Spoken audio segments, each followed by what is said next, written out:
1 minute warning.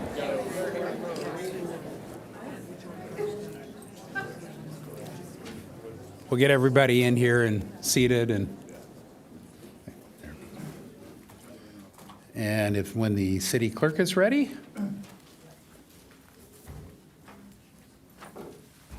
We're ready. Okay. We'll call this meeting to order. And the first item, or item 2, is roll call. Sure.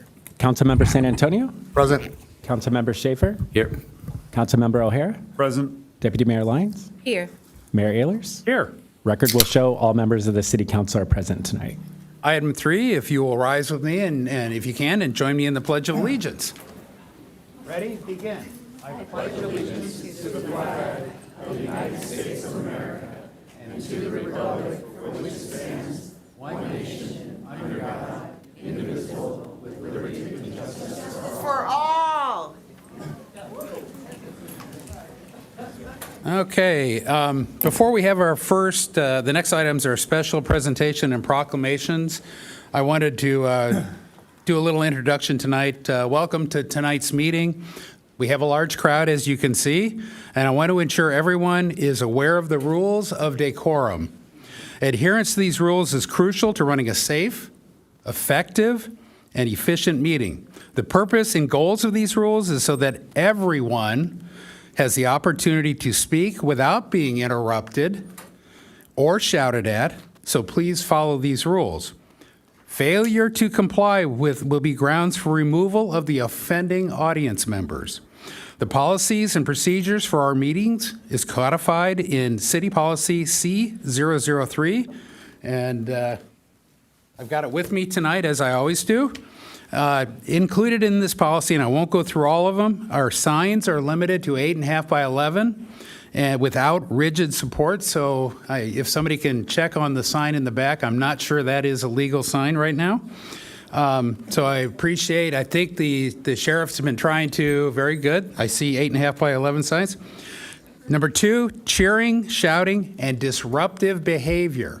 Very important. We do not want to have, shall not be tolerated. The chair, which is me, the mayor, may direct appropriate remedial action if necessary.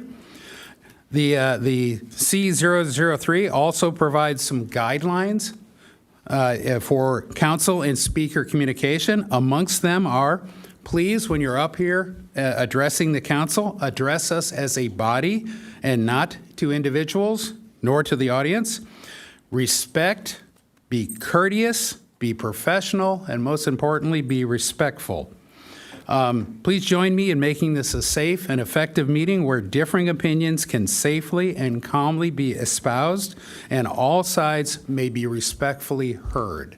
Thank you. With that, we'll move on to the one special presentation we have tonight, which is the Emergency Preparedness and Fire Department Readiness Presentation and Proclamation. So I think we're starting with a presentation. Good evening, Mayor, council members, and community members. I'm Marie Jones-Kirk, Emergency Manager. Joining me this evening is Chief Josh Gordon. September is National Preparedness Month. It's an important, even though we celebrate it once a year during the month of September, year-round is really Preparedness Month. It's our opportunity, though, in September, to look at and understand that preparedness is a team sport. It's the whole community. I've highlighted, this is not in all the different organizations and different people that come together to prepare our community, but I've highlighted some of those key ones.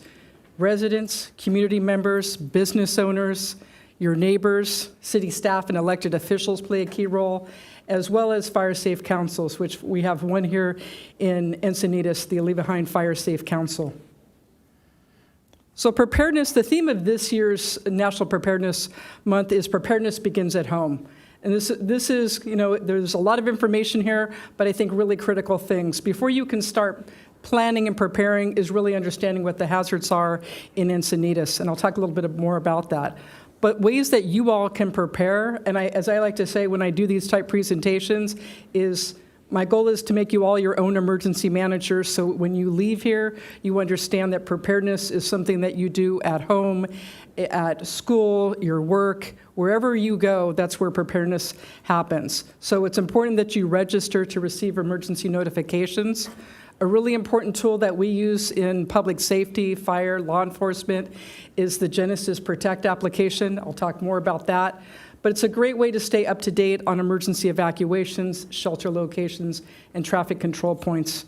Also, downloading the SD emergency application. It's used a lot throughout the region. We push out information, so if there's weather updates, there's things related to fires, other emergencies. And then developing that emergency plan, my hope is that, the majority of you already have an emergency plan, so maybe it's going back and reviewing that plan, making sure it's up to date. Creating that Go Kit. The Go Kit's important that you have something for every member of your family. Those are those important things, anything from medication to, different tools and things that you're going to need, that you're going to have to leave your house, let's say at 2 o'clock in the morning, making sure that you're also thinking about your pets and perhaps vulnerable people that live in your home that might have access and functional needs. It's really important, and I look to my law enforcement team members that are here this evening, I cannot stress enough, is evacuate when you're directed to leave. So don't wait to evacuate. You don't have to wait to get an emergency notification. You can evacuate in advance of. And then knowing your evacuation routes, how are you going to get out of your home? If you think, well, I have one way in, one way out, think in advance of how you're going to evacuate. And again, some of those key areas where you work, maybe go to school, maybe a place of worship, how are you going to leave that area? And then another important piece that we're really, working to develop here in Encinitas and pushing for is the addition of additional fire safe councils throughout the community. So I'm going to just take a moment. I talked about knowing your hazards. If you've lived here in Encinitas for any period of time, you might look at some of these and think, well, we've experienced these. I've highlighted, some of the key ones that we could expect to see here in our community. So again, it's not just the usual suspects, your wildland fires, your earthquakes or flooding. There's a lot of other hazards that could potentially impact our community. And as I like to say, these are the kind of those key emergency preparedness and response tools. I'll talk a little bit more about Genesis Protect in a moment. I mentioned the SD emergency application. What's great about this application, in addition to real-time notifications that will come out, you've got great tools in there for planning and preparing. You'll get information on that response side, but also if you are in an area that's impacted by disaster or emergency, there's great information in there about recovery. This SD emergency, SDG&E weather, it's another great application. So, I know it's easy for us to walk outside and say, well, it's always beautiful here in Encinitas. We don't have to think about weather or the weather impact. But when you think about it in relationship to the next application, which is SDG&E alerts, that's a great application. If you remember earlier this year, there was a lot of conversation about the public safety power shutoffs. This is a great way to be able to get real-time updates on when your neighborhood or community could be impacted by a power shutoff. And these are also tools that if there is a disaster emergency, it's a great way to stay up to date and be able to get real-time information, in addition to following the city and the sheriff's office on their social media, 211. Regionally, it's a tool that we use here regionally that we push out information to people, as well as KOGO 600. I shared this is because if you have any kind of newer vehicle, you might not have an AM radio, and that's where a lot of emergency information gets pushed out. So having a mobile radio also, and then following those local TV stations. So let me talk about Genesis Protect. This was an application that got rolled out last year here in the county, and it's one that is probably one of the more valuable tools that we have in our toolbox. Prior to Genesis Protect being rolled out, if an area was evacuated, people were being asked to leave their area immediately. It was really hard outside of that area to be able to provide real-time updates to people outside of that area. What I really like about this application is that you, as community members, and this is your homework, download Genesis Protect. Make sure you have this application because you have that ability to be able to register up to 5 different addresses. So it could be your address, it could be somebody, because this is an application that's used regionally. So if you have family members that maybe, loved ones that, or, friends that live outside of Encinitas, but you would be concerned about, maybe they're in a high fire danger area, and you'll hear a little bit more about that in a moment. But it's just a really good application for everybody to have. It provides things like the evacuation orders, so that's leave now, or the warnings, which, if you need a little bit longer to evacuate, it gives you that opportunity to know, again, that information is pushed out. It lets you know. But I really like this because you can stay up to date on that information real time. At this time, I'm going to go ahead and I'm going to turn this over to Chief Gordon. But before I do that, I just want to let everybody know that there are handouts out front in the front lobby area. So you've got good information on emergency planning, as well as some of the applications that I mentioned. Chief? Yeah, first I want to say thank you for everyone who got to meet me at the front door today. I really appreciate your entrance and to be willingness to give up some of those signs, so I appreciate it. And that, it goes into the preparedness side, right? So all of you took responsibility for the safety of each other today, and I want to just say thank you, because that is important. So it's also important that we're going into the wildfire season, right? So I just want to take a quick moment and not be too long about this, because I've been told I talk a lot.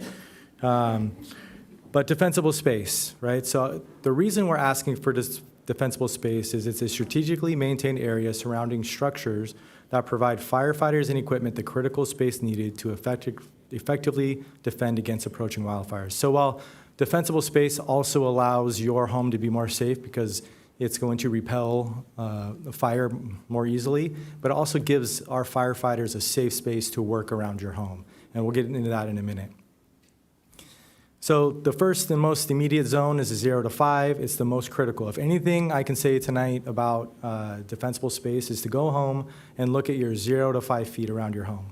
So remove all the flammable items, whether it's the mulch, patio furniture, a stack of firewood, any storage, especially storage beneath your decks, and then install ember-resistant features. So attic vents with a 1/8 or 1/16 inch would be even better. Mesh screening, clear rain gutters and roof valleys, remove any of the pine needles and leaf accumulation on top of your roof or in those gullies, and then secure all combustible storage items. So like I said, the immediate zone is the most important zone. So go home, more homework, Genesis Protect, and then clear out that 0 to 5 feet. The next is the intermediate zone. So when we talk about defensible space, not everybody has that 100 feet, right, in their home. So now we'll go from 5 to 30, look at how well it's irrigated, keep around, like some people have solar panels out there, make sure those are clear. Propane tanks, if you live in a Liebenhain, they have propane tanks out there, so make sure those are clear. Driveway access, some people have overhung vegetation in their driveway, which makes it really hard for us to access and, more importantly, get out if a fire tries to overrun us. And then prune your trees 6 feet from the ground. The last zone, 30 to 100 feet, not everybody has a full 100 feet, but so just do what's to your property line. The priority focus, remember, is 0 to 5 feet. 5 to 30 is that next priority, and then the extended zone from the 30 on to 100. So one of the things you can do is make sure that you're pruning or lowering the footprint, if you will, of the vegetation that's around, make sure it's irrigated, and that all the dead and dying vegetation is gone. So that brings me to the 3 R's, so remove, reduce, and replace. So remove all your dead or dying vegetation, cut or remove vegetation that touches the structures, again, 0 to 5 feet. Reduce is thinning out and pruning your trees, reduce the amount of those grouped trees that are together, and then eliminate the ladder effect. Ladder effect is why we cut up 6 feet and we prune up 6 feet so that any fire from the ground level can't just climb its way up a tree and then become a bigger problem. And then replace with drought tolerant vegetation, replace with fire resistive vegetation, the ground cover, low growing shrubs. So it's a lot of work, but I think it really helps keep your home safe. And then just some additional tips. If you have any hydrants that are on your property or near your property, make sure you have 3 feet or cut around them. The fire department does go around once a year and cuts it all, but you know how quick vegetation can grow.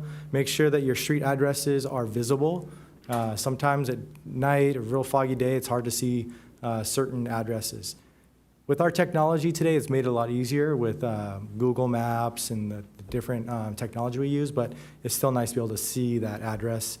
And then this is what I'm talking about on the right-hand side here, the vegetation kind of over the driveways. This is not an Encinitas, but I wanted to prove a point. So make sure that your driveway does not look like that. It's going to be really hard for us to defend your home.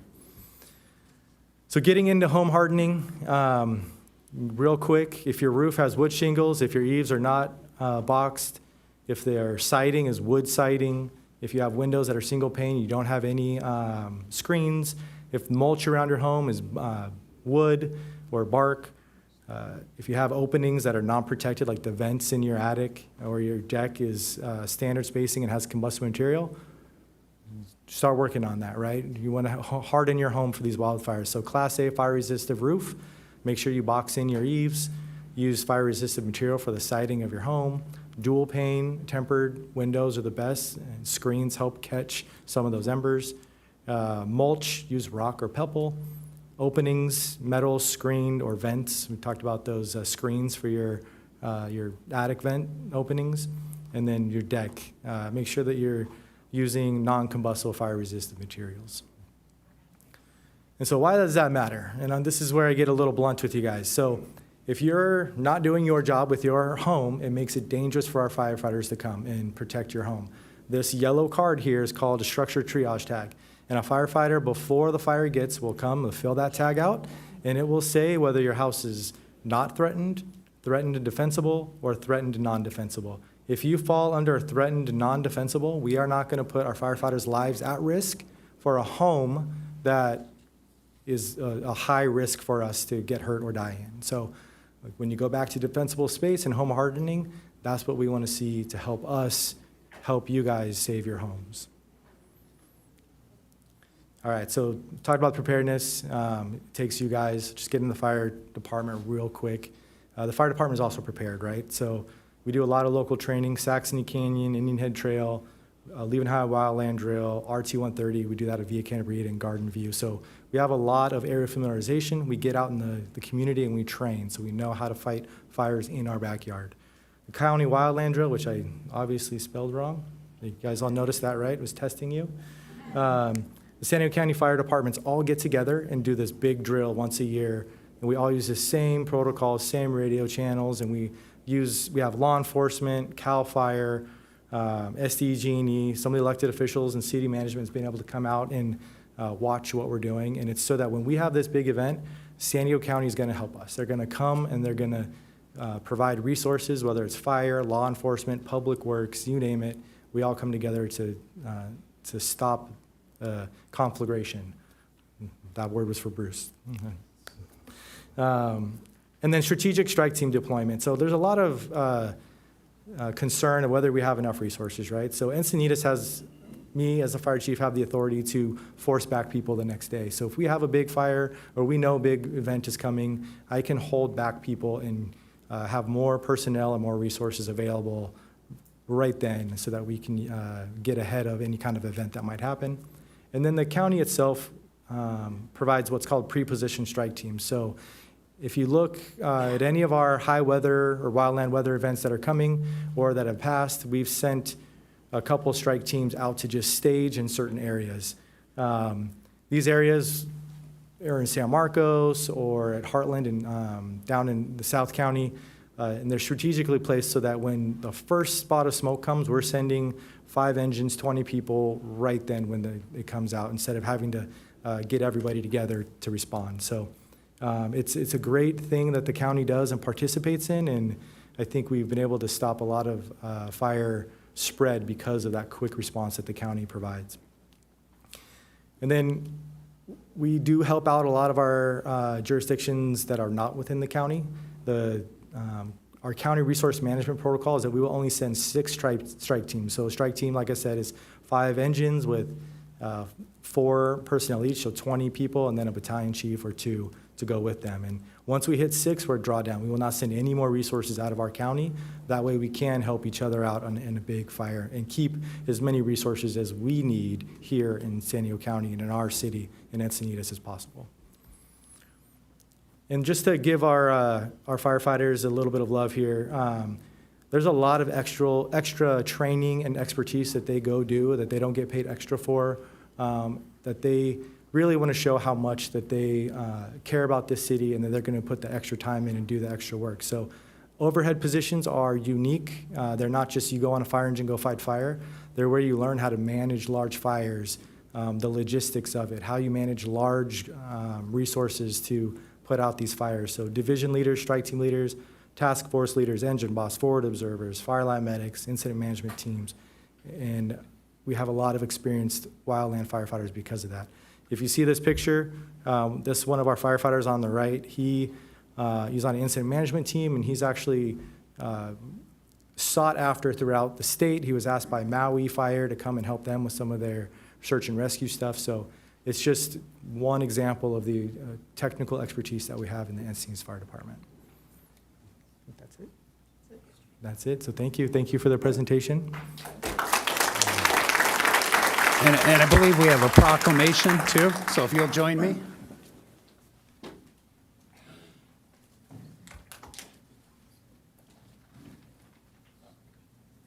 And I'm amazed how the mic's not on. Turn it on. Can you hear me? No. 1, 2, 3. How about now? That better? Good. I'm amazed that the chief and the emergency manager can pick a date for their presentation when the room is full, but they did that somehow. So we have a proclamation here for the Emergency Preparedness and Fire Department Readiness Proclamation, and I will be presenting it. I will read it. Although the chief covered all these in his presentation. So National Preparedness Month. Whereas the city of Encinitas recognizes the importance of preparing for emergencies that can strike at any time, including wildfires, earthquakes, floods, and other natural or human-made disasters.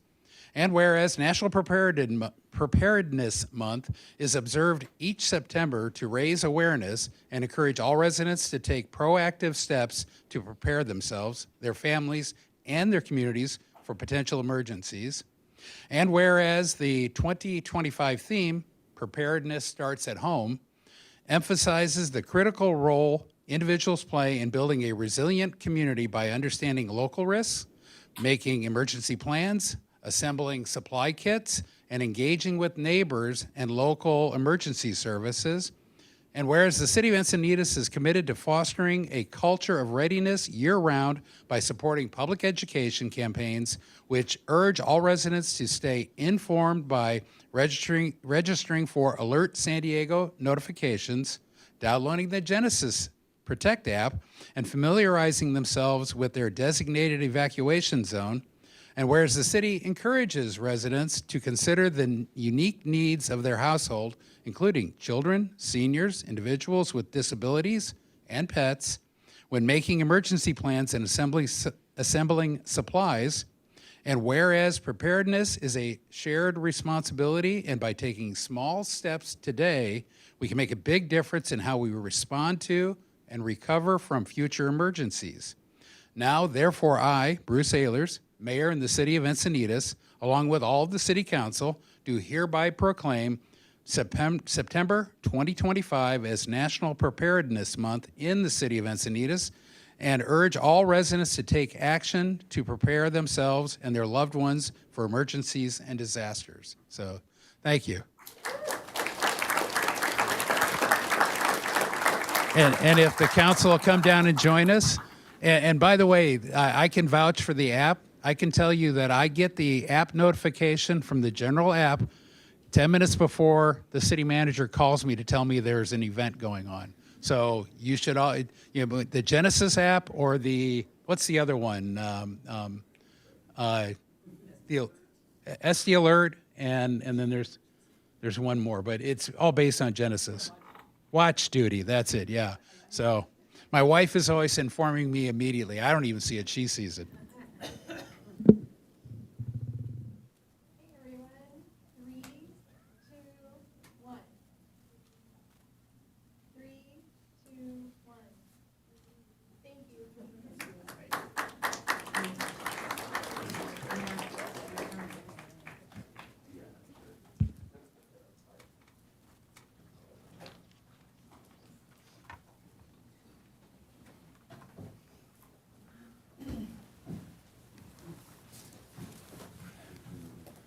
Okay, that brings us to oral comments tonight.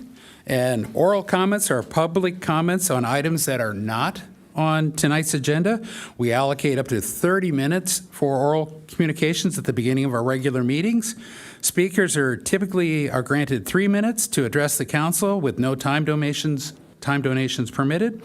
And the chair has the authority to modify and limit the duration of these comments.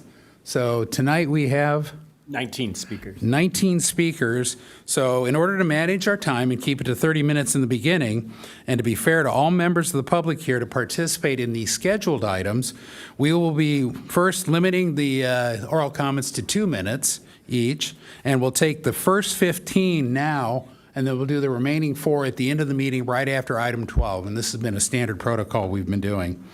We want to hear from everyone, but we have to manage our time, so the publicly noticed items that we have on the agenda tonight will be heard and thoroughly deliberated, and I apologize for the 4 that get inconvenienced and have to stay. So, I'll call you up 3 at a time. First 3 speakers, Dave Dean, followed by Molly Hantlian, and then Bernie Dillon. Good evening, Mayor, councils. I am here to speak on proper procedures and protocol on oral communication. So thank you for your comments earlier. I appreciate that. My request this evening is that all the speakers in the House are respectful of the council and the members in the chamber here. So with that in mind, I'd like to ask that you follow your words of, if people are not respectful, then to please take action.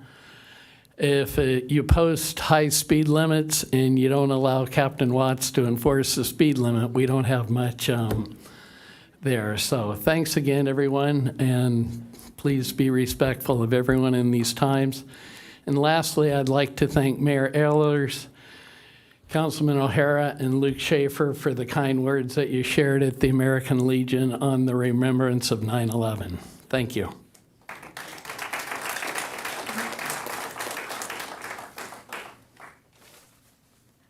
Good evening, Council. Molly Hantlian, District 2. And a segue to speed limit is driver behavior. So thank you, Dave. We all, last week I spoke about how an individual can impact the safety by reminding them to wear a bike helmet. I'm going to share some issues observed. Encinitas Boulevard, eastbound. The bike lane is not a travel lane. There's a solid white line.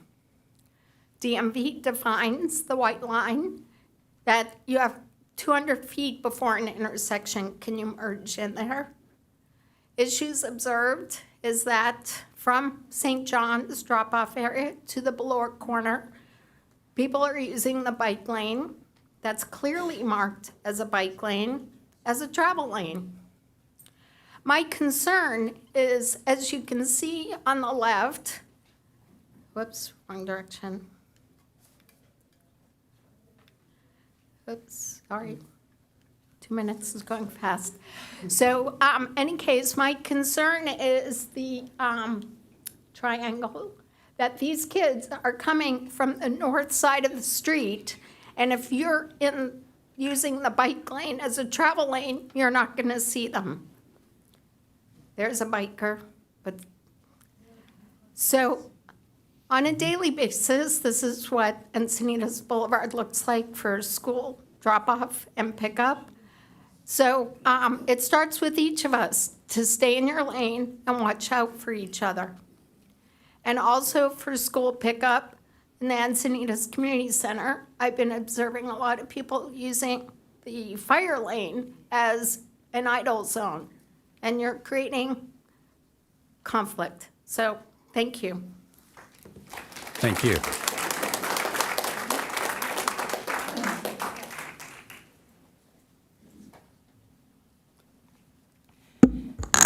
Good evening, Mayor Ehlers and Council.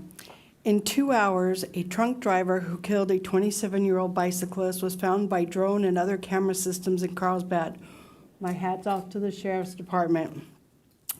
In 33 hours, using cameras from phones, security cameras, and street cameras, Charlie Kirk's assassin was identified. Cameras are in stores, libraries, schools, university, gas stations, movie theaters, coffee shops, and restaurants. Cameras are everywhere, including in your phone. Putting up 24/7 video cameras and speed cameras will only assist the sheriff's office in doing their jobs and really force people to slow the fast down. There are some people who believe our city, county, state, and federal laws do not apply to them. They are merely suggestions. People who choose to drive drunk or high, who drive through red lights and stop signs and exceed the speed limit, do not face any consequences unless they are caught or something very bad happens. I'm asking for more 24/7 video cameras and speed cameras to go up and be hooked up to the Sheriff's Department. There are many of us here who have hooked up our Ring security systems with the Sheriff's Department already. I encourage everyone to do this. This helps the sheriff do their job better with actual video of crimes. My final note is a big thank you to this city council for finally getting Birmingham Drive resealed and ADA compliant.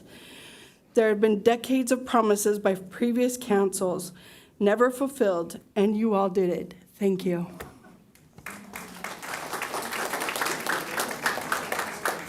Next three speakers, Scott Campbell, followed by Garvin Walsh, and then Joan Dodge. Turn it off. Okay. Good evening, council. It's really great to see other elected officials here and representatives. I drove on Santa Fe today. The flow was not good, but worse was the road quality. It's a brand new road, and the road quality is not good. Something's wrong. I do appreciate what's going on in Cardiff and taking out that stuff, and we do have a presentation here. Encinitas Citizen Review Panel collects some data, and it's been a couple months since the RENA numbers came out, and we updated our chart. And what this shows is that overall in the state and the county, we were better than a couple months ago from last year, but we're still woefully lacking, and I think we're going to make these numbers. Now, at the city level, things are much, much more encouraging. If you add up our total units, we're much over our allocation of 1,554. We have over 2,000 that we've already done.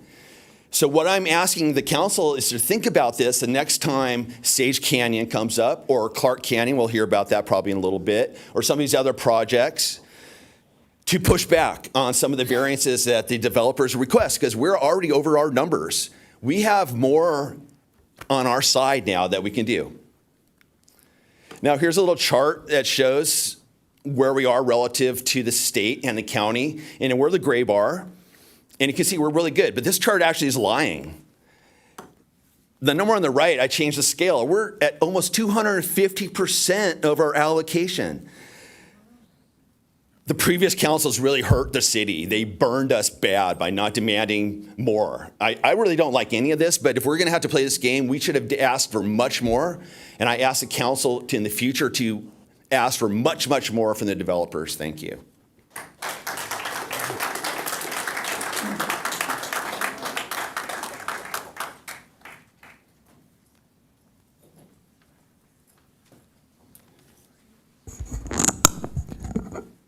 Good evening. My name is Garvin Walsh. Forgive me if my comments are a bit redundant, but I hope you'll appreciate that there's a slightly different emphasis compared to what the mayor had to say earlier. I'd like to address the problem of disorder at council meetings. As we saw on August 20 and on other occasions, disruptions from the gallery undermine the council's work and intimidate both members and the public. Our council members are elected to deliberate, to reason together, and not to yield to the demands of a vocal minority. This council's administrative manual requires that meetings be conducted in an orderly manner designed to expedite the business of the city council. Cheering, shouting, or disruptive behavior shall not be tolerated, and the chair must act to preserve order. State law reinforces this duty. The Brown Act authorizes the presiding officer to warn and, if necessary, remove disruptive individuals. If order cannot be restored, the body may clear the room and continue its business elsewhere. Robert's Rules likewise holds the presiding officer responsible for enforcing the rules and maintaining decorum, including removal of persistently disruptive individuals.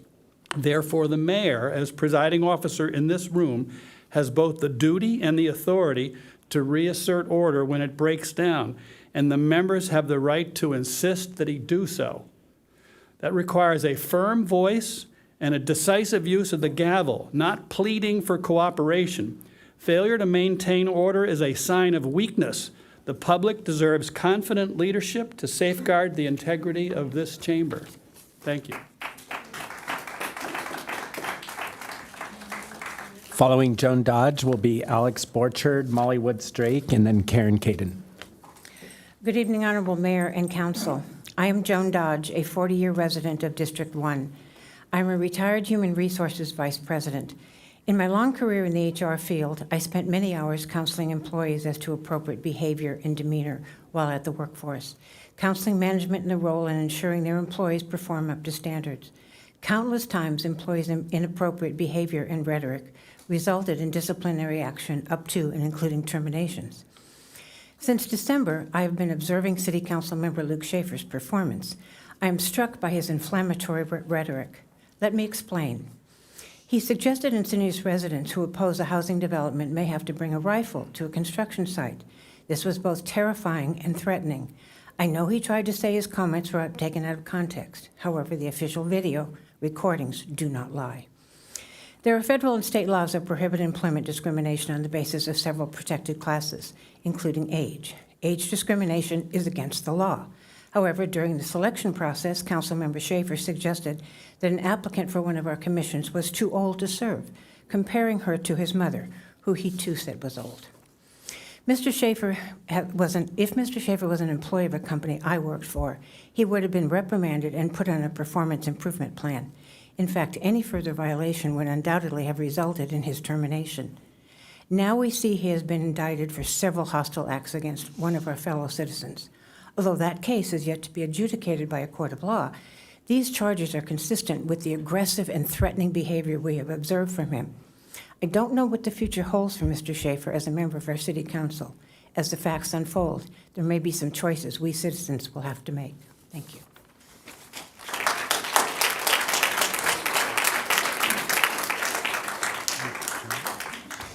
Thank you for setting me up perfectly for what I want to talk about.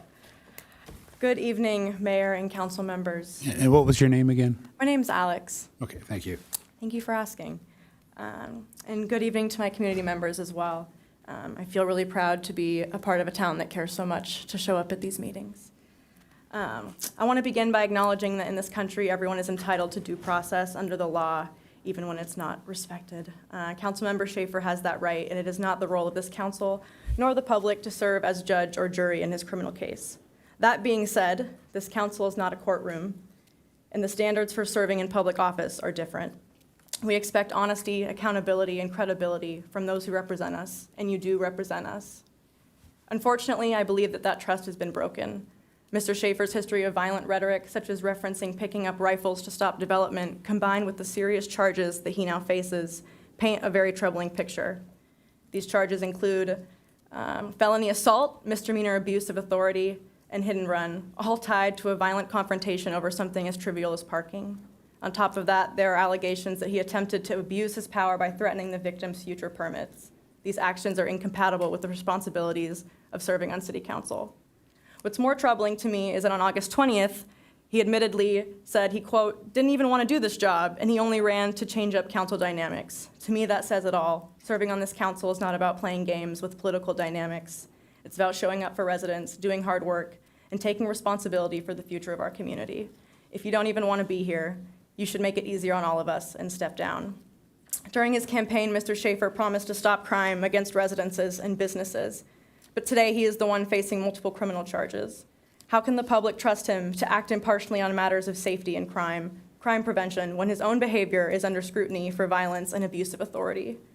This is not a partisan issue, and it does not matter whether Mr. Schaefer is a Democrat, Republican, or anything else. What matters is whether the people of Encinitas can trust their elected officials to serve honorably, and right now that trust has been deeply eroded. For the sake of this community and our future, I urge Councilmember Schaefer to step down, and I urge this council to reflect on the kind of leadership that Encinitas deserves. Okay, thank you.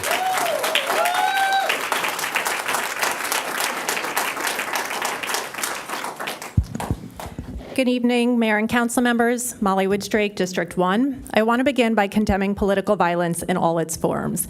The murder of Charlie Kirk was wrong. The murder of Minnesota State Representative Melissa Hortman and her husband was wrong. Doxing our neighbors by sharing personal information, inciting hate and vitriol is wrong. With that said, I want to address comments made by Councilmember San Antonio. At our last meeting, you held up Charlie Kirk as an example of how we should conduct ourselves in dialogue, because he did not raise his voice or interrupt. With respect, civility of tone is not the same as civility of ideas. Charlie Kirk's record included statements that demean and divide. He said, if I see a black pilot, I'm going to be like, boy, I hope he's qualified. He claimed that prowling blacks go around for fun to target whites.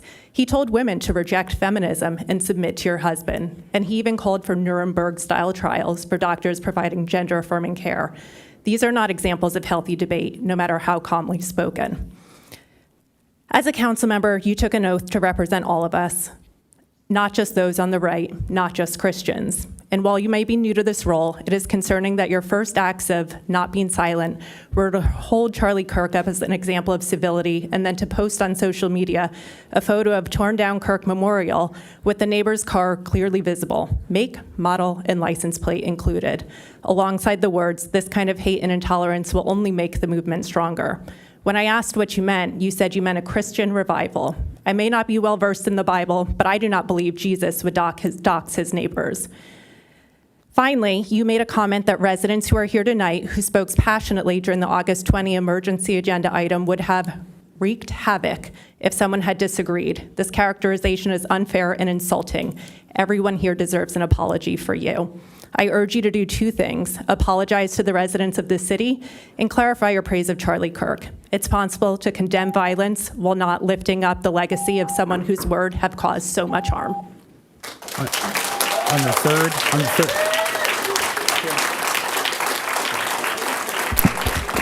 Just so we're clear, on the third beep, the mic's going off. I'll repeat that. On the third beep, the mic will go off, just so everybody is treated fairly, okay? Third beep, mic's off. No, so everybody understands it going forward.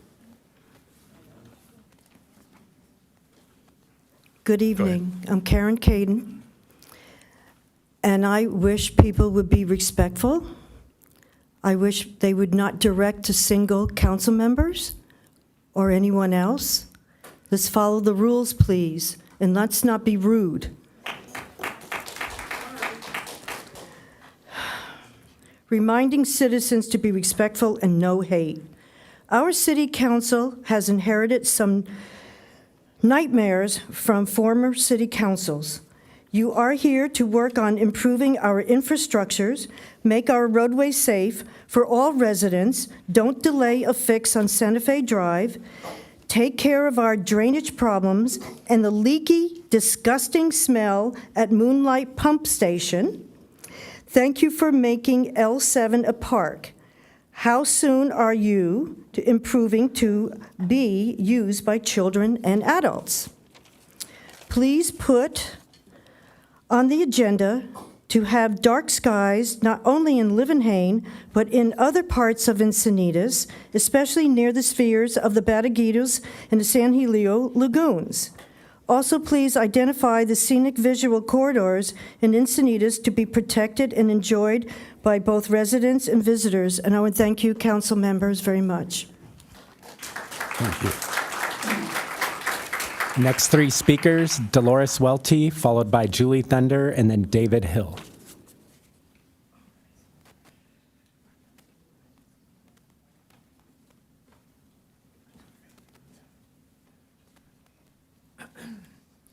Dolores Welty, Leucadia, and 2076 Sheridan Road. I didn't expect to come into such a volatile setting, but obviously we're just like the whole nation. One on some sides and everybody trying to say what they mean and stand for the things they want.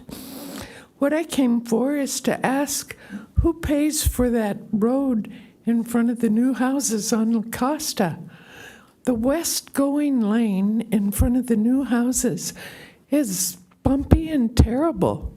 They're able to make a very smooth path for their own cars that are going to come out and come alongside the left lane, either to turn into it, either into the development or move on toward the beach. But who pays for this?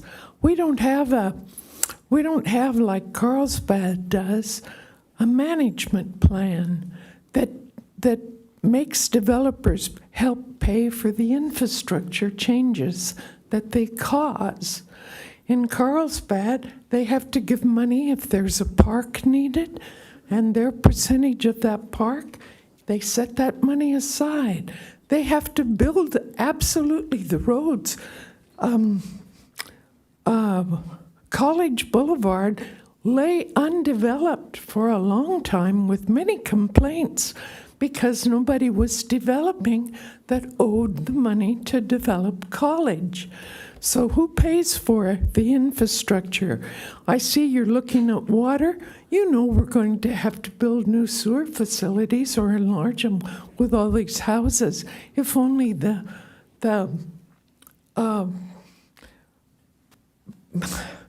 what do you call those things? Too bad. Okay. Anyway, get to work.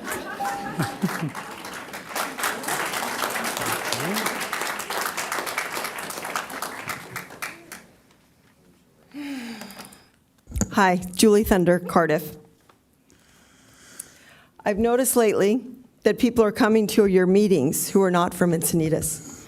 Their participation appears legal, but they are typically here to agitate, and they do take time from people who live here and pay taxes to this city. Many government boards require public speakers to declare their address. Please consider asking speakers to write their home address on the pink and white slips, or at a minimum, their city of residence. And for the moments I have left, back to item 8E that you took off the agenda, which is fine. When you consider letters of support, please consider these questions. Where are your letters of support to legislators who want to limit state overreach? Let's have those at a council meeting. Where is your letter to the governor asking him not to sign the horrible SB 79? Where is the report of your lobbyist on his efforts with local control? Which cities have you contacted to form an alliance to stand strong against housing overreach? There will always be some emergency. Stop letting them distract you. It's imperative that the 5 of you remain focused, be precise in your actions, and stop dawdling in the arena in which you have little control and even less of a voice. But put your efforts where they'll help Encinitans. Thank you.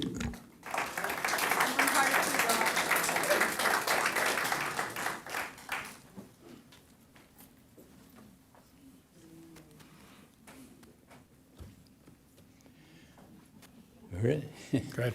Good evening, Mayor, Council members. I'm David Hill from Leucadia for 40-odd years plus. I just need to make a reminder to everybody here in this body of chamber that without being hypocritical, tonight everybody pledged allegiance to the U.S. Constitution as well as to the republic for which it stands, and that exactly is what we have here. And that is all based on English common law for almost the last 400 years. So since colonial days, English common law has presided in this country, period, despite the fact that we had the Louisiana Purchase, and we've had other things, and we've had the Spanish, we've had the French. It's still English common law. And based upon that, if you ever did your 3rd grade or 4th grade civic lessons, and maybe you didn't, but the fact is that you have to abide by that, and everybody is entitled to a jury, and nobody shall be convicted of anything in the public court. So the legal system has survived an onslaught of attacks from many factions. But basically, I want to get to the fact also that we are not under the French Napoleonic law where you have to prove yourself innocent against being guilty.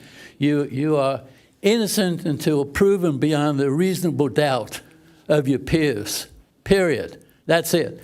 But nobody can add on to the things in the interim period of time in order to express their own bias. So keep your facts straight and follow the law. Thank you. Final 3 speakers in the first 15, Dennis Caden, followed by Darius Dager and Tim Bratton.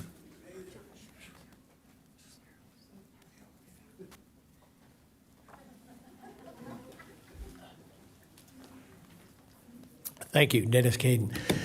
I'm here tonight to tell a little story. On Piraeus Street, the wastewater district had to dig it up in order to replace a 8-inch pipe. They worked every day, and to my surprise, they dug a deep hole. They had to go down 30 feet.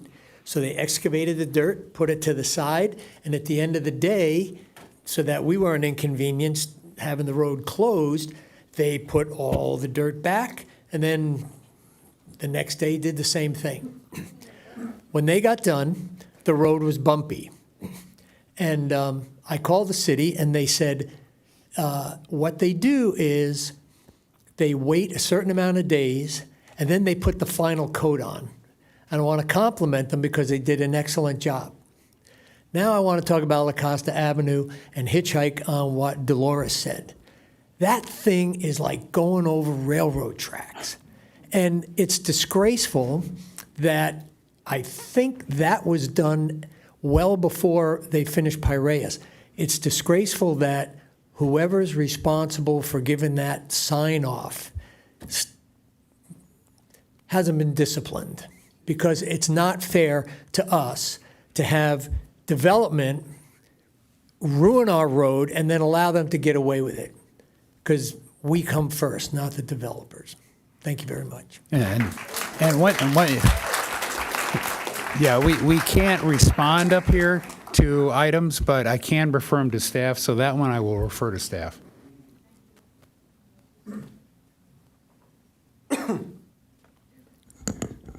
Good evening, Darius Dager, Leucadia.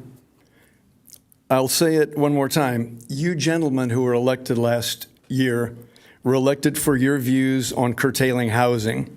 That's it. If you think your election was some sort of mandate for general right-wing policy, you're not reading the room at all. Or to put it more accurately, not honestly representing your constituents. Yes, you may be taking your cues from Donald Trump, mistakenly believing you have a mandate and then enacting regressive policies that most people do not want.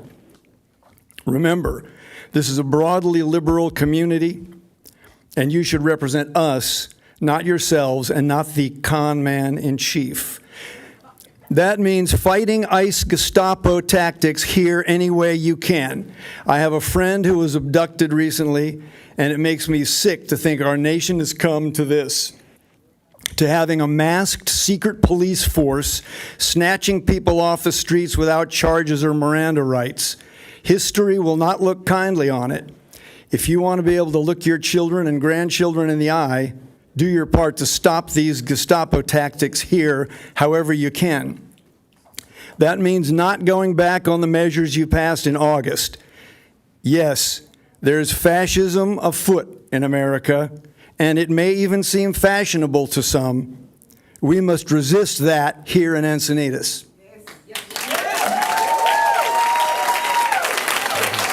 Who's next?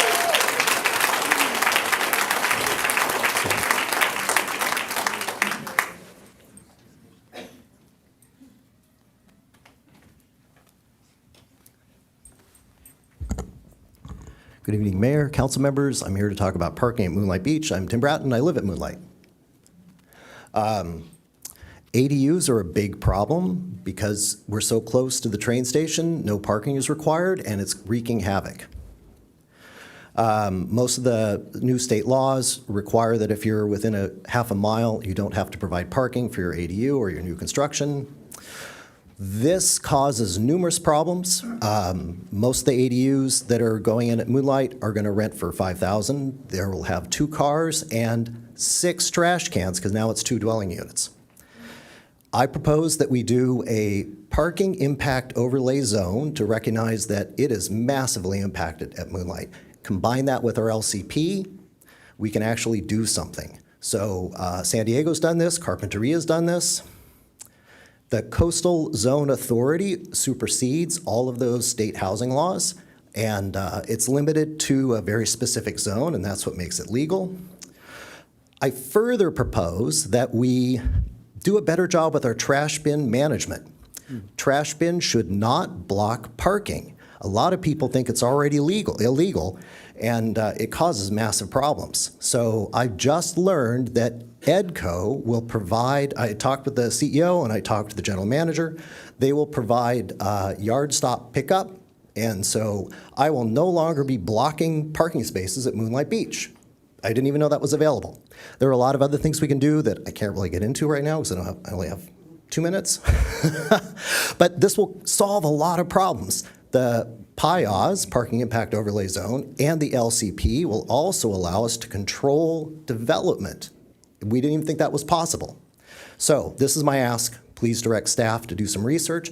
I've sent an email to all of you with more details on this, and I think we can solve the parking problem at Moonlight.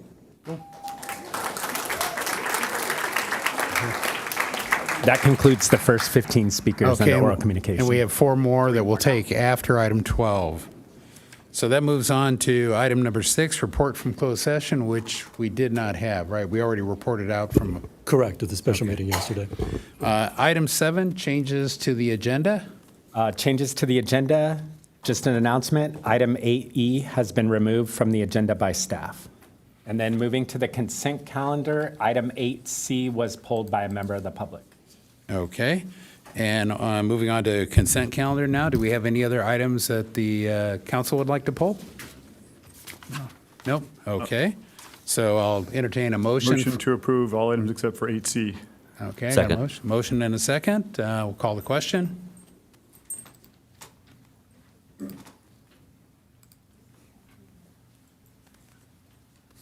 That motion does carry unanimously and takes us to item 8C. Okay. And we had one person pull it? Yes, and she would like the staff report. Would like, okay. We will do a staff report.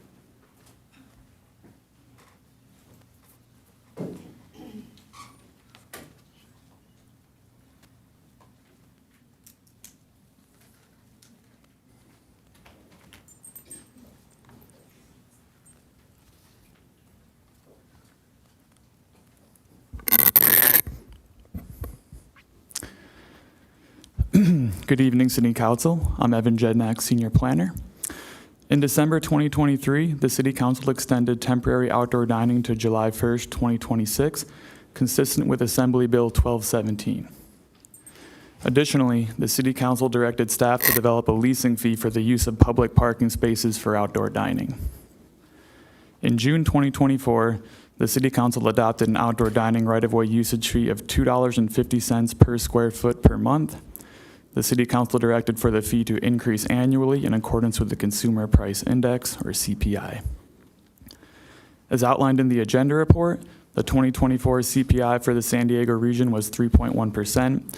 Accordingly, staff recommends for the usage fee to be increased by 3.1% to $2.58 per square foot of outdoor dining per month. This concludes the staff presentation. Okay, we'll hear the public. Molly Hentlian.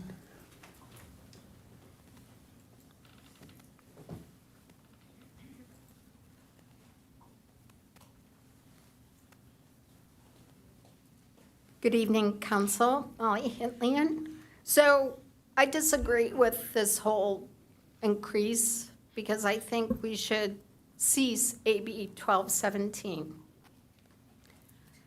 It's selective use. Examples, an area used only for night. 4 to 5 parking spots are not available for use during the day, and it looks bad. Street visibility and safety issues. I speak a lot about safety issues because we have a lot of blind spots. The visibility and safety concerns here are because you can't see people, you can't see bikes when you pull out parking. And a lot of these have encroached upon the sidewalk. So they're outdoor dining from the sidewalk is also in the street, and during a busy Saturday or Sunday, you can't pass by. It's safety issues. Looks like blight to me. Other businesses have been affected. The right-of-way use is unfairly impacts the other non-restaurant establishments. Friends and Friends went out of business. It affects parking accessibility for retail and service businesses that are only open during the daytime hours. From a pricing comparison, to lease a space, it's $87 cost per square foot versus just parking fees. When I was comparing, downtown has raised its parking fees even at $2.50 per hour and $10 per hour for events. If you do the math, we're not charging enough for this prime real estate. The city needs to review the right-of-way use and ordinance further than a minor fee increase. So it's a bigger issue. The outdoor dining crisis of 2020 is well over. This bill expires in 2026. We've expanded out the streets for the benefit of restaurants, but at the cost of our retail and service vendors. The cost we are charging is not competitive with the value of the leased real estate, and it's disproportionately unfair to the neighboring businesses. So my hope is that we terminate the use of parking for permanent outdoor dining. So increasing it at this point is maybe temporary. Thank you.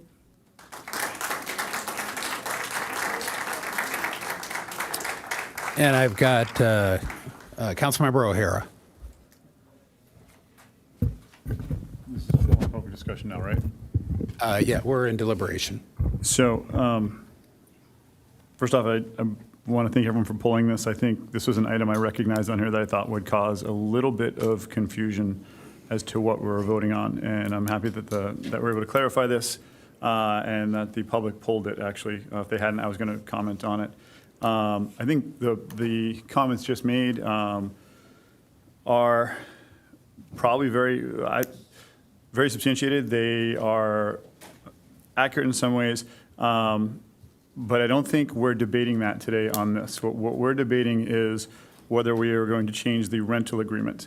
And I think that's an important differentiation from what we're going to do. And if I could ask the city manager, when is this coming back to be reviewed as far as policy goes? Absolutely. Thank you, Councilmember O'Hara. So what we're going to do is we're finishing up a draft ordinance, which was directed. What we'll end up doing is we always do our ordinances. We put the draft out for public comment. We'll likely do that for at least 3 weeks, and this way anyone from the public, business owners can comment. We're also looking to do a community meeting. We know that there's businesses along the 101, Leucadia, and there's some outdoor dining as well in Cardiff, so we want to give those folks a chance to come to a community meeting. So we'll look to finish that up by the end of the year. Then this has to actually go back to Planning Commission. So after the new year, we'll bring it to Planning Commission for a recommendation to City Council. Then it'll come to City Council. We want to make sure City Council has enough time to determine whether to continue to amend whatever before the July 1st. So that would be our timeline.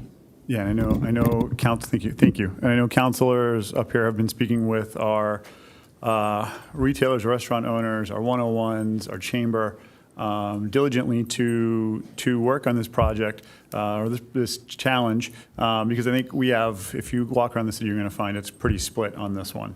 What I do want to encourage is, that was a fantastic presentation we just saw. I think we've got a lot of people with a lot of great information.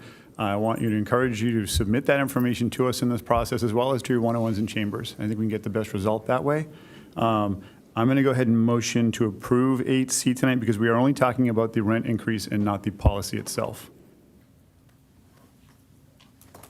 Okay, and then Deputy Mayor Lyons. Thank you, Mayor. And thank you, Molly, for your comments. And comments are always really welcome. And if it's not exactly what is specific to this motion tonight, but that's okay. It's still welcome. So I look forward to the opportunity to go through the public comment and review process that our city manager just outlined. And she did that very well. It's going to be over the next 6+ months, and there'll be lots of opportunity for input. I do want to take this opportunity, though, to say that in my district, District 3, that the businesses that are doing the outdoor dining in District 3 are unanimously in support of outdoor dining. So I know it does vary by different areas of town. It's a lot more nuanced and maybe a lot more layers of information than just a one decision. So as we go through that process and talk about it in more detail later this year, early next year, I'm sure we'll sort that out, and that will become more open into the public and more understood. There's an opportunity for that. And I'll second the motion.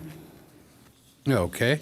And so tonight, as my fellow council members have said, we're only talking about the converted publicly owned street being converted into eating areas. The private is a separate matter. We only charge rent for street area. And back when I was on the council, when we considered this, I was a lone vote no. Mainly because I supported the original staff recommendation that 25% it be limited to 25% of any block. So we didn't end up taking whole blocks of parking away downtown, and I think I still support that kind of idea. So, but we'll bring this back towards spring and have a good, thorough discussion, public meeting where everybody, both sides can be heard. In the meantime, this is really just about the rent we charge, which I think I supported a higher number before, so this just creeps us 3.1% closer based on the CPI, so I support this, and with that, if there's nobody else to speak, I will call the question. Do we have a second? Yeah. Deputy Mayor Lyons seconded.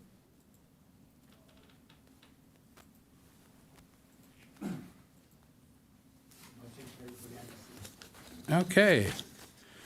That now moves us on to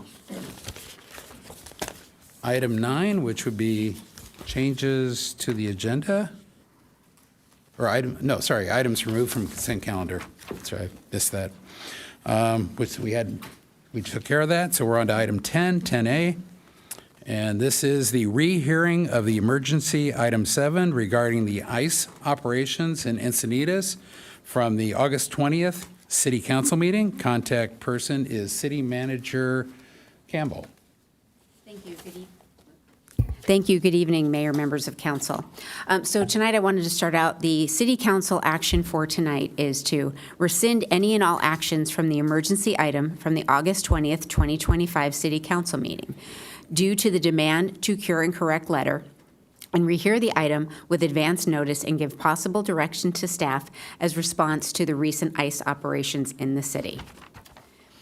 On August 20th, 2025, City Council added an emergency item, number 7, due to an ICE operation that occurred near Parkdale Elementary School. The City Council also added the item because residents were panicking and fearful for themselves, their children, as well as others, and were looking to their local elected officials on what to do next. During that meeting, the City Council voted unanimously to add the item to the agenda. The City Council made the following motions at that meeting. Number 1, launch a Know Your Rights campaign in collaboration with the sheriff and community groups in English and Spanish, including the website.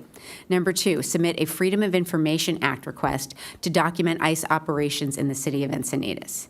Number 3, explore establishing safe zones such as schools, churches, citywide, or other options. Number 4, explore joining lawsuits such as Long Beach and Santa Ana, challenging the legality of ICE operations. Number 5, exploring forming a community communications group such as Chain Text. Number 6, send appropriate letters to federal agencies protesting the actions and to request federal partners to be present to respond to questions from the city and community. Number 7, investigate the ability to limit mask wearing by ICE officials. And lastly, number 8, explore and identify other legal mechanisms available to the city. Currently, staff submitted a Freedom of Information Act to the federal government and is awaiting the response. Staff also launched the Know Your Rights campaign. The information is currently on the website, and also the web link was shared via city newsletter, city news center, social media, and was mailed to the school districts and community partners. ICE also conducted another operation on August 22nd in the Village Park area. On August 27, 2025, the City Council received a letter from J. Garvin Walsh demanding that the city cure and correct Brown Act violations relating to the addition of an emergency item 7 to the August 20th, 2025 meeting agenda. The addition of the emergency item added to the August 2025 meeting agenda complied with the health and safety requirements under Emergency Provision Government Code 54956.5 as referenced in Government Code 54954.2B1. Due to the importance of this emergency item, the City Council desires to give everyone an opportunity to discuss this with advance notice. Also, in order to correct and cure, rescinding the actions and rehearing addresses the allegation of Brown Act issues. The community will now have a greater opportunity to hear the emergency item and provide feedback to City Council.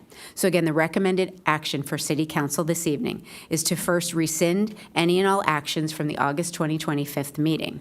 Secondly, rehear the item and provide possible direction to staff as response to the recent ICE operations in the city. And also, too, we did receive a second letter from J. Garvin Walsh on September 9th of 2025. That was the action that necessitated the rescinding of the actions. So again, to correct, it's to rescind and to rehear the items from August 20th, 2025. That concludes my report. Thank you. Okay, and thank you for giving us a very thorough and complete summary of what happened. I believe we acted properly in agendizing the August 20th item that day and believe we would prevail in any legal action. But regardless of that merit, we still want to be cautious, and we can cure this threat, this legal threat, absolutely by rehearing the item tonight at a fully noticed hearing, as this is, within the 30-day window of the original meeting. And tonight's meeting meets that requirement. So out of an abundance of caution, we're proceeding I will support proceeding on the plan that the city manager pointed out. By proceeding on this plan, we will cure all, no matter what, we will cure the cause, and so therefore it is good. And I think, as I said during the meeting, that was just the first step. This is the second step. I expect there'll be a third step. We can keep going. This is an ongoing conversation with the public, both sides, every side, and we'll see where we go tonight. So bear with us, and I appreciate your patience and cooperation. So with that, I will make a motion to rescind the action of August 20th, and we will work from there. Councilmember Lyons, or Deputy Mayor Lyons, sorry. I'd like to respectfully ask for us to consider that we hold off on that motion until we hear the public comment, and then we have the opportunity to make that motion at that time and perhaps combine it with other language in that motion. And So, I would only ask the city attorney to opine if that is sufficient to maintain our cure. It's just a matter of timing. Hear the public comment first. Ideally, there would be separate motions. You do the rescind, and then you can make a further motions consistent with council's desires. And so your comment is just separate motions, but as far as the timing, we could wait. We can hear from the public first. Okay. I'll withdraw the motion, and then we can have public comment. So what can the public comment on? Because there's nothing to comment on at the moment. They can, the item that we are hearing includes both the possibility of rescinding and rehearing this item, so they can comment on all of that. Okay. Yeah. So it's a bit of a distinction without much of a difference, but I still, and I will ask at that time when we do make the motion, that the first motion probably should be separate, as the city attorney opined, and probably in that order too. We need to rescind and then do whatever, if there are other actions we want to do it after we've rescinded. Are we within public comments are we managing public comments correctly in that case? I don't want to end up back here in the same conversation because we typically hear public comments before deliberation, which we would be doing that correctly. And we typically hear public comments before we do motions, so that'd be even more proper. But I don't believe there's any limitation on when we can make motions. No, there's no procedural inconsistency. So if here's what our reaction to rescind or not rescind, in theory, should affect public comment, whether they're for or against the action we've taken. And so I think if we don't vote first on it, we don't clear the table off, and we open ourselves up to somebody saying you should have, and correct me if I'm wrong, please, City Attorney Tarquin, and I just want to save everybody's time. I don't want us to be in a situation where we have conversations about something that essentially, if we cured it, didn't happen. Yeah. Right? I know it's semantics to some degree, but I want to get this right. So it's important everybody here. Why don't you put your question directly to the city attorney? I just did. I understand the question. So the city has several procedural options, but it's important that the public be heard prior to motions being actually acted upon. So either the mayor's first suggestion, which was to make a motion, but not actually vote on the motion, to get a first and a second, then hear public comment, then the motion on the table could be made, which was to rescind, or would be to rescind, and then council could further deliberate and take whatever action on further items or further motion. That's proper. Or the city council could hear from the public now, understanding that both actions are on the agenda, both the motion to rescind as well as further motion. Those are both on the agenda, so the council can address the audience can address the council on both of those items, and then those items can be taken up in order, the first being the motion to rescind, followed by any further direction or motion the council wants to make. So appreciate that answer. Thank you. I'm going to ask the mayor to reintroduce his motion to rescind, because I think it will help the public give us a clearer commentary, because if they don't know if we're going to rescind or not, they may be going up there with a comment that means absolutely nothing to the outcome of our discussion. I mean, it can go either way. To me, what the city attorney said is this is all semantics tonight, because we have to get through this. Yep. And so we have to rescind it at some point. So either before comment or after comment. Now we can rehear it and go through and make all the same, whatever we come up with after we deliberate. So I'll entertain a motion. I motion to rescind in consideration of the audience and their ability to come up here and give us their clear input on what our action is going to be. Or let's separate it into two items. It is. No, it's currently 10A, so we can make it 10A, 10B. No, we've talked about this in closed session, but that's the idea is we can either so that people can come up and talk about the rescind? So let me amend my motion. That's a good point of to clarify. I motion to bifurcate this by doing the rescind first and then hearing the public hearing second, where now the public knows what to come up there and discuss. If for some reason we all decide to not rescind it, they're all going to get up there and talk about maybe the wrong thing. And so I want them to have the opportunity to have clarity when they step at that podium and talk to us, even regardless of what they want to say. Are you asking to call the question also before public comment? Because I don't think that would be proper. I'm asking to bifurcate and then a motion to rescind and then have the hearing. A motion, but a vote on the motion too? Because I don't think that would be proper, right? If I may be heard. Yeah. So this is not actually a public hearing. It's not bound by the rules of public hearing. It's just an ordinary action item. So it would be required to have the residents, the audience members, speak prior to any motion being completed. That is first and second and then voted on. So they have the right to speak prior to the motion actually being completed. Okay, then I'll yield. I just want to make sure that everybody has a clear picture when they get up there. That's all. Did you leave a motion on the table or not? No, I'll step Okay. back. So I think we're back to what the deputy mayor asked for. And Deputy Mayor Lyons, you were up again.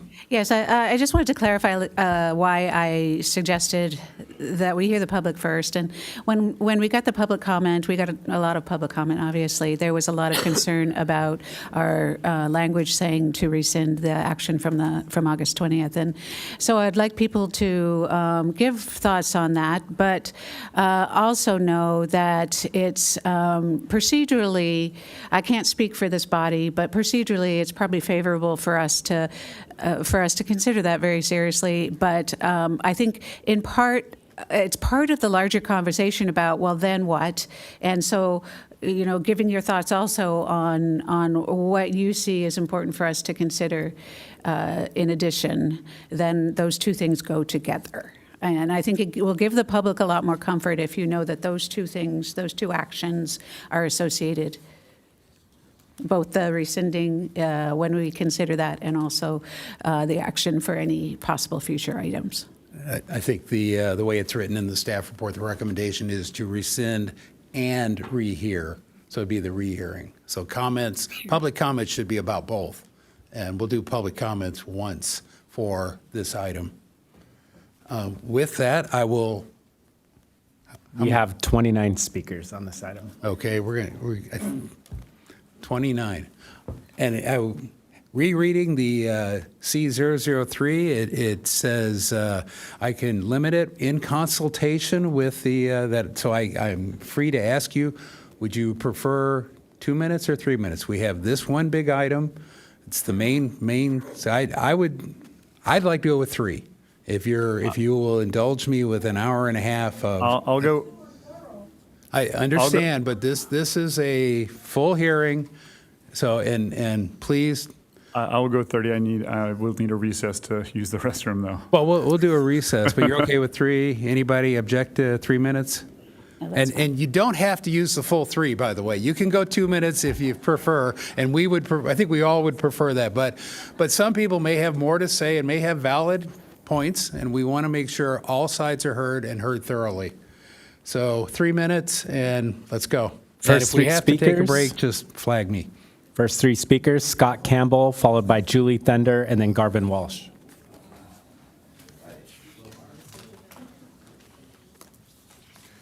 Okay, everybody, first, there's a little button here if you're short, and you can lower this. Okay, I'm not here to make any friends, and I have a different opinion, probably. I heard Chief Gordon talk about following the directions of law enforcement. I heard Chief Gordon talk about self-responsibility. Safety is up to you first. It's not up to anybody else. It's not about the government. It's up to you. We also heard Chief Gordon talk about the rule of law. I think that's what we're all up here about. Now, I did a little bit of research today, very little, and the city has approximately 33,000 employees, and I ask everybody in this room to think about how many of them actually are at risk. We are safe here. It's not about feelings. We are flat out safe in this city. Most people are not scared. There's people in this room that are scared, and I feel sad for them. I don't know why they're scared. I think they're living in utopia, and something, maybe somebody did something to their ice cream or something.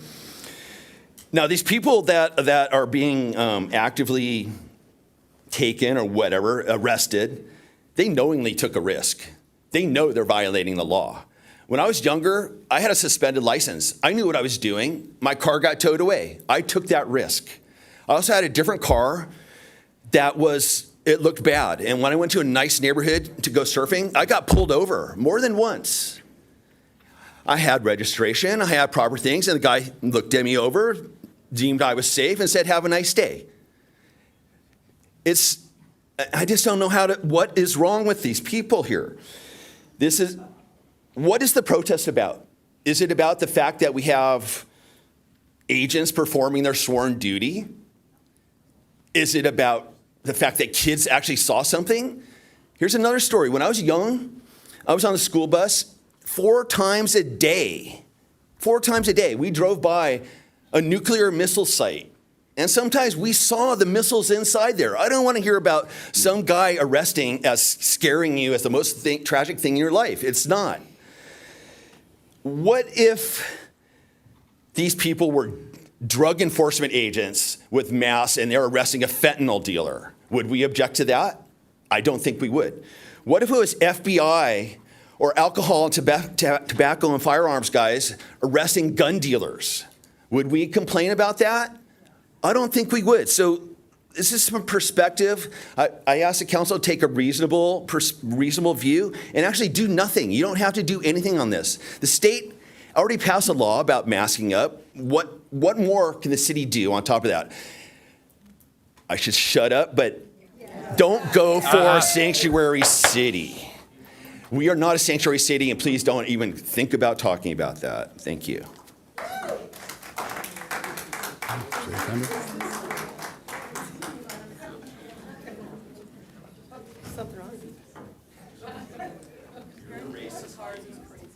Hey, let's keep the comments quiet, or we will, if you are disruptive, I will have you taken out of the meeting. We cannot allow disruption. Please be respectful to the speakers. They get 3 minutes, and we need to be able to hear them. And that goes for both sides. Okay, Julie again. I'm a mother who walked her kids to our neighborhood school, Cardiff Elementary. I can see how disturbing it was for parents having a national police force come near their school and arrest a student's family member. But it's also disturbing when your city leaders lose sight of what they are in charge of and then make silly decisions guided by the careless advice of your attorney, who, by the way, spent less than 30 seconds considering the question when you first addressed this item. An emergency agenda item is designed for the broken pipe scenario. Something happened that must be fixed immediately. Nothing you did that night was going to fix what happened. But you did deny thousands of Encinitas the opportunity to weigh in on the issue, and that doesn't feel very American either. But if you insist on taking on federal issues, then prepare for more of the same. I have a few changes I'd like the U.S. government to make, and I'll be bringing them back to you. By the way, I do think it's time you find a new attorney, not because of this mistake, but because to anyone watching, it looked planned. He was not caught unaware. He did not take time to consider the circumstances, and he advised you wrongly on a simple matter. Again, keep your focus on what you said you would do. Local control. It applies to this too.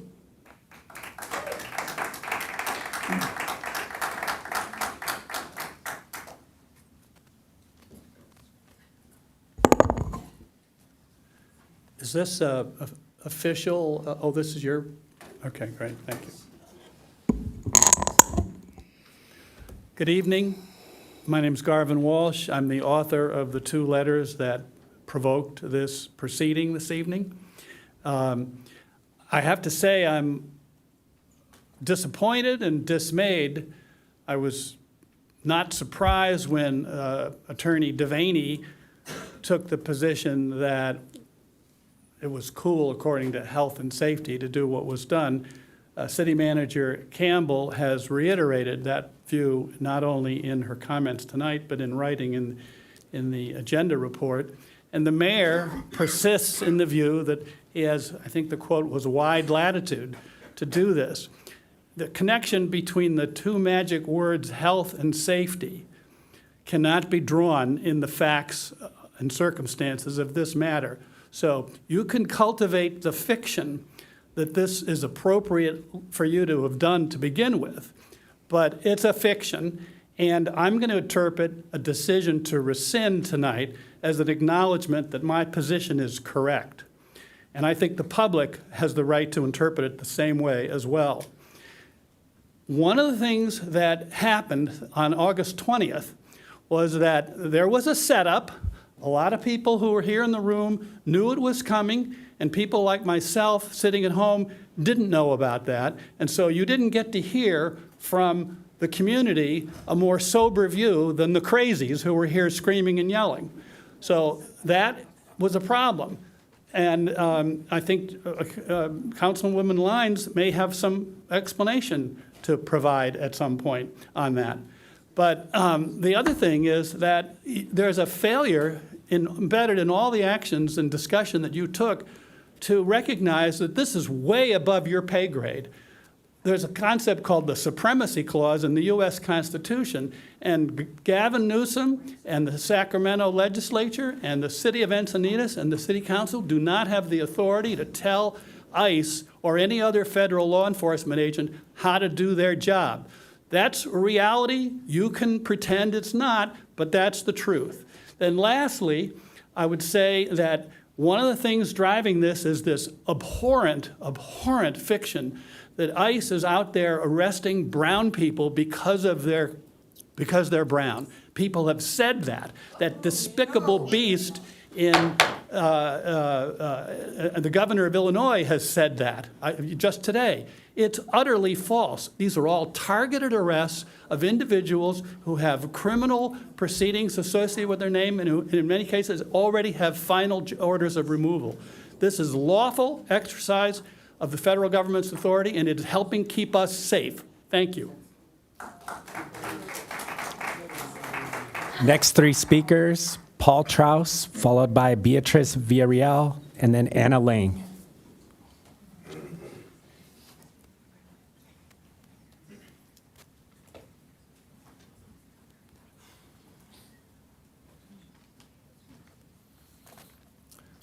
Thank you. I am here to encourage you to vote no and to reaffirm the courageous actions you took in your prior meeting. You can delay, but you cannot hide. The issue is not one of politics. It is not one of the role of various levels of government, and it is not one of fealty to a particular man, regardless of who he is. Rather, it is an issue of individual morality, of our own responsibility to others, and our commitment to democracy and due process. It is an issue of support of our children and their future. What sort of life do we want for our kids? What sort of example do we want to set for them about our moral courage? What do we want them to think is acceptable behavior in the public square? Labeling people as crazies? No, no. I'm a relatively conservative, college-educated, white guy of Jewish heritage. When I am gone, I do not want my grandkids to say, I stood by and did nothing when the people in masks came for us. Thank you.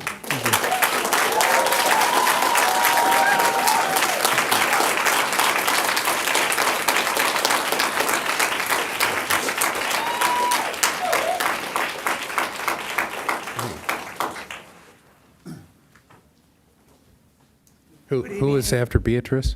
Good evening. I'm Dr. Beatriz Villarreal from Mano a Mano Foundation, and this is my second time here, and I'm in shock of what I just heard. I mean, you are amazing, really. I don't know where that guy lives, but I work with the Latino community, and we are in fear. There's a lot of arrest and kidnapping from federal agencies, federal agents who are taking our families, who are breaking families in front of their kids with no official warrant or official paperwork. They just get in and get out, with people they feel that they're undocumented.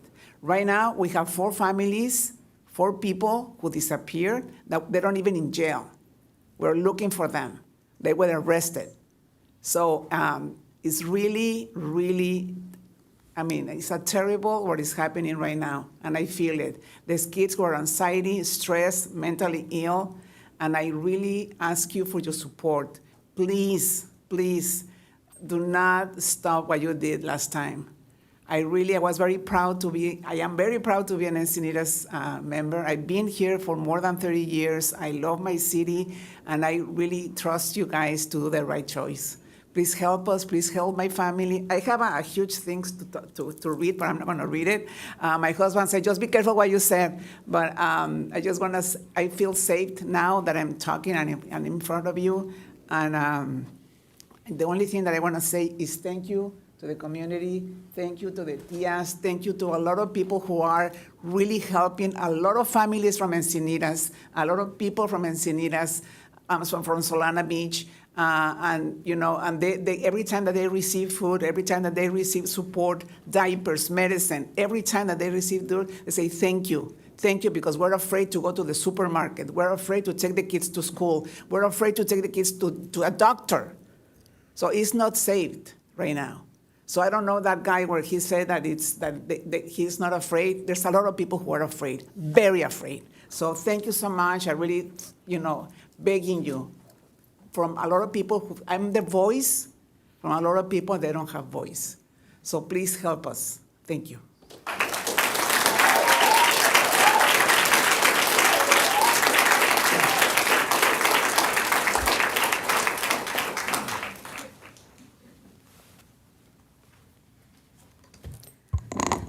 Good evening.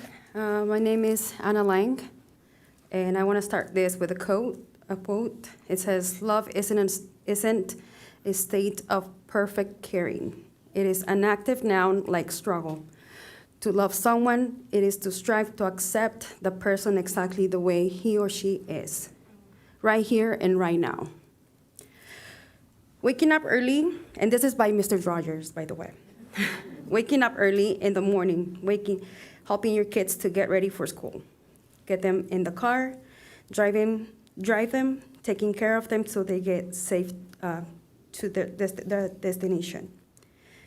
You and your head are thinking how much of a work you have for the day, but need to get it done ASAP so you can start another one. Because rent is coming up and bills.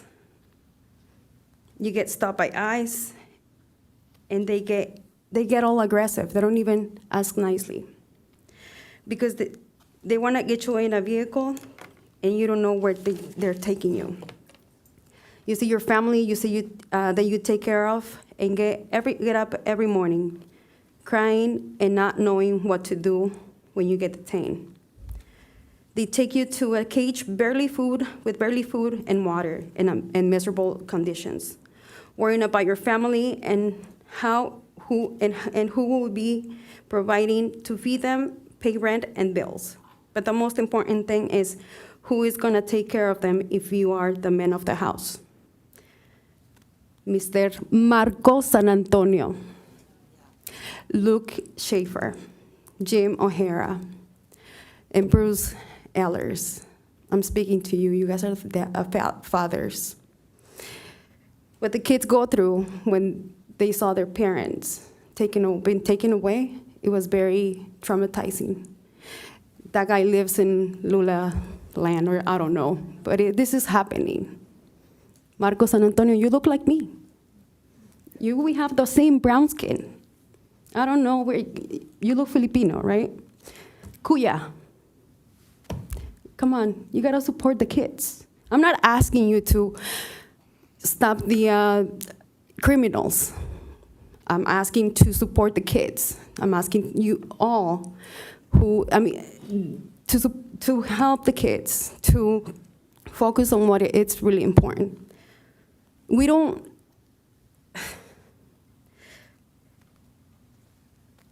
sorry.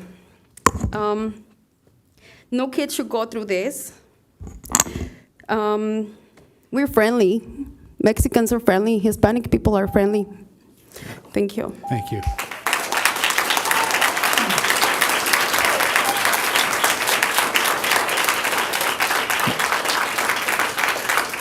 Next three speakers, Marlon Taylor, followed by Molly Woods Drakes, and then Deanne Sabick.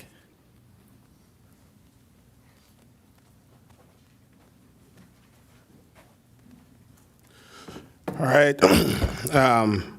Good evening, Mayor and council members. Thank you for the opportunity to speak.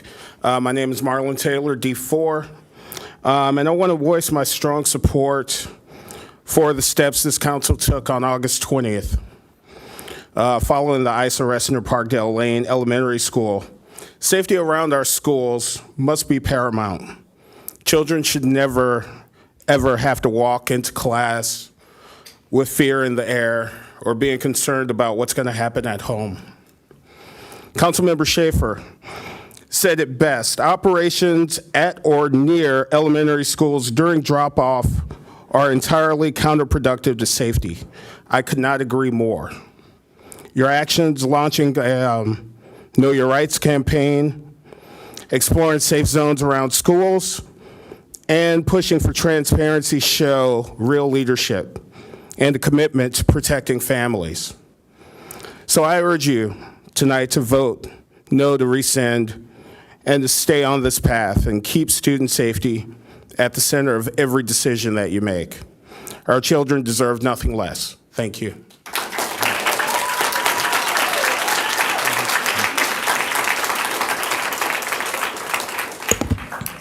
Good evening. I'm here tonight as part of a community deeply committed to protecting all families in Encinitas.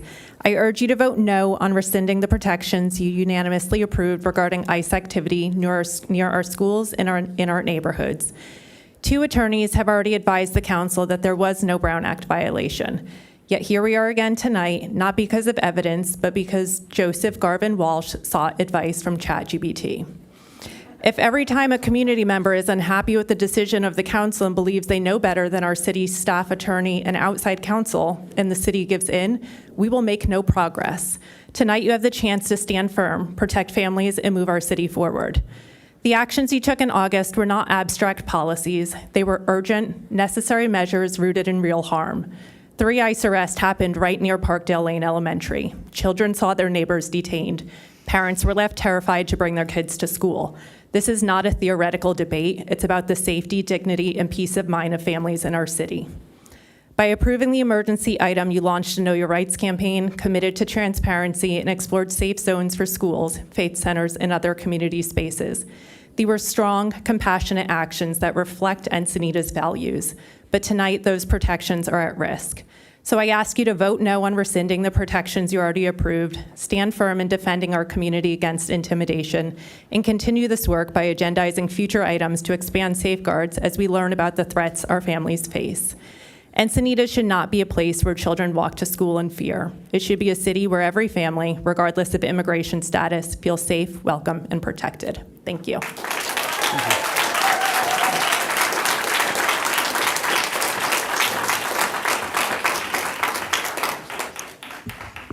Hello, Council. I'm Deanne Sabeck, a local artist and resident. I've been here 30 years now. I love this city. It is a phenomenal place. And it's really hard for me to believe that you even consider not fighting against this fascist federal government action that is taking place across our country, because our community is precious, and this community has a lot of Hispanic immigrants. They are part of our community, a very rich part of our community, and they have always been a rich part of our community. So we need to protect them. However you can do it. I realize there are legal limits, but come on, where are we? I suddenly feel like I've been plunged into fascist Germany or something. So please do not rescind what you did. I think what you did was brave and good, and I think almost everyone in the community feels that way and feels somewhat protected by what you did. And I praise you for doing it, and I would consider that a very, very good move on your part, and please don't back down on it. Stand strong.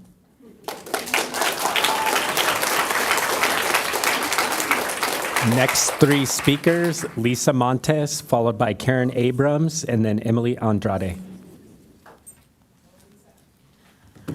Good evening, City Council. I am Lisa Montes. I am a granddaughter of Jose and Felicitas Montes, who moved to Encinitas in the early 1920s. They fled Mexico, the Mexican Revolution, and brought 3 children with them. They had 14 children. My father was born here in Encinitas in 1926. Went to schools here, and also was a proud, served in the armed forces, and it was very proud of making this country great. All of my aunts and uncles made this country great. They were from Mexico, and they had to flee Mexico because my grandfather's life was threatened. I see many of these families in that same situation where they've left their country, they came to America for a better life. And I really believe that our children and our families need to be protected. Everyone in this country, I don't care if you're undocumented, has a constitutional right. Every person has due process rights in this country, and their First and Fourth Amendment as well in the Constitution. And ICE coming into near a school is not right. It's traumatizing not only our children, but it's also traumatizing those children that happen to be walking to school and see their friends' parents get taken in with no due process, no judicial warrants or anything like that. And also our ICE, many of them are masked, and they don't answer your questions as to who they are. This needs to stop, and I encourage the City Council to continue with your unanimous decision and move forward. Let's protect our families here in Encinitas and keep our children safe so that they can learn as much as they can in this country. Thank you so much.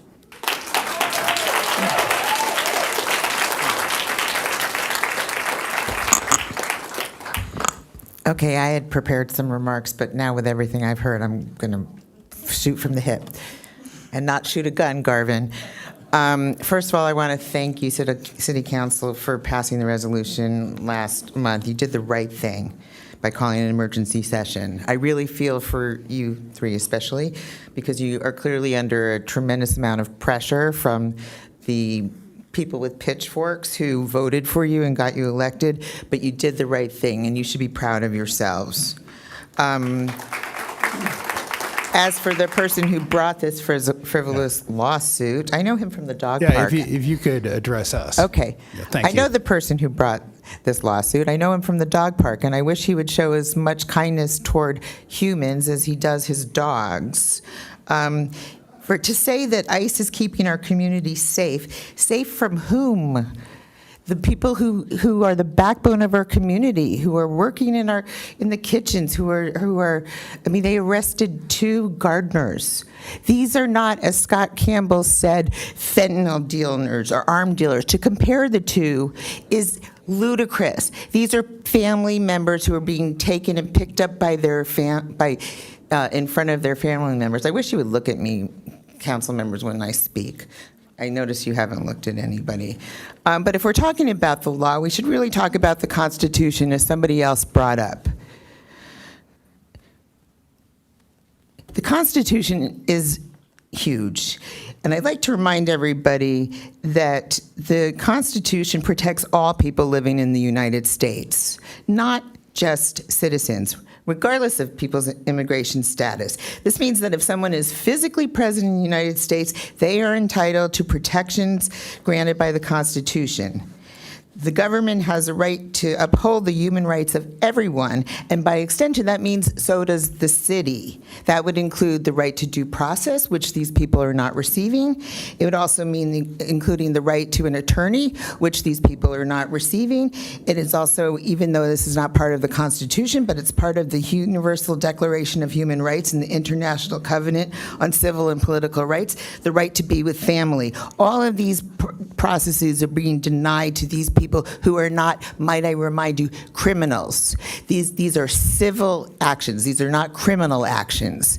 So they deserve to be treated the same as a fentanyl dealer or an arms dealer.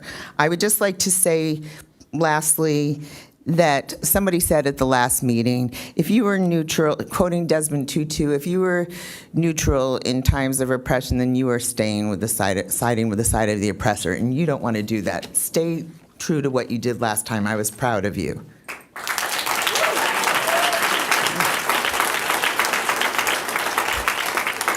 Good evening. My name's Emily Andrade. I am a citizen and a resident of Encinitas, and I have been for 25 years. I am currently a member of the Encinitas Union School District Board of Education, and I have been for 15 years. Prior to that, I was a teacher, a reading specialist, a vice principal, a curriculum coordinator, and eventually assistant superintendent in the Santee School District. But from 1989 to 2006, I was a principal in Encinitas and principal of Bruce's Kids. I share that with you because I want you to understand that I have over 50 years of experience in the educational community, and because of that, I am here tonight. I care and have always cared about the safety of our families and our children. That has been a major priority to me. Now I'm going to put on my glasses. I am not here as a board member. I am speaking to you this evening as a citizen, community member, parent, and a retired educator who loves Encinitas and wants to keep it safe and free from judgment for all of our children and families. My ask is that you, our city council, support the 8 actions you took at the August 25th city council meeting and ensure that all of them are followed through with. And I appreciate the fact that you've already instituted a few of them. We must do everything we can to protect the areas around our schools and assure that our children and their families may attend safely. What would happen if our families didn't feel safe to bring their children to school? What will happen to those children and their futures? What I do know about many of the families is that they are hard workers doing everything they can to give their family a decent and better life. We can all have different opinions about the politics, but I think we all need to stand up for some of our most vulnerable families and their children. My daughter said I shouldn't share this part, but I'm going to. I am a Christian. I am a practicing Christian. I try to read my Bible every single day, and I attend church. But I thought I would share what the King James Bible tells us, to love one another. And it doesn't say it once. It says it 13 times. And I looked up something today, and believers.org states that Jesus tells us to love our neighbor by totally altering our plans and path to go above and beyond in caring for people without ever expecting anything in return. I think that is our job. I think that's our job as...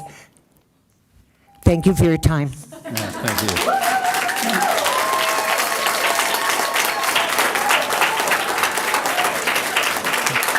Next three speakers, Catherine Stenger, followed by Elena Thompson, and then Nicola Ranson.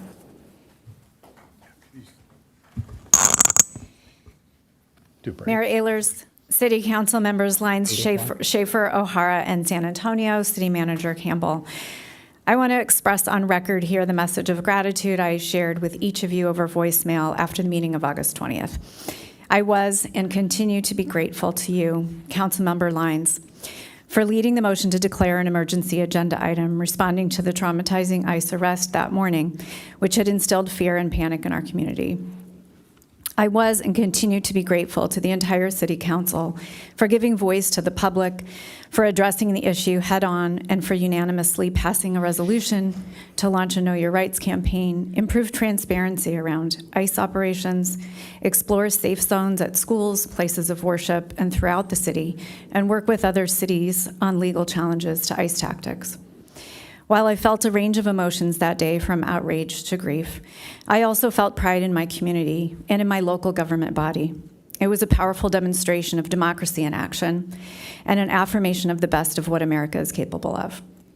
I ask you to remain consistent tonight by once again putting politics, rhetoric, and propaganda aside to prioritize fundamental human rights, dignity, and belonging.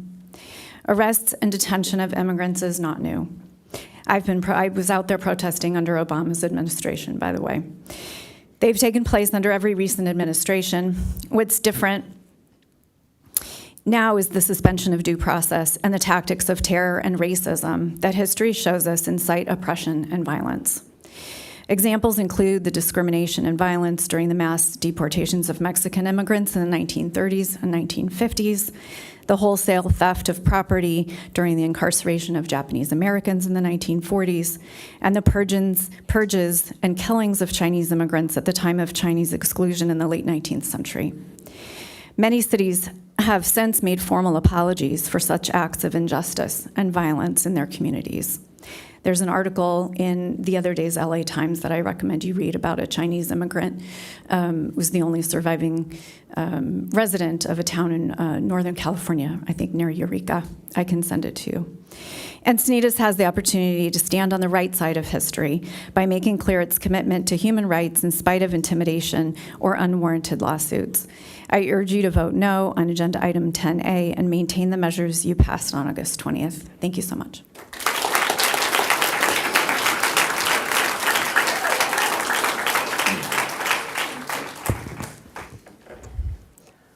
Hi, everyone. Elena Thompson. And boy, is this a political hot potato. I was out of town for 2 weeks and came back and learned about this, and I feel for you. And I feel for all the people who are on the wrong side of this equation right now. But nonetheless, when we look at what the city's role is and the jurisdiction that you have, it seems that this is out of your playbook and out of your jurisdiction. We all elected you to focus on Encinitas issues, and that's our safety and well-being, and that's our infrastructure, and the other things that you've outlined very clearly in your strategic plan. And I would urge you to come back to that, because as a prior speaker said, where will this go from here? We will lose all of the time and traction that you're here to do and all of the staff is here to do on our behalf. So I think you're treading on a dangerous topic that, again, is outside of your jurisdiction, as important as it is. And I'm not saying it's not important. But I did do a little research and looked up, just want to make sure, we talk about ICE, and so everybody knows it's Immigration and Customs Enforcement. And these are the people I see every time I fly home from Mexico, my second home, where they want to see my passport. So that's what ICE is. And in fact, in 1993, Bill Clinton made the law allowing ICE to actually deport illegal residents, okay? In 2017, California became a sanctuary state with Senate Bill 54. And at that time, local law enforcement was restricted from assisting ICE. Education, fun fact. And back in 2020, in fact, ICE was very active in San Diego. And I don't even remember that, but they were very active and they arrested over 124 people, I read in a San Diego Union article. So these activities aren't new, and they've even taken place in Encinitas. So past councils never even talked about it for whatever reason. I think recognizing it wasn't within the jurisdiction of the city to be dealing with federal issues, okay? These are federal issues. And today there are 17 sanctuary states in the U.S., which is interesting too. Out of all our states, there's 17 that host this. California is one of them.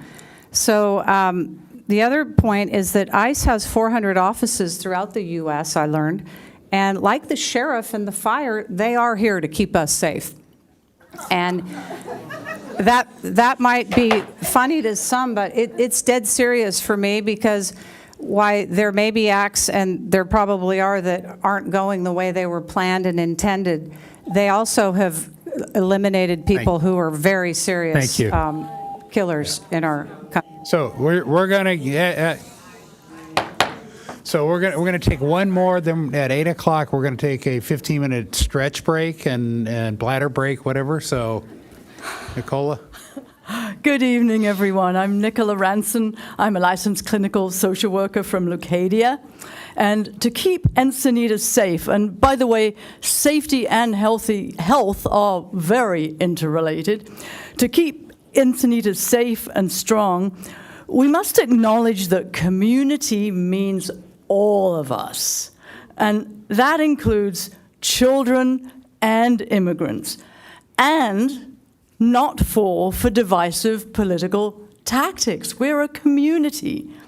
There's a manipulative strategy where those who speak out are blamed in order to silence and intimidate, and that's commonly called gaslighting. I understand that the move to rescind the safety measures that you passed on August 20th is due to a letter from a Republican committee member who characterized the hundreds attending that meeting as a group of, quote, angry, hysterical activists, or as we heard tonight, crazies. I was actually here, and what I saw was a group of citizens who passionately spoke up for our most vulnerable people and asked you for your help. Thank you for listening, for mitigating the emergency by putting politics aside and taking action. And by the way, you were incredibly clear about the jurisdiction of your actions. You absolutely said, no, we can't interfere with federal moves, but we begged you to say, well, what can you do? We just wanted you to do something, and you did. You did your job. And Mayor Ehlers, I saw, effectively maintained order and civility. The one time people called out something rude, you stopped it immediately, and the crowd responded. So last week, Councilman San Antonio stated that he found the crowd that night intimidating. And I'm really sorry if any of you felt intimidated by the distress of the high school student, the teacher, the parent, and anyone else who spoke out that night, by the distress of your constituents that was being expressed. But let me remind you that you are the ones in power. We are not racially profiling you or wearing masks or dragging people out of trucks in front of school kids. please don't politicize this nonpartisan issue of community safety by gaslighting and creating divisions among us. Asking our leaders' support for safety and due process is not a radical request. Thank you. And so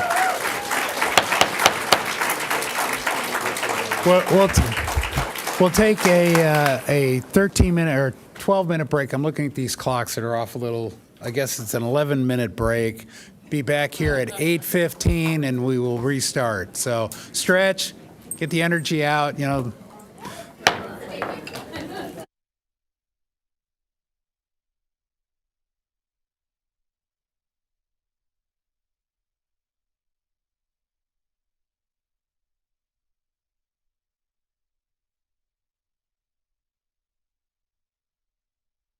I don't know, it was a long-winded...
If everybody, can you hear me? Hello?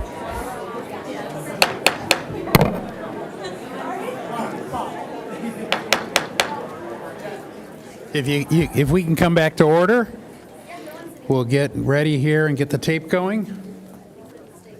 We ready to go? Okay. If we'll all come to order and quiet down in the conversations, and we will call up the next three speakers. Next three speakers, Adriana Escobedo, followed by Andrew Graber. Yeah. And Valerie Trena.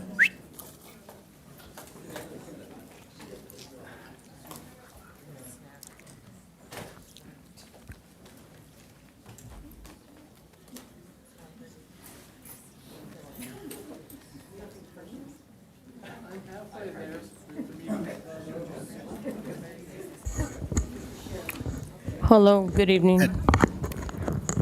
We can actually, there's a switch on the right side down in front on the podium. This one?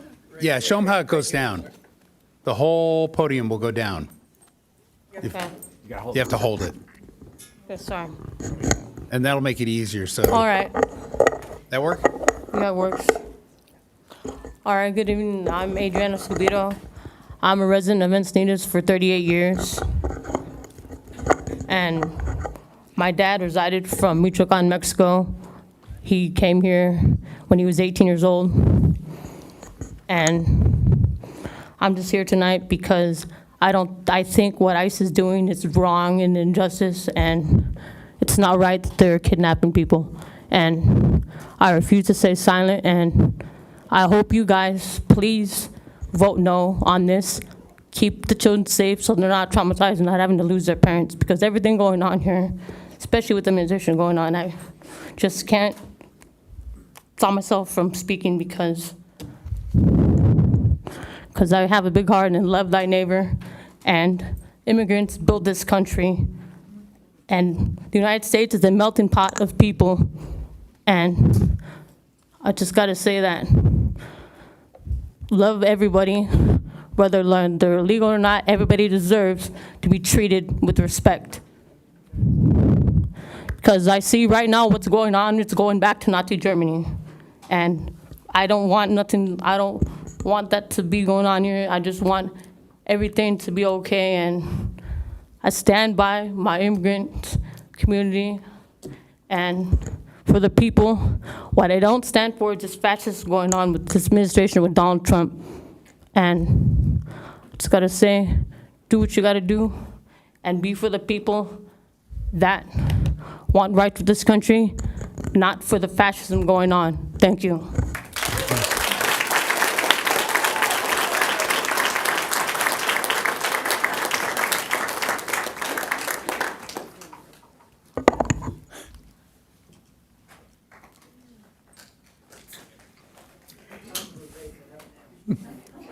And you can How high go does up. this go? We're going from one extreme to the other. Yeah. Give me a second. Don't start it. I'm just. No, your time will not start until you're ready. I'm ready. So first off, hello. Thank you, council members, for hearing me today. I'm very happy I could be here. Your name? My name is Andrew Graber, and I am a father of a first grade special needs student at Parkdale Lane Elementary School. I am standing here today in strong opposition to rescinding emergency item 7 from the August 20th council city meeting. The issue at hand is about student safety, not politics or immigration policy. When law enforcement plans operations in school safe zones, they are expected to follow clear protocols, including giving advance notice to school officials. ICE did not do this. Their failure directly endangered children. If ICE is targeting people it considers dangerous criminals, the risk of escalation, including suspects fighting back or drawing weapons, becomes even higher. When this happens near sidewalks and drop-off areas where children are present, the risk to bystanders is immediate and unacceptable. Using multiple vehicles to cut off suspects in a school zone without notifying the school in advance also risks violating California's reckless driving laws, Vehicle Code 23103. School zones are meant to be safe places, not sites of high conflict enforcement. Parents like me who cannot always use the drop-off lane directly in the school zone must park on the side of the street and walk my special needs student to school. That is a requirement for us who are in the special needs programs. For children with mental disabilities, the sudden change in routine, like being diverted from their usual walking path, can be especially dangerous. My son could bolt out into traffic if his routine is simply disrupted. For children with physical disabilities, there may not even be a divertible path available to the school. At the August 20th meeting, the council correctly recognized that ICE's actions, armed agents operating outside of established protocol in a crowded school area, posed a serious public safety risk. California courts have recognized that city councils have the flexibility to act quickly when public welfare is at stake. See Shapiro versus San Diego City Council in 2002. The immediacy expectation of the Brown Act is not limited to disasters. It applies whenever conditions require attention at the earliest practicable time. See San Joaquin Raptor Rescue Center versus County of Merced in 2013. The argument that ICE enforcement is foreseeable misses the point. While immigration enforcement generally exists, the specific events here, the failure to adhere to standard protocol, the armed agents forcing children off the sidewalks, and escalating danger in a school zone, arose only after the agenda was posted. Courts have said that newly emergent facts creating immediate risk are enough to justify late action. See Galbiso versus Orosi Public Utility District 2008. Rescinding the Brown Act would send a troubling message that our children's safety can be pushed aside. Thank you. Okay, sorry.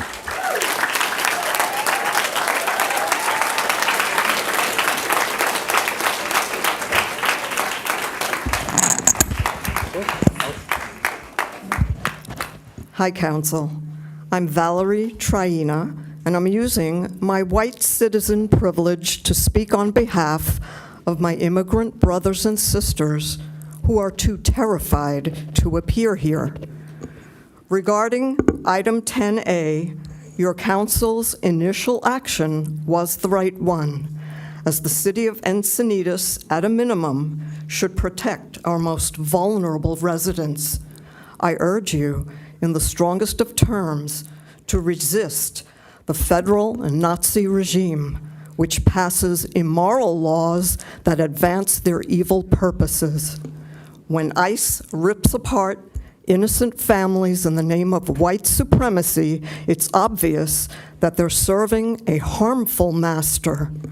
As the wise Edmund Burke opined, the only thing necessary for the triumph of evil is for good men to do nothing. Please act in favor of our immigrant neighbors.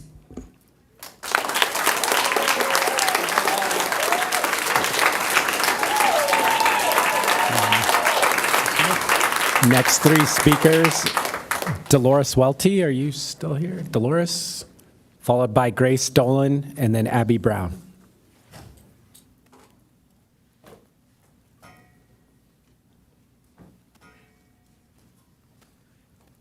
Hi, Dolores Welty, Leucadia, 2076 Sheridan Road.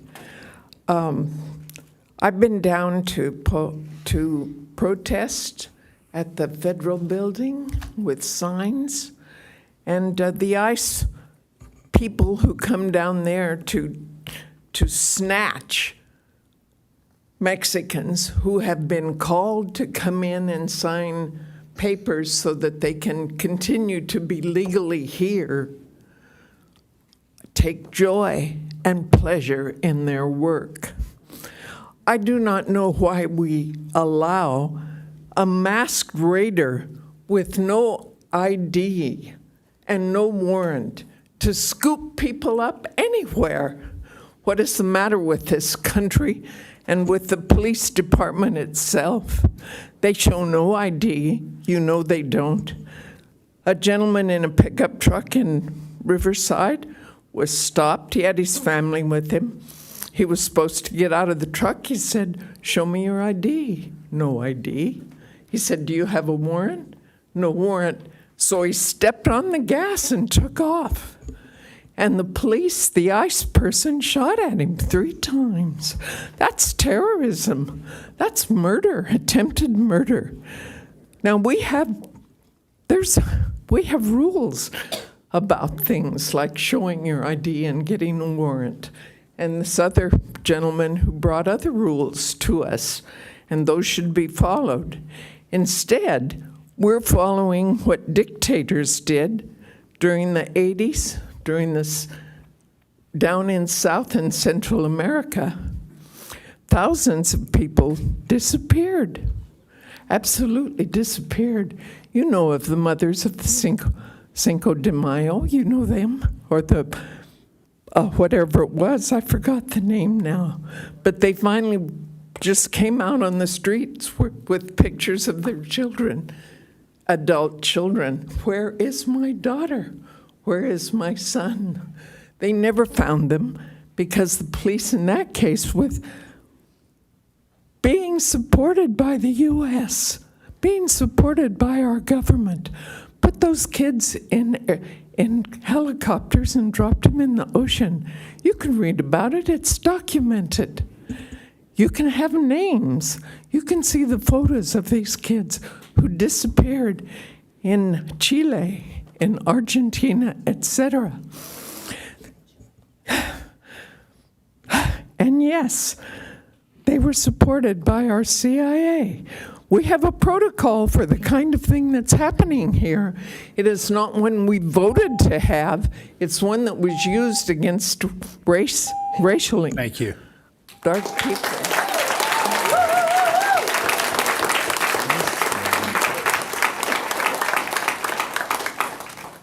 Hi, Grace Dolan, Leucadia. I am a parent at the Encinitas Union School District and also a teacher. I'm a substitute teacher on campus several days a week. And I moved here actually 5 years ago when my children were first starting grade school because I wanted to find a place where my kids could, grow up in a really safe place.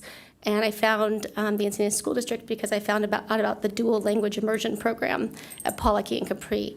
And I just fell in love with this place. I've actually traveled, I've traveled to over 50 countries and have seen, third world, how people live in third world countries. And I've seen kids, sleeping in cardboard cutouts. And when I was in Puerto Rico, I saw Dominican people coming in boats and trying to get free. And these people were escaping the waterways between the Dominican Republic and Puerto Rico are not easy waterways. I mean, a lot of these people were willing to die to get to safety because of escaping horrors in their country. And just because a lot of us were lucky enough to be born in a place where we had a bed and a house over our head shouldn't be a reason to shun others who weren't as fortunate as us. And as a teacher on campus, I know several families who have stopped coming to school. Okay? These people, not even all of them are Latinos. A lot of them are not coming to school because they don't want their kids to see what's happening. And so what are they going to do? They're going to, have to homeschool them. And it's a lot for parents to think about. Right now, I should be home actually putting my kids to sleep. But I felt like this was so important. I wanted to be here. And I know there's a lot of people who said, very eloquent stuff, but I just want you to know that there's a lot of parents that couldn't be here tonight because they're putting their kids to bed. But they want their kids to stay safe, and they want their kids to go to school. Thank you.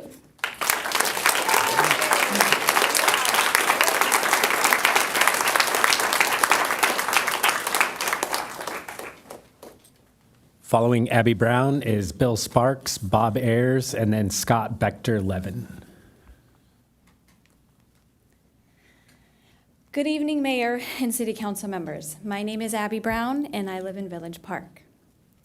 I urge you to uphold the action items from the emergency meeting on August 20th. What I witnessed on August 20th, and then again firsthand just 2 days later, was cruelty that no child or community should ever have to see. Let me set the scene. It's Friday morning, August 22nd, at exactly 8:30 a.m. A peaceful, family-friendly protest organized by parents at our local intersection was terrorized when numerous unmarked cars pulled up and surrounded a landscaping pickup truck. Thankfully, no children were present at that moment. But this wasn't any intersection. This is a designated school crossing where our children walk each day to attend school. And it's the same corner where just 2 days earlier, ICE agents abducted an EUSD parent while kids, including mine, were on their way to school. What happened was indistinguishable from a kidnapping. Masked men jumped out of unmarked vehicles, seized 2 men from a truck without showing identification or a warrant, and tossed them into a van. It looked like a scene from a movie minus the cloth sack over their head. It was frightening to witness as an adult. Imagine the impact on our children. If these so-called criminals are truly dangerous, why are these operations being conducted in front of our children in family-friendly gatherings? Not once, but twice in the same week. If the goal was to scare us into silence, it backfired. Instead, you have awakened a community of passionate parents, myself included. We demand safe zones around all schools. Children should never be forced to witness raids that look like kidnappings. Transparency and accountability. ICE must identify themselves and show a warrant. Dignity in enforcement. Treating people like humans. Allow individuals the opportunity to show identification and understand what is happening. If these individuals are in fact criminals and pose a genuine threat, I can assure you we want our community and children protected. We want due process conducted in a way that ensures safety and preserves dignity. But please do not call someone a criminal simply because they are undocumented, working hard, and thriving to provide a better family for their children. It is up to us to advocate and put pressure on our government to create a fair, accessible process that allows people to be here legally and continue contributing to our community. Our children deserve to walk to school without fear. Our neighbors deserve dignity, and our government owes us transparency and accountability. Until that happens, we will keep speaking out.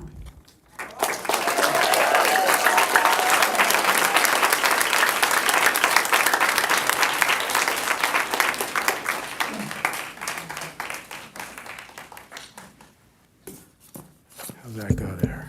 Let's stand. Good evening, Encinitas City Council members. My name is Bill Sparks. My wife, Sarah Garfield, submitted this letter to your offices earlier today. We are also the co-founders of Los Angelitos de Encinitas. It's an Encinitas charity, Little Angels of Encinitas, that advocates for low-income children throughout the city so they can participate in youth sports, including soccer, swimming, get to participate in affordable after-school programs and academic assistance as needed. I'm going to enter her letter tonight in Spanish, if you'll permit me. Estimados miembros del municipio de Encinitas, es sumamente frustrante escribir otra carta según un tema que ya fue decidida 100% por ustedes el día 20 de agosto aquí en este mismo salón. La demanda pendiente que fue sobre una técnica es no más una distracción a lo que es tratar todos los residentes de Encinitas de manera humana. En un tiempo de asaltos por ICE en nuestras calles, tenemos no más preguntas. ¿Por qué no quieren una campaña de lo que es saber sus derechos en inglés y español? ¿Por qué no quieren mejorar la transparencia alrededor de las operaciones de ICE? ¿Y por qué no quieren explorar tener lo que es zonas seguras en las escuelas nuestras, las iglesias nuestras y las calles nuestras? Últimamente, queremos pedir por qué no quieren tratar con otras ciudades en los mismos retos legales. Todos los residentes de Encinitas deben de sentirse seguros, no importa su estatus inmigratorio. hay un dicho que dice, es en tiempos difíciles, turbulentes, que mostramos quién somos. Si hay algunos de nosotros que no estamos seguros, no hay ninguno de nosotros que estamos seguros. Entonces, a final de cuentas, pedimos seguir por adelante con su voto del día 20 de agosto y lo firmamos con desesperación, frustración y esperanza de corazón. Muchas gracias.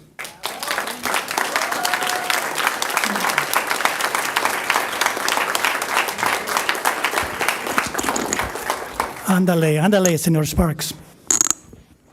Bob Ayers, Encinitas resident.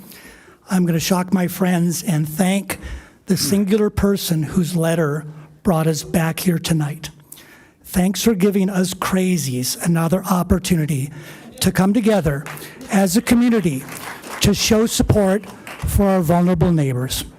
I am energized to hear from so many of my neighbors as they reject a carefully crafted justification of racism. Donald Trump has created a new world. He doesn't want enforcement. He wants to terrorize the community. They want us to get comfortable with the violence so they can be more violent. We are in new times. People are feeling helpless about what can be done. Helplessness turns to frustration. When we feel frustrated, we turn to our leaders, and that's you. I know you feel our frustration. I only ask two things. One, don't ever say you've done all you can do. There's always something more you can do. As a lawyer and proud to be a colleague of the city's attorney, the 8 items you have chosen do not violate the Supremacy Clause. They are in your pay grade. 2, procedurally, whether the earlier matter is rescinded or not is not the big point tonight. What is the big point is that we all demand that you do not dare turn your back on the bold resolutions and staff directions you unanimously approved in August. We are counting on you to do your job. You do what you can to find ways to compassionately protect all of our residents. Thank you.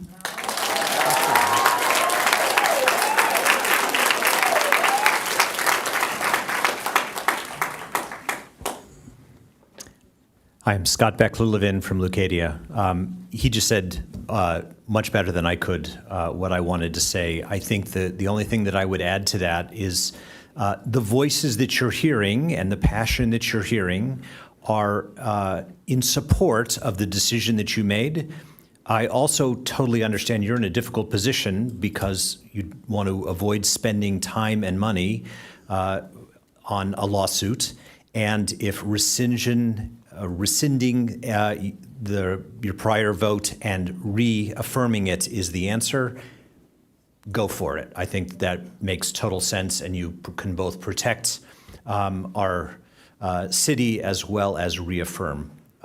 What would be a disaster is if you back away from your commitment, given the passion of the people that are here, given the time that everyone had, and given the balance of this community. I would feel completely comfortable in your role taking another unanimous vote in support of this. How we treat our most vulnerable people, how we treat immigrants regardless of their status is absolutely what we need to do as individuals here in the community. And of course, there are federal rules about what ICE can and cannot do.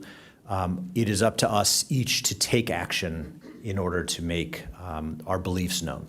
Thank you.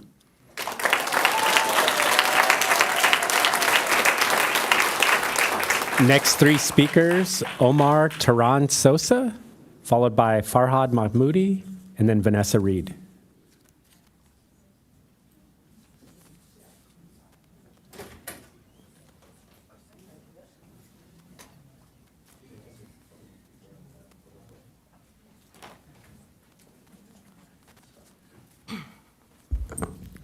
Hi, good evening, Council. This is Omar with Chair Tara Lawson-Reamer. The chair is deeply concerned about the lack of transparency and the violation of people's constitutional rights and due process. We applaud the efforts of the Encinitas City Council and stand behind any efforts to protect due process, provide transparency, and ensure people's individuals' rights are not violated. That's why our office is advancing these 3 urgent priorities to defend freedom and dignity in San Diego County. First, the Immigrant Legal Defense Program. 4 years ago, Supervisor Lawson Reamer launched the nation's first immigrant legal defense program on the southern border. This program ensures that people detained and facing deportation in San Diego are not forced to stand alone in court without a lawyer. Access to counsel is decisive. Without a lawyer, people win just 5% of cases. With a lawyer, 66% prevail, families stay together, and justice is served.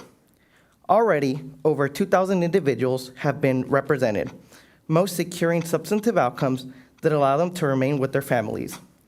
And we're not done. President Trump just ended the Unaccompanied Children's Program,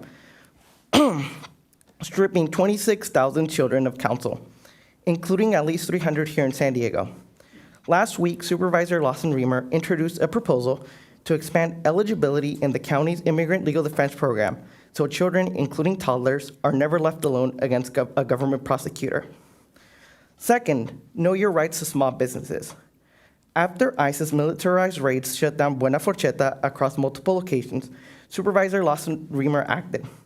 She proposed a region-wide Know Your Rights training program for businesses owners, now run by the county's Office of Labor Standards and Enforcement.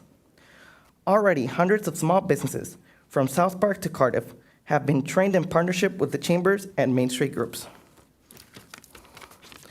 The third is the Nonviolent Direct Action training. Most recently, Supervisor Lawson Reamer partnered with grassroots and labor organizations to train over 600 residents in nonviolent direct action tactics at the convention center. Thank you, the mayor and council members for your actions a couple weeks ago. If there's anything our office can do to support your efforts, don't hesitate to reach out to our office. Thank you so much for listening to me.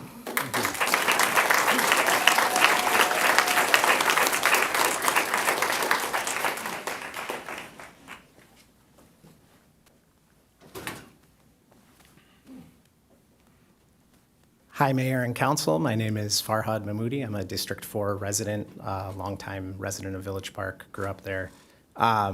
And I'm going to break the rules that you set at the beginning, Mayor Ehlers, and address individual members of the council. But I'm going to say nice things, so I think that Captain Watts will leave me alone. But I think the whole idea is you're addressing the council. Absolutely. But seriously, I want to acknowledge and commend and thank each and every one of you for what you did on August 20th and in the days afterwards. Councilmember San Antonio, Mayor Ehlers, you actually showed up in Village Park and spoke to residents and checked in on us and took our temperature. Deputy Mayor Lyons, thank you for showing the wherewithal that you did on August 20th to bring the agenda item forward so that we could address something that the community was concerned about. Councilmember O'Hara, thank you for your vote and also for giving us a recess because I had to go to the bathroom too. And Councilmember Schaefer, I saved you for last intentionally because I think the statement that you made on August 20th really, really hit the nail on the head. And you were absolutely right when you said that these types of enforcement actions make our community less safe. They don't make it more safe. And if that's the goal, they're not succeeding. And I want to make sure, apart from thanking you for what you did on August 20th, addressing a couple of the things that prior speakers have brought up tonight, one of which is this notion that passing a resolution like this is outside of your purview or your jurisdiction. Mayor Ehlers, you and I talked a little bit about this. This feels like an issue of local control and an issue of public safety, which I know are things that you all are very concerned about. And I know that you all are not shy about situations where a different jurisdiction tells you something that is not the right fit for Encinitas, and you want to protect our community and protect our citizens. And this is an opportunity to do so, and you did that on August 20th, and so I couldn't more wholeheartedly support you in doing that again tonight. The second thing that I want to address is some folks are talking about how we have agitators in the room, or maybe the opinions here don't represent those of the community. I was here on August 20th. I was sitting in the overflow room. there was like a portion basically of my daughter's Girl Scout troop sitting in that room with me. So I guess I can understand. I've seen them get wired, if you want to call them crazies. That's somewhat understandable. But my parents were here tonight. It was my dad's 75th birthday, and he thought this was important enough to show up here. So this is the community showing up and speaking out and supporting you in what you did that day. And I can understand that rescission is what you might want to do in terms of the safe option because there's been threats of legal action. And I don't think anybody here would blame you if you rescinded the prior action and then just repassed the same resolution you did before and even potentially added more items. And I think everybody would understand what's going on there. It's a procedural decision, and I think it's appropriate for us to say, I don't speak on behalf of all of the community, but I know a lot of the folks in Village Park would 100% be behind you on that. So thank you for your bravery. Thank you for standing up for us.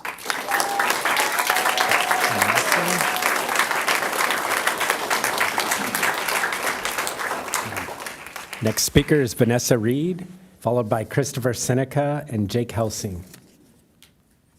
Vanessa, are you here?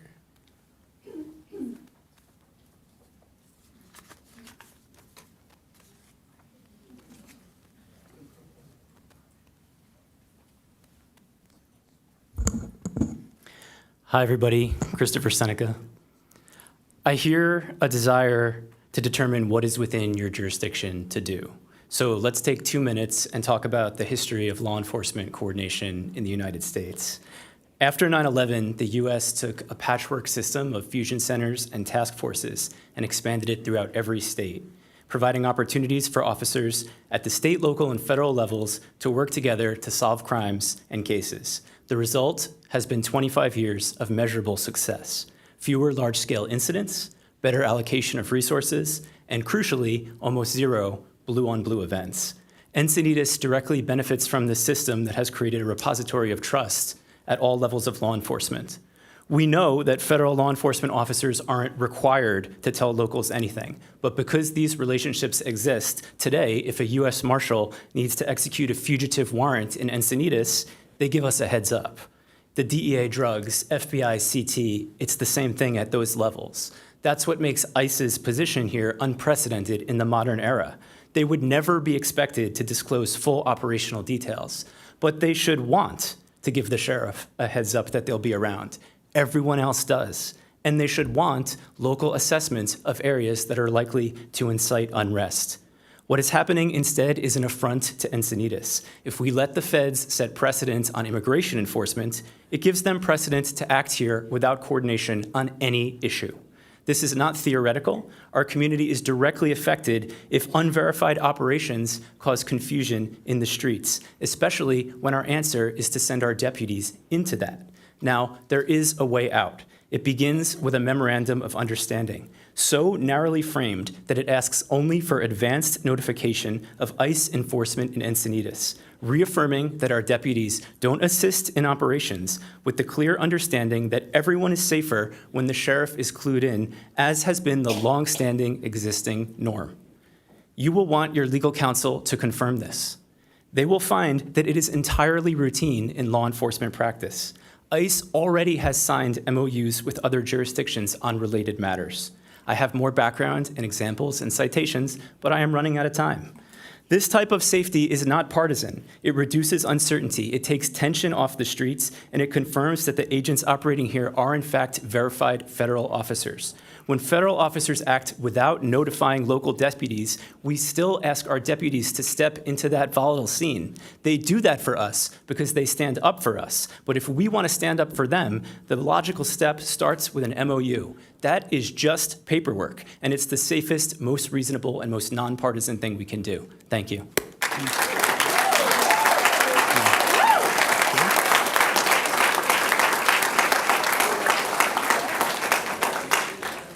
Following Jake will be Sheila Cameron, Tasha Williamson, and then Jeremy Ross.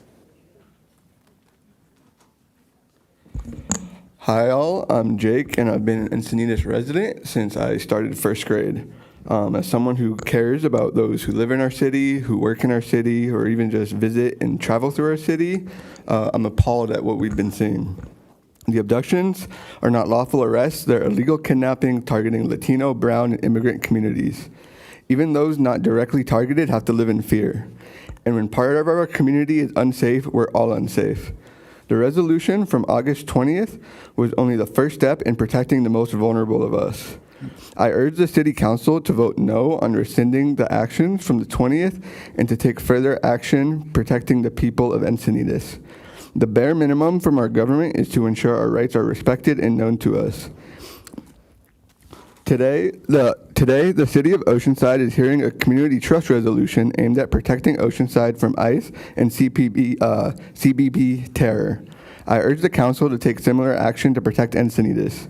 Simply not aiding ICE is not enough. It is of utmost importance that the city combat ICE to the best of our ability. Designating safe zones is not enough. The entire city must be safe from ICE. It's important to remember that no human being is illegal, especially on stolen land.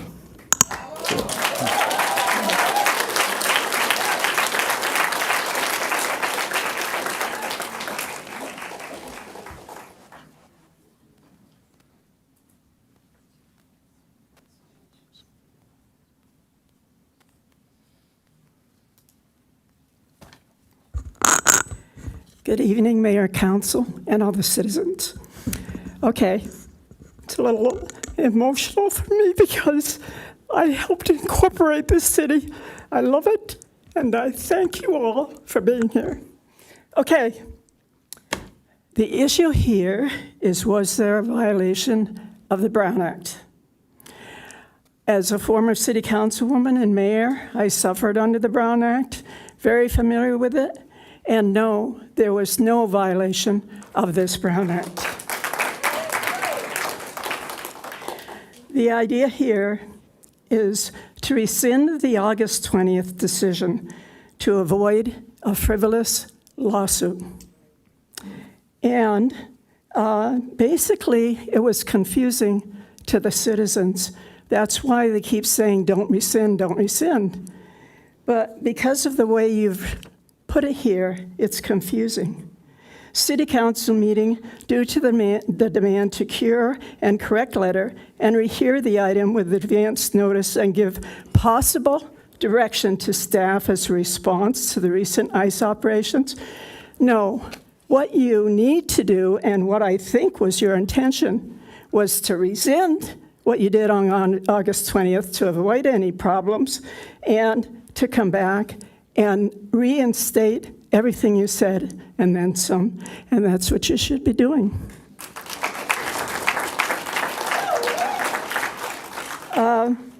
I was impressed with Mr. Graber.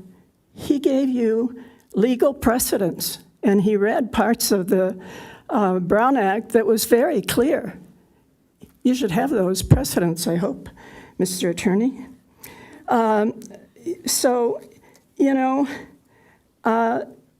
Confusion, not being clear. I don't think, and Mr. Beckel-Levin, I hope I have that right, said go ahead and rescind it and then do part 2, which is reinstate. And that's all you have to do. And I'm wearing this shirt because it says Flower Festival. Sorry, 1985. Wow. And what we were doing, we had these T-shirts to raise money for incorporation. And that was 40 years ago. So 40 years next year is our city's 40th anniversary. And 4 communities came together so that we could protect ourselves and have local control. And here we are 40 years later, still doing it. So do what you need to do. I know you're not going to disappoint people. Thank you very much.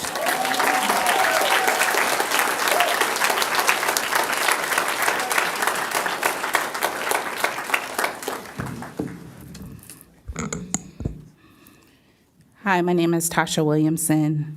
I am not a resident, but I am a consumer, and I spend my money in Encinitas. I bring my kids to the farmer's market. I buy groceries, eat at restaurants, buy furniture for business and personal needs. I pay your sales tax. I drive on these roads, and I have friends I visit here. I don't mix words. So if you are indigenous, remember they snatched your people off the land and out of their homes. If you are black, remember they snatched our people from their lands and out of their homes. If you are Jewish, remember they snatched your people off the streets and out of their homes. No human being should be placed into Otay Mesa Detention Center and MCC Federal Prison. Both have the most deplorable conditions with feces, blood, urine, not always adequate food, and water you drink from the back of the toilet. Many from MAGA who profess to the religion of Christianity must be reminded of Jesus' teachings that emphasize treating strangers with compassion and welcoming the vulnerable. For I was hungry, and you gave me something to eat, a stranger, and you welcomed me. Jesus and his family themselves were refugees who fled to escape persecution. Every time you pray in Jesus' name, be reminded you are praying to an immigrant. Many of you accepting of ICE tactics would condemn immigrants to conditions you would not accept for yourselves or your children. Look out into the crowd, and overwhelmingly, your residents are asking you to protect all people, including immigrants. Be courageous as you were August 20th.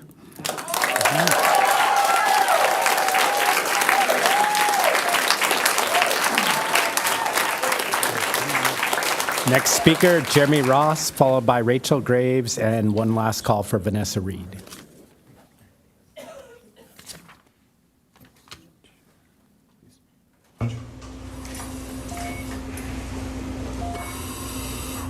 How's everything look? Looks good.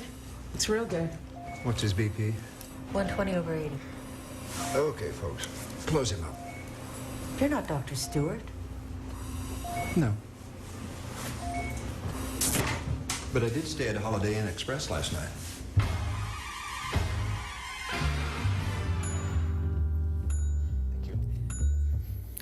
Mayor Ehlers, Deputy Mayor Lyons, Councilmember Schaefer, San Antonio, O'Hara. This isn't a Holiday Inn Express commercial. This is a public emergency. I wouldn't trust a random person off the streets with my surgery, nor should this council put weight on reckless legal threats coming from an unlicensed agitator off the streets. The emergency our city experienced on the 20th of August resulted from urgent and immediate risk to public health and safety.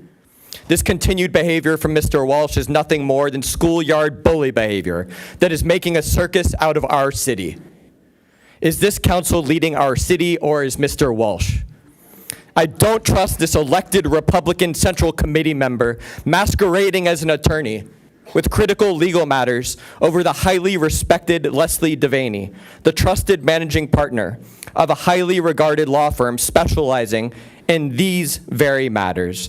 Special Counsel Devaney made it crystal clear that there was not a violation of the Brown Act on the 20th of August.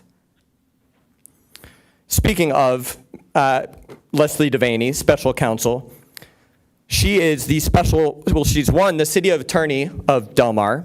She has provided special counsel services to the city of Encinitas, Escondido, San Marcos, Chula Vista, Murrieta, National City, and even the county of San Diego as well. Blue cities, red cities, purple cities, all cities. Is our city going to cower to a hyper-partisan outlier without a legal degree? A provocateur over our city attorney, who I trust, over our special counsel Devaney, that this council hired with our taxpayer dollars to evaluate this very matter? Why hire special counsel if you're going to disregard her expert determination? This madness must stop. This matter was recklessly brought to the agenda with a recommendation of rescission that goes directly against Special Counsel Devaney's recommendation. Under no circumstances should the emergency resolution be rescinded. You talk about your commitment to local control. Please ensure your actions continue to match your words. And I insist this council continues to maintain local control over our city's safety and dismisses this egomaniacal attempt at outside influence from a hyper-partisan anomaly. Thank you in advance for again doing the right thing. Thank you. Encinitas proud.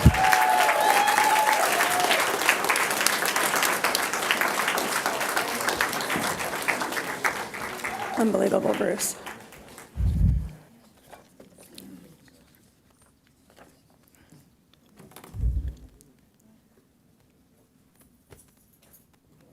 Sorry. You have the floor. Okay. My name is Rachel. Thank you for bringing us all back here tonight. I do believe it was a violation of the Brown Act from a couple of weeks ago. I'm also going to address Marco San Antonio for a second. I'm really sorry about the comments about the beautiful color of your skin. I've known you since we were 5 years old for 45 years, and it's only the last 4 weeks that I've heard people insult you for the color of your skin, and I'm disgusted by it. I'd like my time back. I would like my entire 3 minutes back. Thank you. Absolutely not. Yeah, come on, quiet, or I will have you removed. Go ahead, and we'll give you an extra 20 seconds. So go ahead. That's more than they interrupted, but that'll let you get back. You don't in the know what flow. it's like to be interrupted up here, do you? Yes, I do. Okay, well. I've spent most of my career on that side of the podium. So go ahead. You have the 3 minutes. I feel for you, Marco. Encinitas for Equality also asked my family to leave and take our votes with us simply because they didn't like the color of my husband's skin and that he didn't follow Black Lives Matter because he was black. In response to another comment, in California, the law does not specify a general radius from schools required for law enforcement notification, nor does California require, or nor does our military require notification of any of their work. I assume that the federal government doesn't either. Frankly, I was glad that a man convicted of child cruelty and drunk driving was apprehended near our schools. I don't want that person around any of our children or our parents or ourselves. With all due respect, as a military wife, this is Encinitas. You don't have control over our military. You don't have control over our federal government. The Department of Homeland Security issued a press release today. The hateful rhetoric, much of which we saw today, is contributing, I'll read what they said. The hateful rhetoric is contributing to political violence in our country and a more than 1,000% increase in assaults against our brave ICE law enforcement. Can I have my time back? This is ridiculous, Bruce. Yeah, they're pretty good right now, so go, please. And please be quiet. Unbelievable. Just be respectful. We've been I was pretty born good and raised tonight. here. I've been in this council chamber my whole life, and I can't believe what I'm experiencing. And your time is paused right now, so. Okay, I'll keep going. Get back in the swing. Every time we interrupt her, she loses some time to get there, so please don't interrupt. Let her finish. She gets 3 minutes like everyone else. Following the evil act of political violence witnessed in the country last week and 2 attempts to resist arrest resulting in severe injuries of ICE law enforcement officers, one being drugged by a car and another being hit by a car, DHS is calling on the media, leftist groups, and sanctuary politicians to end their demonizing DHS law enforcement. This hateful rhetoric is inspiring political violence in our country and assaults against our brave DHS law enforcement. On September 14th, Stephanie Wheeler is going to give me some of her time too. On September 14th, an illegal alien resisted arrest and drove his car into this ICE officer, nearly crushing him, hitting 2 other government vehicles, and sped into oncoming traffic, hitting another innocent bystander's vehicle. On September 12th, while carrying out an enforcement operation targeting a criminal illegal alien, the alien resisted arrest, attempting to flee the scene, and dragged an ICE law enforcement officer a significant distance with his car under an 18-wheeler. The officer sustained many injuries. On September 1, protesters gathered outside of an ICE facility with a guillotine in violent riots. On August 29th, Olivia Wilkins, Stephanie's giving me her time. If you'll pause for 1 minute here, hang on, stop. run over. Stephanie Willer's going to Turn off the mic. And hold for a minute. Let me run the meeting. Do we have somebody, how many other speakers do we have? Two more. Two more. Who are they? Vanessa Reed, who I don't believe is here, and then Brad Lefkowitz. Yeah, and so we don't have a donation for you to continue. Usually they need to be up here beforehand. I'm sorry. If you had the donation, I would give it to you, but I don't have it. Yeah, so, and quiet, please. Please be respectful. So with that, I think we're going to. Final speaker, Brad Lefkowitz. Hello, Mayor, Council. Proud day to be an Encinitan. One of my best friends, Farhad, said it better than I could. Chris Seneca, what a value. You guys did the right thing last time this came up, and I know you will again. But I kind of wanted to close out here and get us back on track and remind us why we're here. Mayor Ehlers, when I saw you in Village Park on Friday, after that arrest that happened on Wednesday, I mentioned that there was more tape that we had. I'm one of the admins on the account that shared that original video, not how we wanted to go viral. We had some other clips, but we weren't, really, I didn't have the skills to put them all together quickly, so I got one out that day. But I mentioned we had another one where there's an ICE officer saying that this was not the man they were looking for on Wednesday. If they want to arrest bad guys, fine. It's not safe to do so near a school. If these guys are so bad, don't pull them out of a car near kids, right?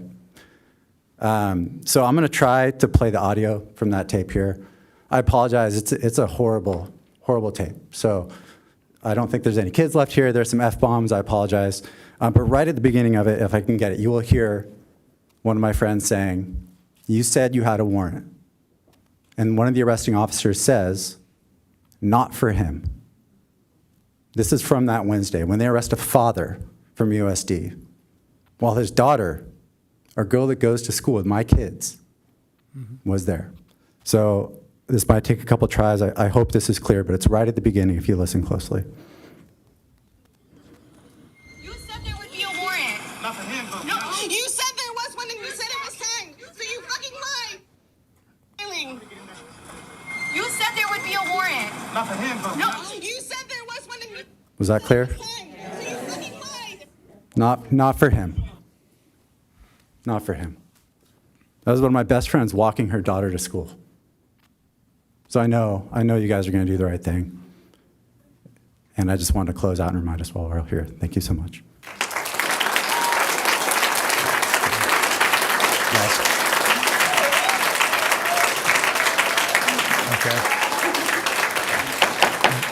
That concludes public speakers. We did have one speaker who registered support of the recommended action, but did not wish to speak, Bernie Dillon, whose name will be entered into the public record. And Vanessa, we had one that we couldn't, that must have left, right? Last call, Vanessa Reed. Okay, thank you. Okay, great.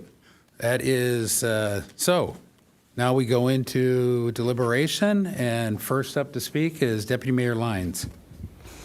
Thank you, Mayor. I really want to thank everyone who came out tonight. We all needed the opportunity to come and speak on this, and I am happy to have been able to support providing that opportunity for this item to be regularly agendized and for everyone to have the opportunity to come forward and to hear your passionate voices. I always learn so much from you all. You're brilliant. You just have such great ideas. And we're always better because of it. And this opportunity, I think, was a valuable one for all of us. Thank you. I don't want to start my talk by saying I thought this was a bad idea. I do think it's a good idea. What we are here to do is to consider this item further. There's nothing I want more than to continue to consider this item further. what's within our wheelhouse, what's within our ability, and not only that, what is our duty is to keep our community safe. And that's where we will focus, that's where I will focus. And I want you to know that we understand the limits of what we're here to do. We took the oath of office. We understand that. We are passionate about having the control that we need to keep our community safe and to move us forward in a positive way. I do want to say that I was as traumatized as I felt the community was on August 20th. I saw things in that tape that frightened me. What frightened me was that I saw a woman and a child that may have been inadvertently putting themselves in the way of harm. I also saw things I didn't understand about what the federal government was doing in our community. So I've had the opportunity to educate myself along with the rest of you and along with our city and our staff, our city manager, on getting more informed. Over the time period since August 20th, I don't know about you all, but I have learned a lot. So having had that opportunity is really valuable. I don't regret anything we did on the 20th. It was the best action we knew how to take at the time, and it was unanimously supported. For me, I feel like it was an education opportunity, and we took action right away. We immediately took action, which was helpful. And we heard tonight that there's a lot of people that supported that action, the action we took on August 20th. So thank you for affirming that today. When we have open comment and public comment, we don't always know what we're going to hear. But for me, it was very clear today. One of the things we've learned since we first brought this up August 20th is we've learned a lot about what our neighbors are doing. We've done the research. We have posted and started the involvement of Know Your Rights. That alone has helped me understand that when a federal agent comes to a person that they of interest on the street, they do not need a warrant. So there's certain circumstances when a warrant is required and certain circumstances when it's not. I'm still learning that, and I hear from a lot of you that you're still learning that too. We need to keep on learning. Sorry, I have so many notes. So as far as what I hope to achieve tonight, I'm going to tee up a few ideas. I won't make a motion yet, but I know my colleagues have been supportive, and I believe they will continue to be supportive. But what I would like to do is re-emphasize a few really important points and then go from there to advance those ideas and be specific tonight about the actions we want to take forward. Along with that, I will be supportive of rescinding the prior action, but I want you to know that the key to that is the action we will take from today, the action we take tonight, and move forward into this next phase of us addressing these specific objectives. So as far as my interest in continuing to take action, I would like to expand our Know Your Rights program. We have already said in English and Spanish, but I've gotten a lot of feedback that people really want it to be in person too. There's a lot of appetite for that. I know that we've made a lot of progress on our Freedom of Information Act communication. I think we can take it further, and I think we can look at, and this may be a kind of a tangent of that, but it has to do with communication. So I'd like the idea of a memorandum of understanding about communication to draft this for the Department of Homeland Security and for their federal actions here in our community. What it does is present to them what we feel is our local need for communication with our community. And honestly, I have some confidence that our city manager has already made some good had some good success in reporting to me that there's improved communication with the Sheriff's Department from the Department of Homeland Security. There's some improved communication already. So I think that that is still an important step. I'll focus next on schools because that's where my biggest concern is, and it's associated with the fact that they are sensitive and should be protected areas where children are. Up until January, the federal government operated under the memorandum that protected those areas. It was the specific memorandum that protected the people for the sake of the children in areas where children and family would aggregate. So up until January of this year, the federal government operated under that same objective themselves. That has been reversed now. So I think it's important for us as our local community to communicate that we do want to preserve the protection and safety of our children where children are. And that is most specifically for me around schools. And there's a couple of things we could do there, I think. There are areas that are protected as private areas on school property. I think the school districts are currently doing some communication about that with their own staff and their own parents, but I think that a broader communication and engagement with us at the city to make sure we're also helping to communicate the messaging that there are some areas where ICE agents feel they can be around schools, but then there's some areas where they would need a warrant to enter.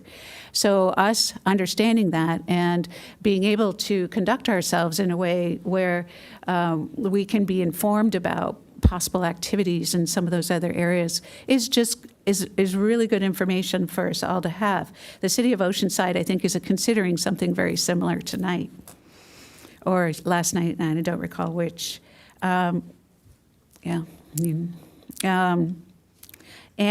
So we've started the communication with the school districts.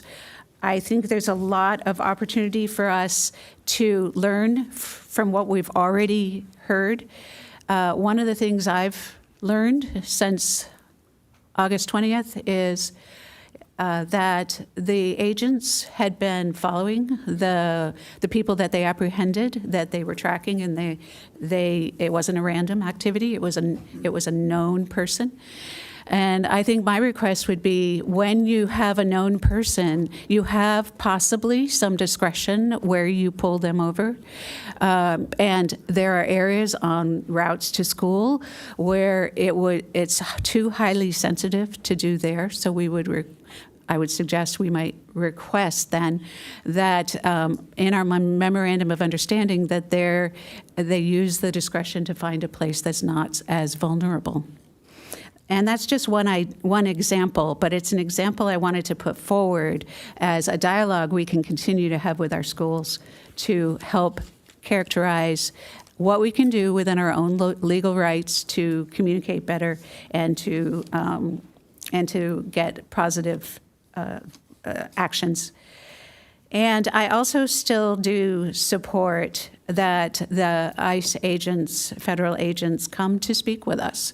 I would like to hear them and have them come to speak with our community. I also still support that we ask federal agencies with letters to join us and to communicate on what they're doing and what we would want them to help us with. I think there's I think there's an opportunity to continue to explore joining lawsuits with other entities, although we don't have any action that we've done in the in the time since the last action to report on that. And so I'll throw out those examples and save some of my time for later in the dialogue. Okay, I'll hop in next. Thank you. Thank you for everybody coming out. Thank you for behaving so well. I really appreciate that. I think it's made us far more efficient tonight. I think we have two actions in front of us tonight, and I actually found, I think, Bob Ayers, I didn't realize you're a lawyer, but I appreciate your opinion. I appreciate Farhad's opinion. I think several other people said very similar things. You understand why we might do a rescission. So I'm going to break it into the two steps as we talked before. I wanted to queue up a question for our city attorney, and that is, I understand, we have legal opinions that we did not violate the Brown Act. I still believe in that, but now I'm going to talk about being prudent and being good stewards of our money, and I'd rather be able to not put money in legal defense. I'd rather have, hey, let's go the sure route. Let's get a absolute cure. And could you comment on the prudence of doing the rescission and then doing the rehearing we've done tonight, and then deciding what we want to restore, all, more, less, whatever it might be. So I'll give you the floor. Thank you, Mr. Mayor. So the relevant procedure, we have a demand and notice to cure. So the legally prudent course of action, a legally prudent course of action, to avoid attorney's fees, both for the city and in the potential chance that for some procedural reason the challenger was found to be correct, paying their attorney's fees as well. But at a minimum, even if the city were to prevail, the city would pay significant attorney's fees just defending the action. Understand that the city attorney's office maintains what was done was correct, but nonetheless, this is a legally prudent move to avoid paying attorney's fees, to avoid inflicting expense on the city. Thank you. And so I'm going to go back. I'm going to make my motion again to rescind, but I haven't heard anything that changed my mind from where I was on the 20th. But this is legally prudent. This is good management of our city, our funds, and it leaves more money for doing the actions we want to do. So I will make the motion again to rescind. I will just briefly talk about the action that will come next. I think I already did. What I did find is there was a lot of facts missing, and I think many of the actions that we had considered and adopted and may reconsider and readopt tonight, and I support readopting, we're really gaining knowledge. There's a big void between the facts that I heard from both sides.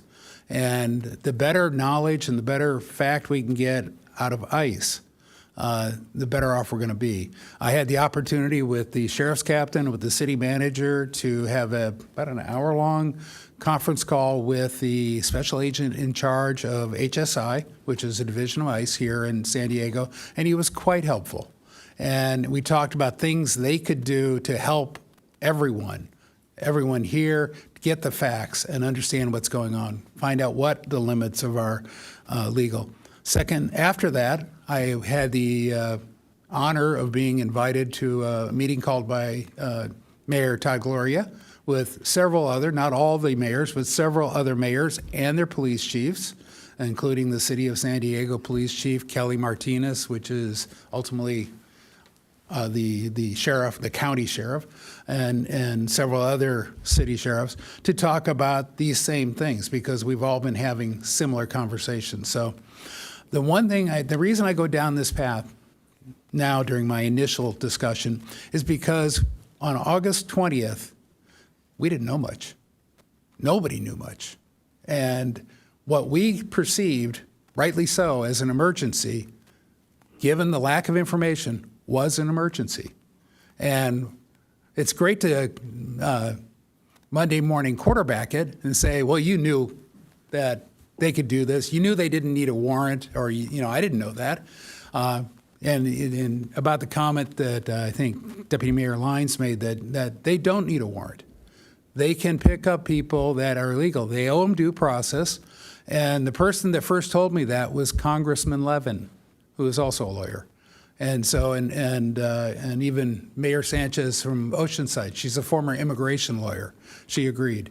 So I'm learning. We're all learning up here, but we understood the fear, the panic, the scared nature. We all were. We were all like, what is happening? And so we did perceive it as an emergency. So I'll leave it at that for now. I reserve more time later, but I will make that motion to rescind, and then hopefully I'll get a second. Councilmember O'Hara. As with Deputy Mayor Lyons, there's a lot to unpack here, and I think we have to come back to putting perspective on this. And I think that starts with kind of sitting, what are the facts and what are we looking at per what both of you mentioned, and what we're doing here tonight, rehearing this. So I look at last time we were here, to your point, we're learning a lot of information and essentially drinking from a fire hose, right? Mm-hmm. And in that time, we made a decision that we thought was in the best interest of the environment we were in. And from that time to now, we've had a resident, whether you think it's right or wrong, legally and lawfully present a question. And to that, the reaction tonight is, how do we address that question? So I think when you get to that point, I will second your measure to rescind. I think we've seen a lot tonight. We could talk about a lot of things, unfortunately, and hopefully, fortunately, going forward. And I think ultimately, this comes down to two things. And I think I mentioned it last time. Like, we don't want our residents living in fear. We also understand that there is a larger presence involved in this at this time. At the same time, when we talk about rescinding, what I think is most important here isn't how we do it. It's what we do. It's what the actions we take here tonight in the end, what we leave here with. I think that's what we need to focus on, whether it's rescinding or not rescinding. Again, right now we're motioning to rescind. If we get a vote for that, great. We'll move forward from there. I think we've seen a lot of poor characterization of everybody in this room, from each other, maybe from everywhere in this room. And we're all here because we care. Like, everybody's here because they care. So before we call each other crazies, before we all call each other anything else, we're all Encinitans. We're all here because we care about this city, care about the people in it. We care about the families and the schools and the kids. So let's not do that anymore. Let's just leave that here tonight. We got a lot out, we unpacked it all, and let's leave it. Let's move forward. I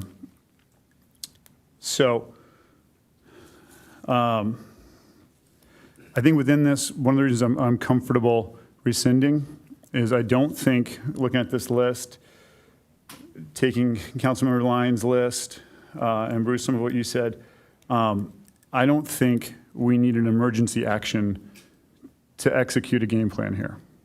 And I think that ultimately makes this a very easy decision to rescind, because we still want to create these actions. We don't need the emergency. It's symbolic at that point, and it's not necessary to do the right thing, which is what we all want, to do the right thing. I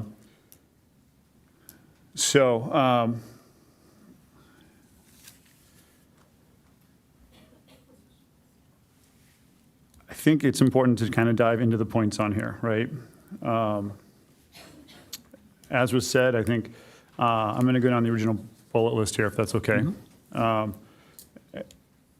The city has launched a Know Your Rights campaign. I'd like to see that continue. I think exploration of what that means. I'm not sure how to do it in person, to be honest, because I don't know. I think that's something I've heard a lot of times. People feel uncomfortable and safe going to these things, and I don't want to. One of the things that's you're going to find from me in all this is I don't want to create a false sense of security either for anybody in this process. As much as I want to protect them, I don't want to create a false sense. We've submitted a Freedom of Information Act. We've actually got some response from it. I know that ICE did operate in the city and didn't pick somebody up, and they told us about it. I do have a question. Were we told before or after? Do we know? I think I can address some of that when I speak again. I just Okay. So I'll put that back there.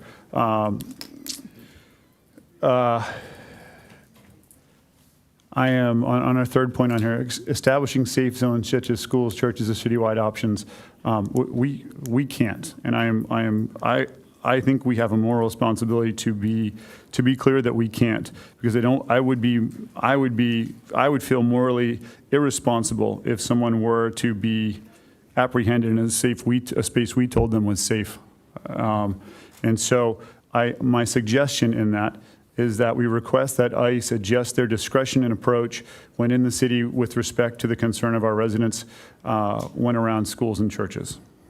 And we can modify schools and churches if there's better language that the rest of the council would like. We can't demand it, we can't claim it, and if we do, it's not going to work. We can explore adjoining lawsuits such as Long Beach and Santa Ana. Since we haven't had an action item yet, we don't have any information on that. So I would be open to exploring it. I would be cautious as to wanting to not just what it takes about the lawsuits, the details of it, but also how it might affect us federally. I think that's just being responsible. There was a at the community center.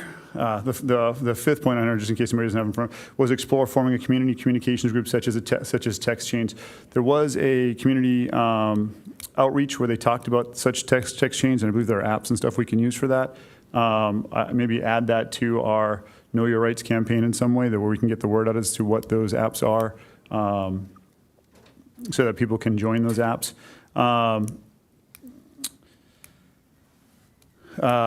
Sending appropriate letters to federal agencies protesting the actions, and request that federal partners be presented to respond to questions from the city and community. I think we are in the process of doing it. I think maybe sending them a letter wouldn't be the worst thing if we're asking them for a little more transparency in this process. That transparency, I think, is really important to providing whatever safety we can provide to people without going past our purvey. The second to last one, which is investigate the ability to limit mask wearing by ICE officials. I still will not support that one.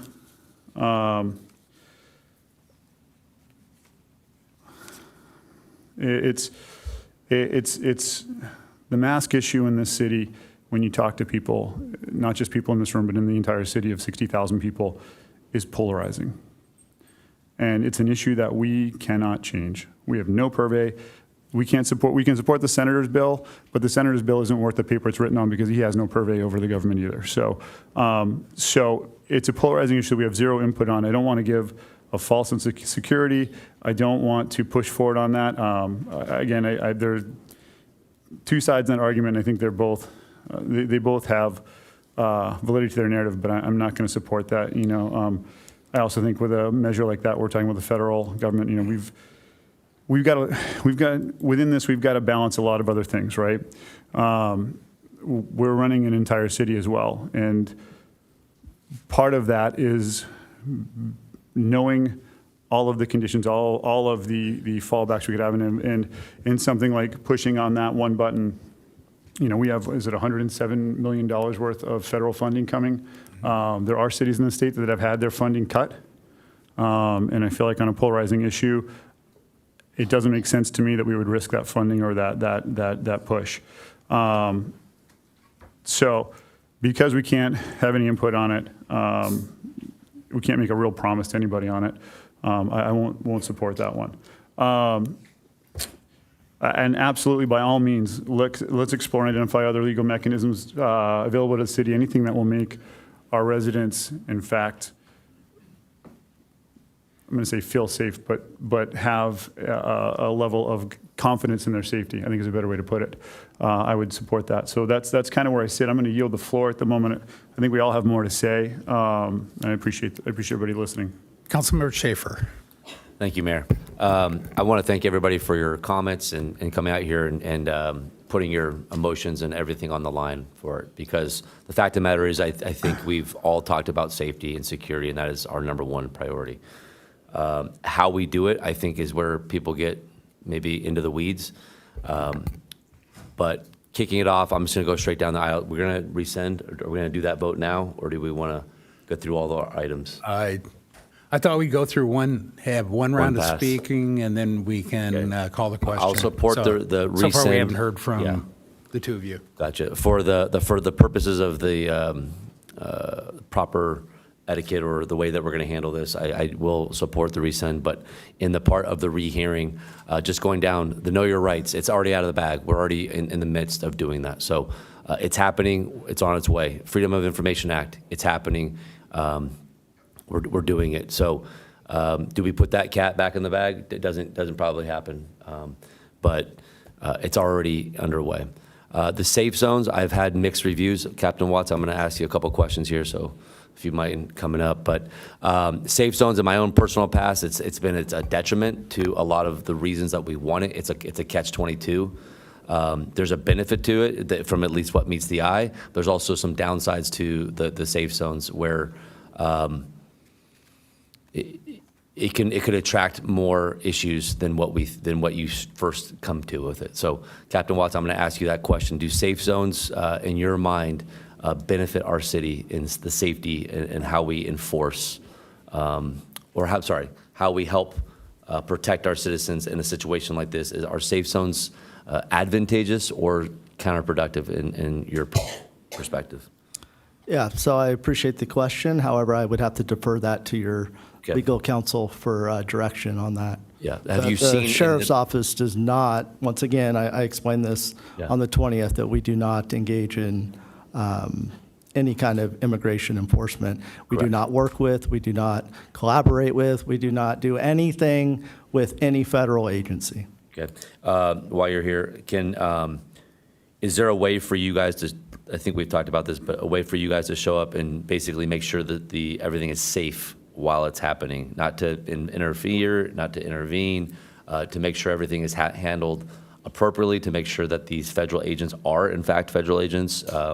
If for whatever reason they weren't, or whatever the thing is we have it on recording, we have an official officer there, or officers, hopefully plural, protecting our residents, making sure the process is happening and that we know where this person is going, or whatever we can get from the agent, and however we can help the residents in that moment. Is that something that we can do?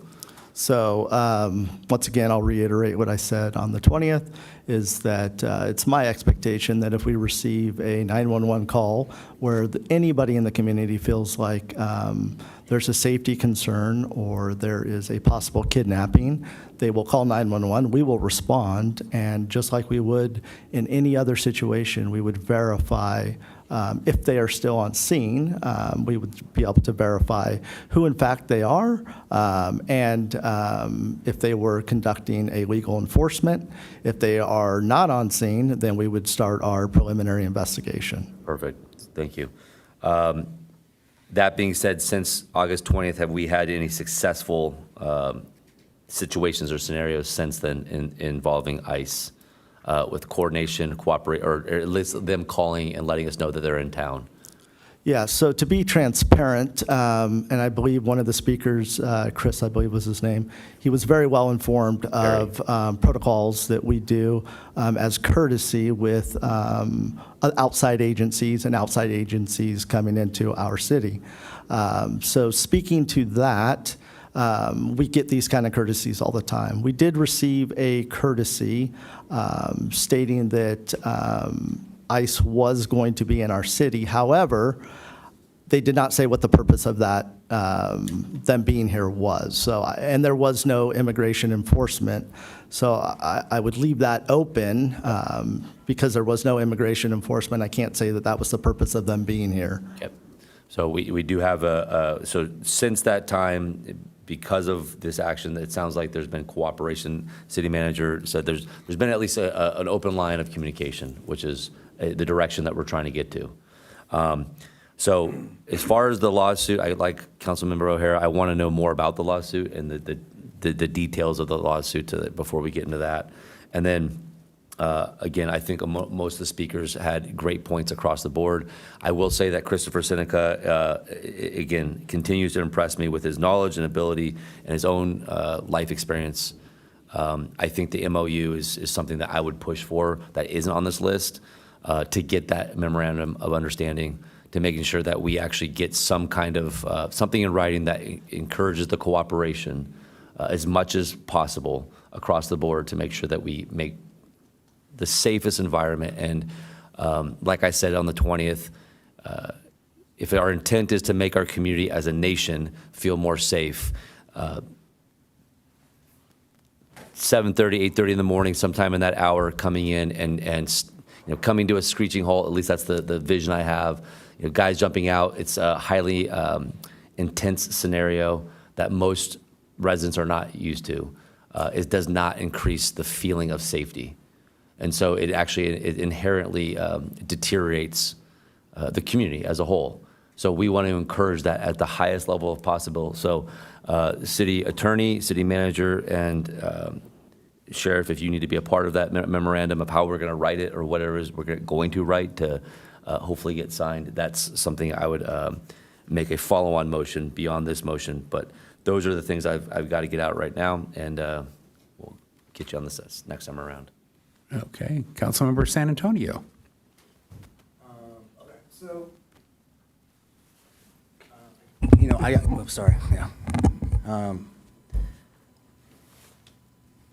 I guess what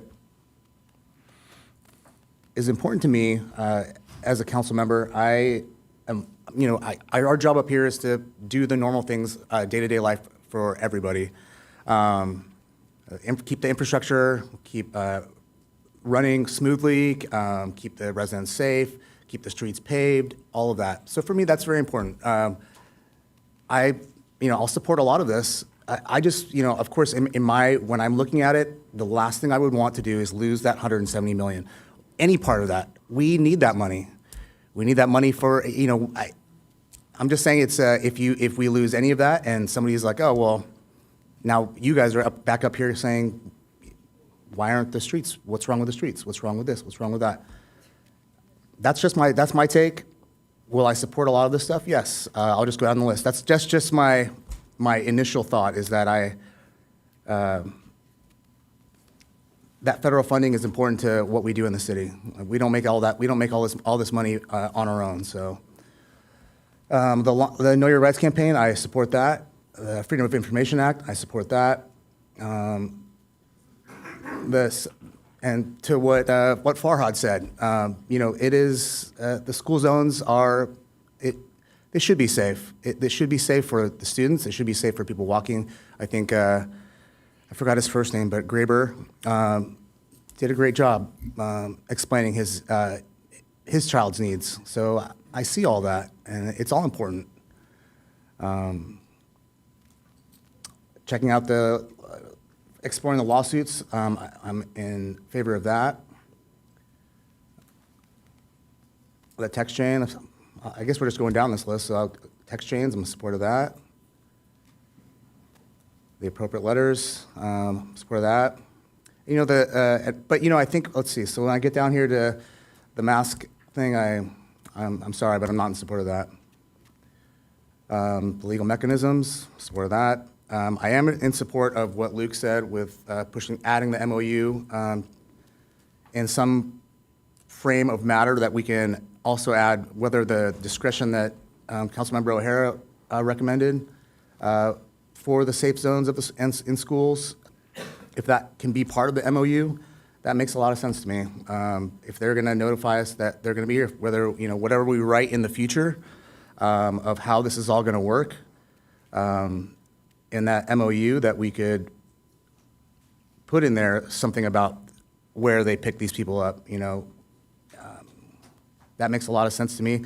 That Chris Seneca did a great job. just like Luke said, I was very impressed with him as well. But that MOU hit me, I think it hit it right on the mark that as long as, we're able to know what's going on, that they're going to be here. Obviously, we have no control over what they're doing or where they're at, but if we know that they're here, that's the first step, right? So, let's see what else I have in my notes.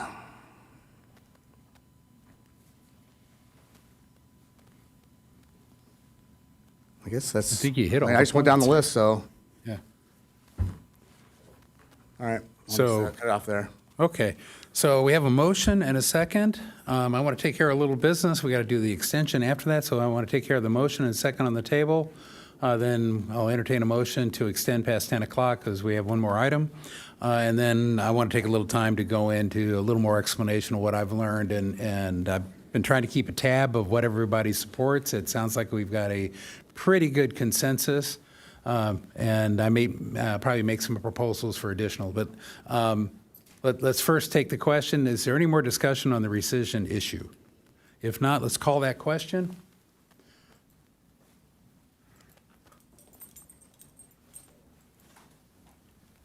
The motion to rescission carries unanimously. Okay, and then I'll entertain a motion to extend past 10. Motion to extend past 10. Okay. A second. Okay, got a motion and a second. And then we'll call the question.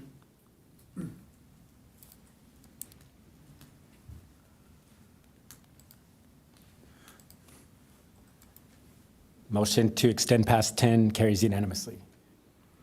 Okay, thank you. So it sounds like, with the exception of the item, the seventh item, the mask wearing, we've got consensus on most of the items with the addition. And I wanted to talk about a few of these things to maybe clarify them with what I've learned. We're talking about the MOU. I've had some very good discussions with the special agent in charge of the HSI division of ICE, and he's actually very cooperative. And from the discussions that I think the sheriff's captain and the city manager and I have been in, and then also the other mayors, including Todd Gloria, have been in, we have a much better situation down here with a much more open ICE special agent in charge and very cooperative in giving us information. So one of the things that he had been doing with other municipalities around is providing holding statements, is what they call it. And it's basically the facts. And he did send it to us. I think we all got copies of them. For the August 20th incident and the August 22nd incident, you can see the type of information. What I liked about it and what I'd like to codify, if it's through an MOU or just through some type of agreement, is that we get those holding statements within a certain time period after the action takes place. And included in that were the charges, the situation, the facts, and most importantly, it was attributable to ICE. It was on an ICE email, and it says attributable, and it gave the name of the person so that we know if it's wrong, if it's not factual, if it later turns out to be incorrect, we have somebody to go back and question, ask, could be legal, I don't know what. So whatever we do with whether, and I don't know if an MOU is the right way to go, but the concept of a memo of understanding, not necessarily a pure contract. And I would also like to expand that idea and say, I would love to get it countywide and have a coalition of all the cities in San Diego County. I think I've seen a majority of them already want to continue down the same path because we all have the same asks here. And it was Mayor Sanchez from Oceanside who told me that they did get the heads up that that ICE will let them know that an action would be occurring. They don't give any details.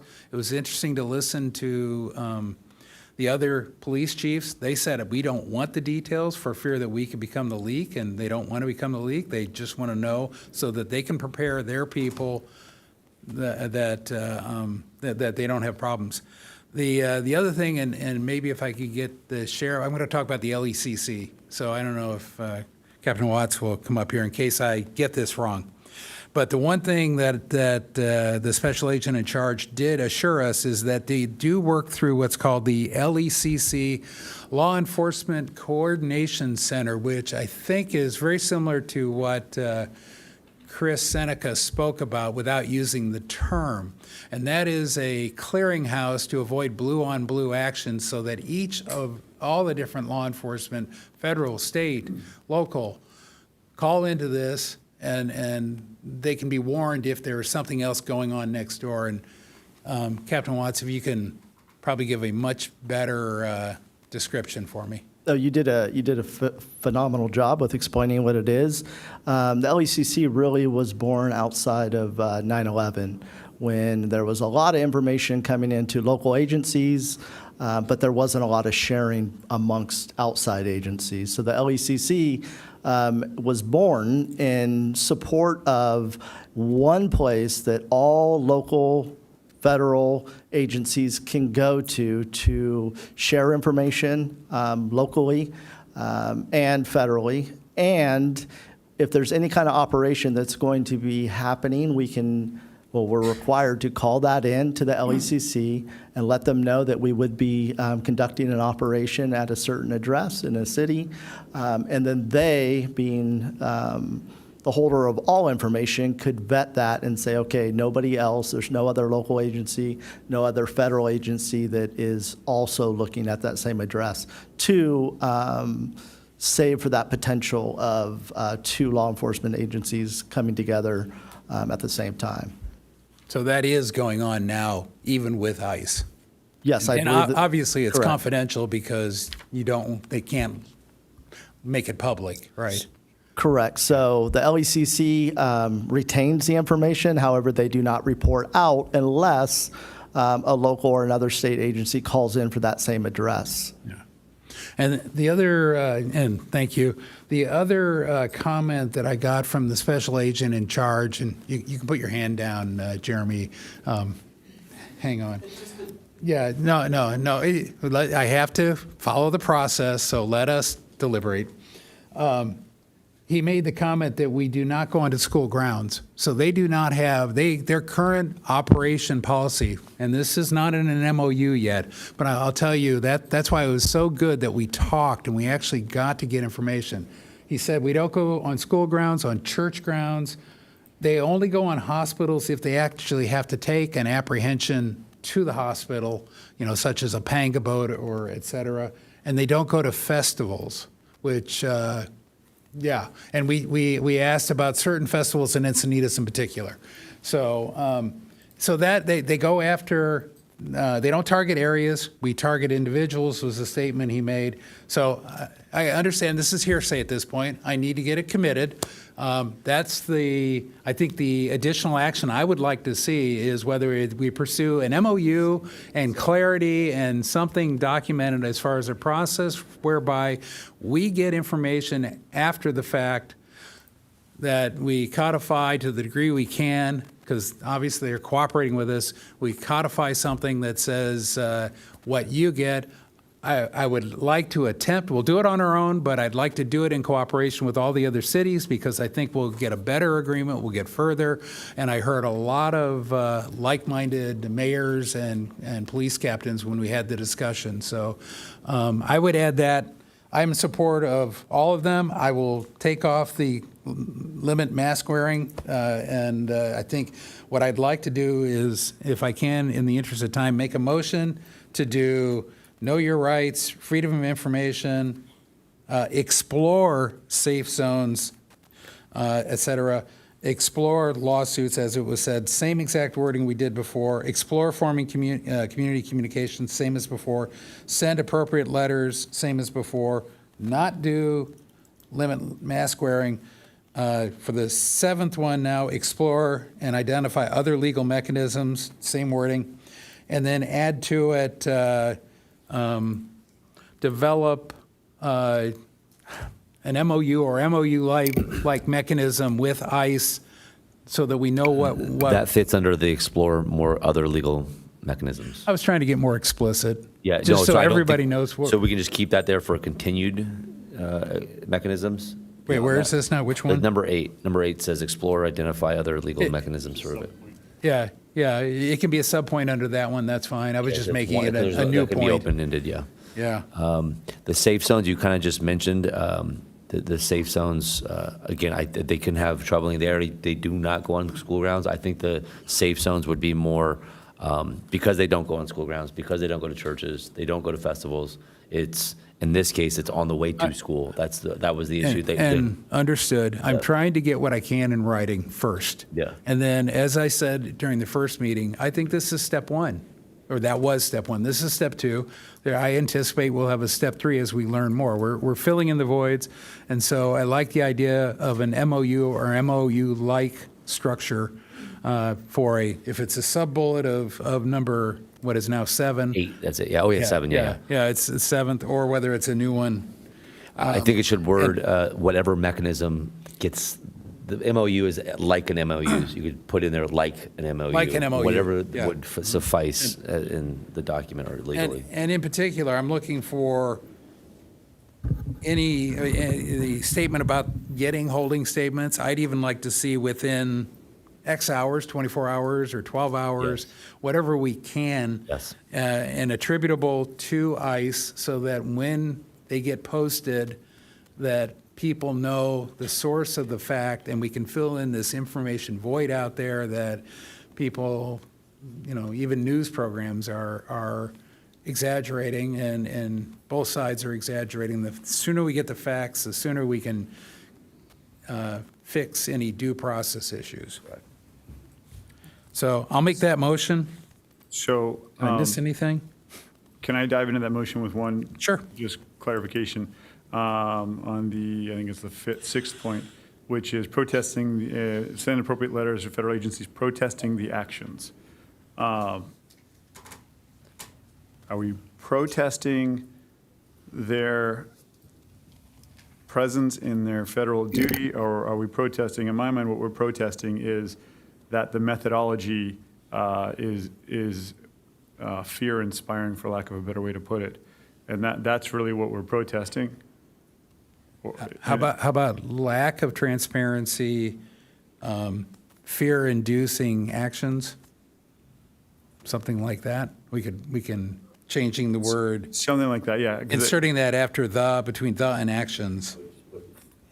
Fear-inducing tactics, because that's what it is. It's Yeah. a tactic, not a strategy. Their strategy. Okay, yeah. better. Yeah, so I think it's important Tactics, yeah. to identify that. Take their masks off. Excuse me. Hey, you're out of Excuse me. order. Back here. Please do not do this. I will have you removed if you continue to disrupt. We're having a peaceful discussion, Yeah. trying to move this forward. And just to be clear, the way public meetings work, and then this will address Jeremy, is that the public has a right to speak, but it is our meeting and we are meeting, and you get to watch it. You have every right to hear everything we say. Sir, by ICE. I will, need you to know that. one more time, and I will have you removed from chambers. And they were in masks. Okay, I'll leave. thank you. They were in masks, Mr. Aye. Watts. I know you're with me. You know what happened. Yeah, thank you. They disappeared me into San Ysidro. Nobody could find me. They had masks on and nobody could find me. Me, I'm a preschool teacher, just a preschool teacher. If you And can, cars cannot drive into school. if the sheriff can where the remove her, cars are is please. where you Thank need you. to protect. Is Well, where you need to protect. If we have to take a recess, we'll take a pause here, but we'll see if she. Yeah, there we go. Okay. So if we can continue with order, or we will take a recess, because we'll do what we need to do to keep order here. You've been very respectful, and I really appreciate it. I think we all really appreciate it. So, now, as far as the public deliberation is over, you've had your shot, we've gotten plenty of input. I think we're deliberating now. So deliberating is the 5 of us. Just stay in order, please, Jeremy. Yeah. Look, I'm going to have Stephanie, Jeremy, both quiet. You're both going to leave if either one of you continues it. The disturbing party will be taken out. That simple. I need respect. Okay? And public hearing is over. We have our information. As I said, this is not the last. We will continue. You'll have another opportunity to talk more about this. Let us continue to learn and form. I think we're on the right track here.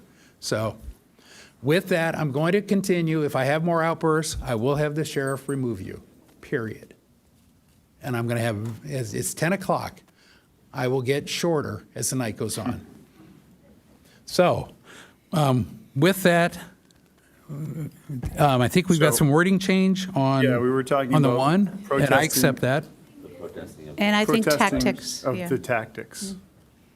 Yeah. Protesting of tactics was Pro- changed to. Protesting the fear-inducing tactics. I like that Yeah, word. I think, I mean, obviously, that is, no matter where you stand on this subject, that is something we can all agree upon, is that the method, the tactics.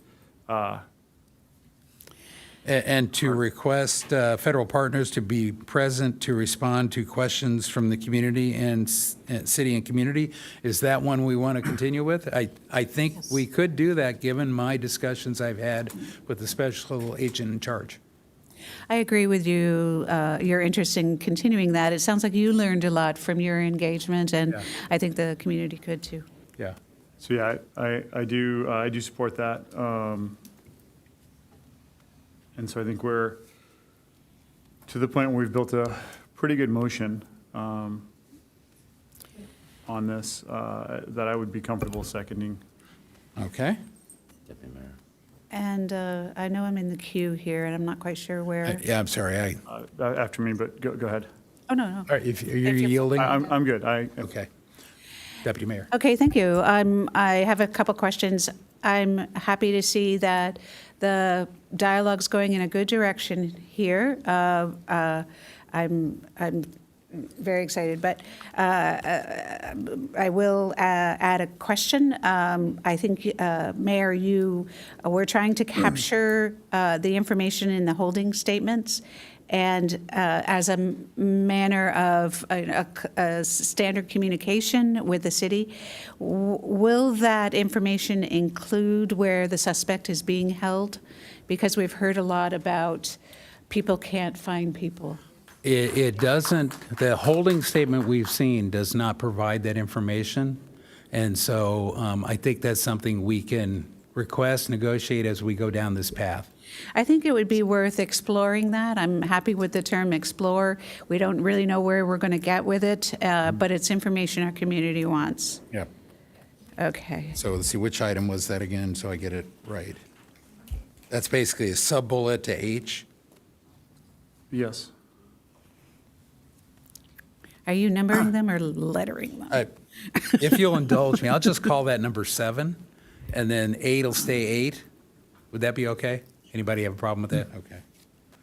I do want to point out that a lot of our speakers tonight implied a concern with some of the fearful tactics, which I feel includes the wearing of masks and also not the identification of the officers.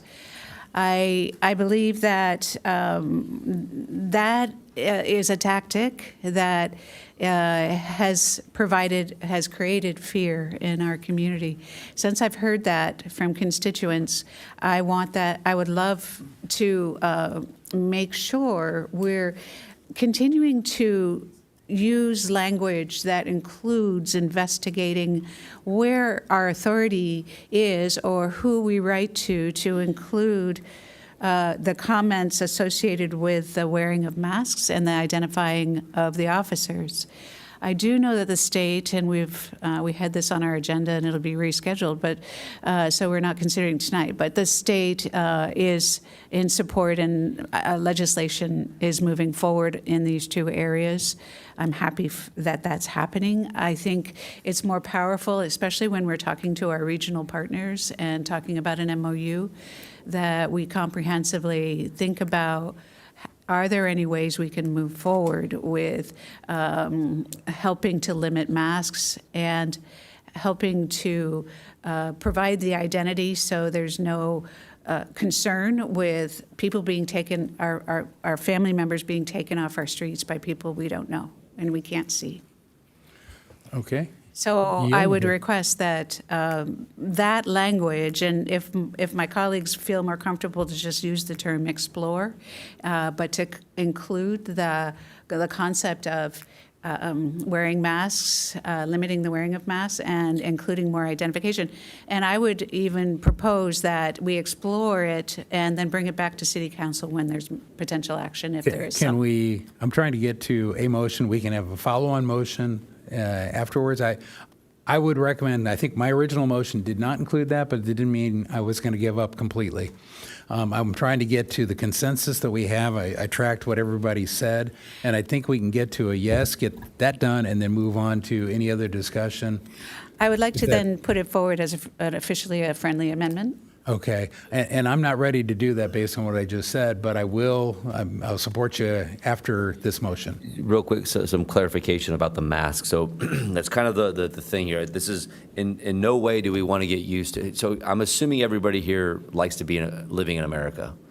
And so the fact of the matter is in doing this research and learning about this is that the rate that the federal government, again, outside of our jurisdiction, has done this, they are borrowing agents from other agencies. So it's not just ICE that is doing the enforcement. There's ATF, there are FBI agents, there are people that are undercover in other aspects of their career. And so when you saw the video, as did I, you see partially people wearing masks and some people not wearing masks.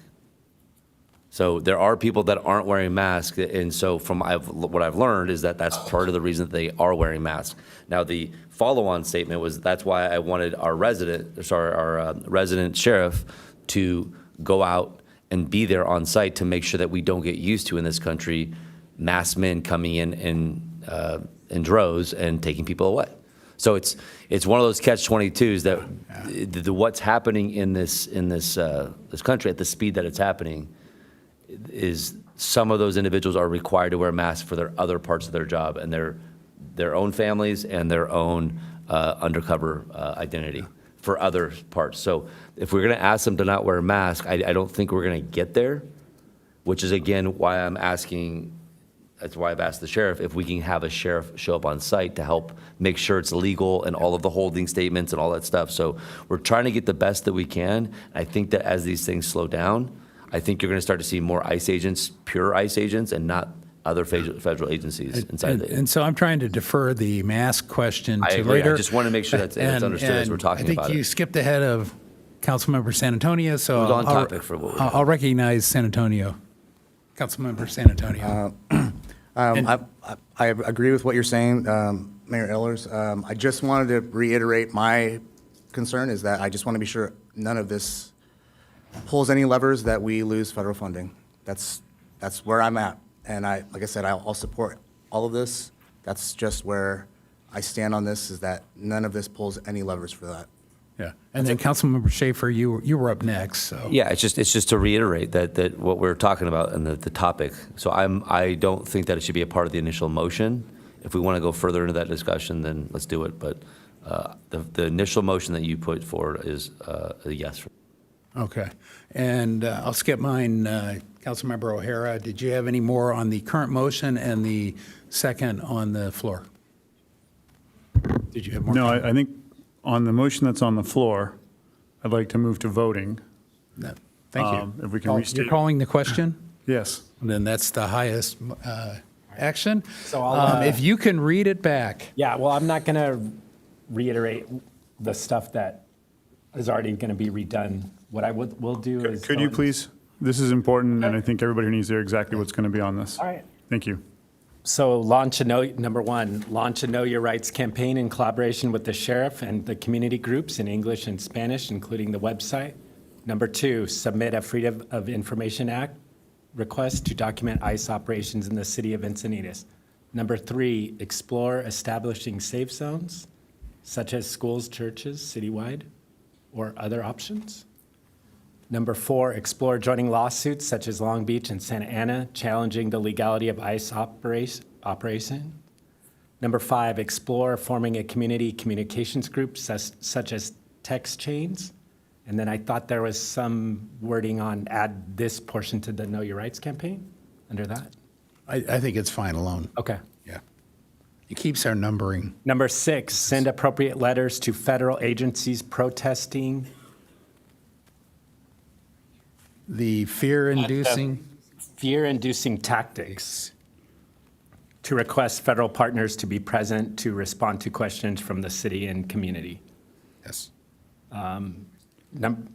Number 7, it will take out that mask.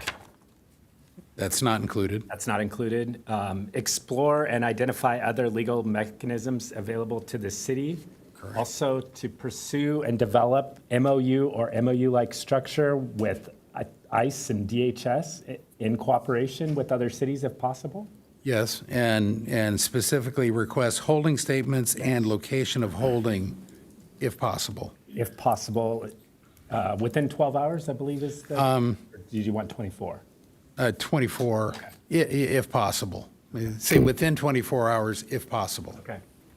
Obviously, this is a lot, depends on what we can get. So, and I had a question about the safe zones, since they said that they don't go on schools, churches, or festivals. If we can codify that in an MOU, So- that's exactly how I'd want to do it.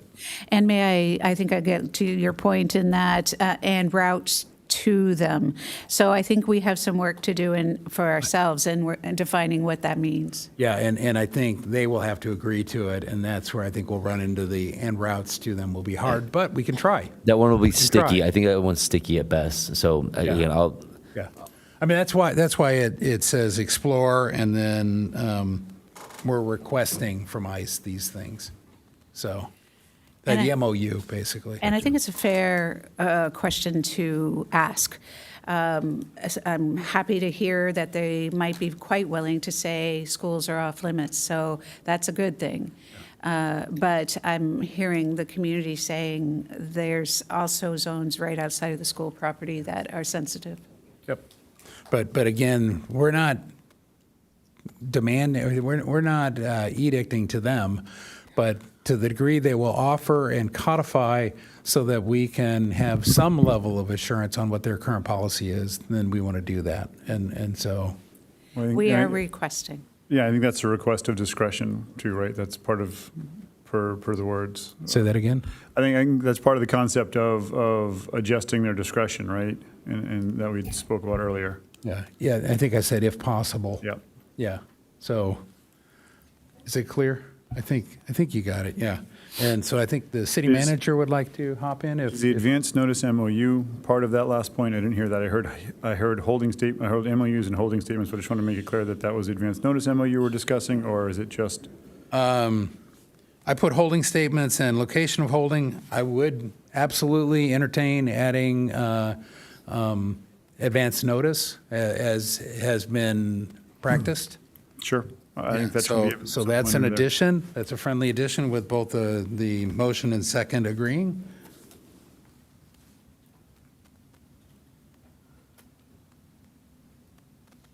Thank you for repeating it back. Yes, yeah, that was very helpful.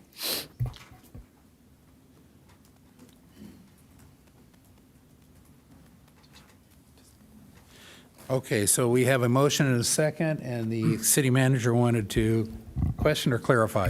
Thank you very much, Mayor, council members. Yeah, just a little bit of clarification on some of these. So to look at city processes. So anything to do with lawsuits, we obviously would bring that to city council in closed session, any type of legal action that we take. So that would definitely come back to city council before any action was taken. And then we would have a report out from closed session. As far as the letters go, question for council, we can certainly draft the letters. The mayor could be, could sign those, or does council want to see the letters back to approve before they're sent? Council would like to see the letters. Okay, I just would make agree. sure. I'll make that part of the motion, that the letters, if we do letters, will come back to full council for approval prior to sending. Okay, great. And then the last one is, our process is all MOUs have to be approved by City Council. So if we do any type of MOU, to let you folks know, that definitely will come in front of you. So any Freedom of Information Acts, we've already got those. The Know Your Rights, we can always do a little bit of adjustment on things like that. As Captain Watts said, and the mayor, we've had some discussions. They've been good. We can also certainly look at, bringing in any speakers at different times. That's operational. But I just wanted to clarify to make sure what's coming back to council and how it's coming back. So thank you very much. Okay. With that, I think we have a motion and a second on, if we can call the question, or we called the question even.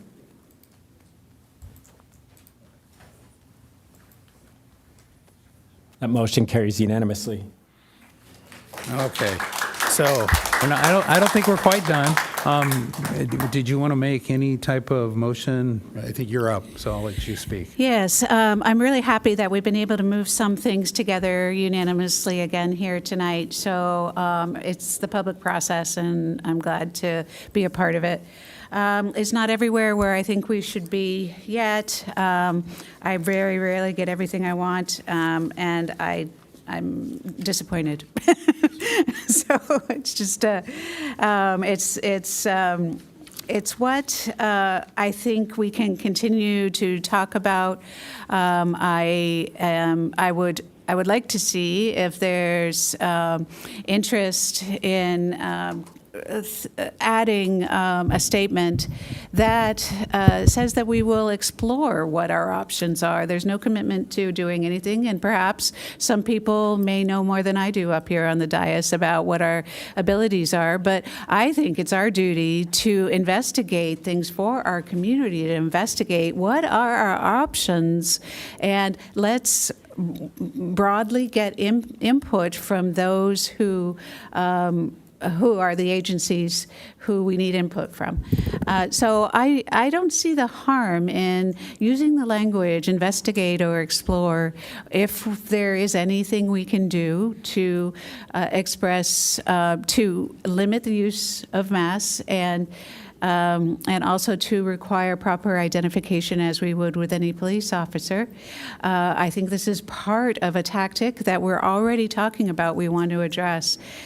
So it seems like a logical and gentle addition to our list, and I hope that I might be able to get a second for motion to further consider that as something the city thinks is important to address. And Councilmember O'Hara. It's a very, it may not be split in this room, but it's split throughout our community. And I don't want to get involved in a polarizing issue that we have zero input on. It just doesn't, it's going to divide our community more. Not that the masks don't help divide the community, but we have no input on it. We do have, per Councilmember San Antonio's point, 107 million federal dollars, and we have hundreds of people coming in asking for street safety, and most of that $107 million goes to that. And so I don't think this is going to get us a result. I don't see the point of poking a bear in risking that, dividing our city. And it just isn't in our purview. Even the state's letter isn't really worth the paper it's written on. So I won't get behind it because I think it'll be a frivolous waste of time, unfortunately. I yield. Okay. I'll hop in here. One of the discussions I had, and I can't remember where it was, whether it was the mayor's or whether it was directly with the special deputy, they are ordering IDs and ID number badges for their agents. So I think part of this, as we go down this path, we could see solution paths and maybe even additional information we get out of here. I'm looking to understand that due process is being served. And I do believe masks are counterproductive to that. It is the fear-inducing, and I think to the degree we have fear-inducing tactics, and I think, Councilmember Schaefer, you made a very good point about we don't know why they're all wearing masks. They may have professional reasons they had to. We don't know. So I guess my proposal at this time, as I said, this is not the first or last meeting we will have on this. I think as we learn a lot more in the next few weeks, we can come back and we can extend additional actions, especially in IDs, especially in, how they're marked, making sure they're all marked in a way that people recognize. But we also don't know what we don't know about the mode of their operation. So at this time, I'm not ready to go forward, but I would be in the future as we learn more. And I really look forward if we can get an ICE representative, the special agent in charge, to come meet with us and the public and address us. I found him very refreshing and brave to talk to all of us. And, there were a lot of unhappy people talking to him, but let's see where we can go next step, and we'll keep going. Well, yeah, I think, so up next, I think you touched on kind of a point of that, and just to expand, this is an evolving area, and the situation may change next week. ICE may come up with a different way of identification. Hopefully they do, in some way that's safe to the public and safe to their agents. Just because we're saying no right now, doesn't mean we can't look at this if the situation changes. Our community still is split on this, and so I think we're going the right direction. And I agree with both Mayor Ehlers and Councilmember O'Hara. And I think Captain Watson made it clear, if this is happening, somebody sees it, they want to call 911, there will be a sheriff there. And that, at least for the immediate future, should give us some resolution of safety. And we can explore it as more things come up. So. Okay. Deputy Mayor Lyons. Well, I'll just conclude the fact that the motion has not been seconded. I think we call ourselves out as a community that's not doing enough. These are clearly tactics. These are clearly things that need to be addressed. And I'm sorry to say that that's how I feel about us in this motion. So, I'm sorry I didn't get a second on that. Well, and I do think it's included to a degree in our send appropriate letters to federal agencies protesting fear-inducing tactics. We can have a further discussion. We are going to bring those letters back here, and we can talk about what we put in those letters there. And that'll be relatively soon. So is there any other discussion on this item? Anybody? Okay, with that, question, do we need a break, or do you want to power through 12A? Otherwise. I'll power through. Okay. So we're going to move on to item 12A. Thank you for staying till 10:25, and we appreciate it. And thank you for being so well behaved, with one exception.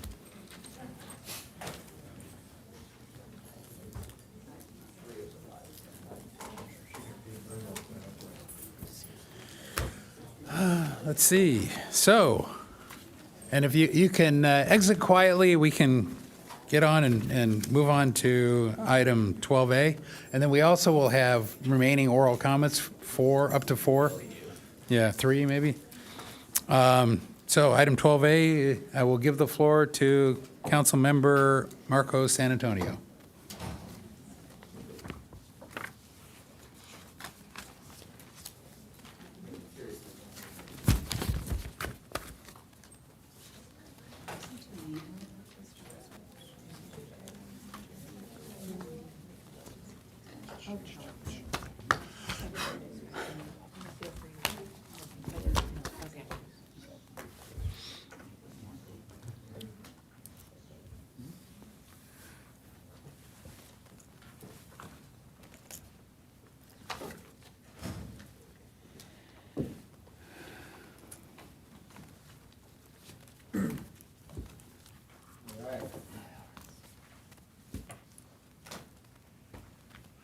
Okay. So my initiated item is assigning, I'll just read the introduction, is assigning school resource officers, SROs, to Encinitas Public Schools, aiming to enhance safety and provide students with mentors and educational resources by integrating dedicated law enforcement professionals into elementary schools, middle schools, and high schools. The city aims to provide not only a visible security presence, but also trusted mentors and resources for students and staff alike. SROs play 3 key roles: law enforcement, mentoring, and education. This initiative seeks to foster safe, supportive school environments through collaboration with local districts and careful planning. The initiative represents a proactive step toward addressing the evolving safety needs of schools, school communities, supporting the well-being of students, educators, and families. My request is to analyze and report on the costs and agreements associated with hiring 2 full-time deputies as school resource officers serving public elementary schools, middle schools, and high schools within the city of Encinitas. Let's see.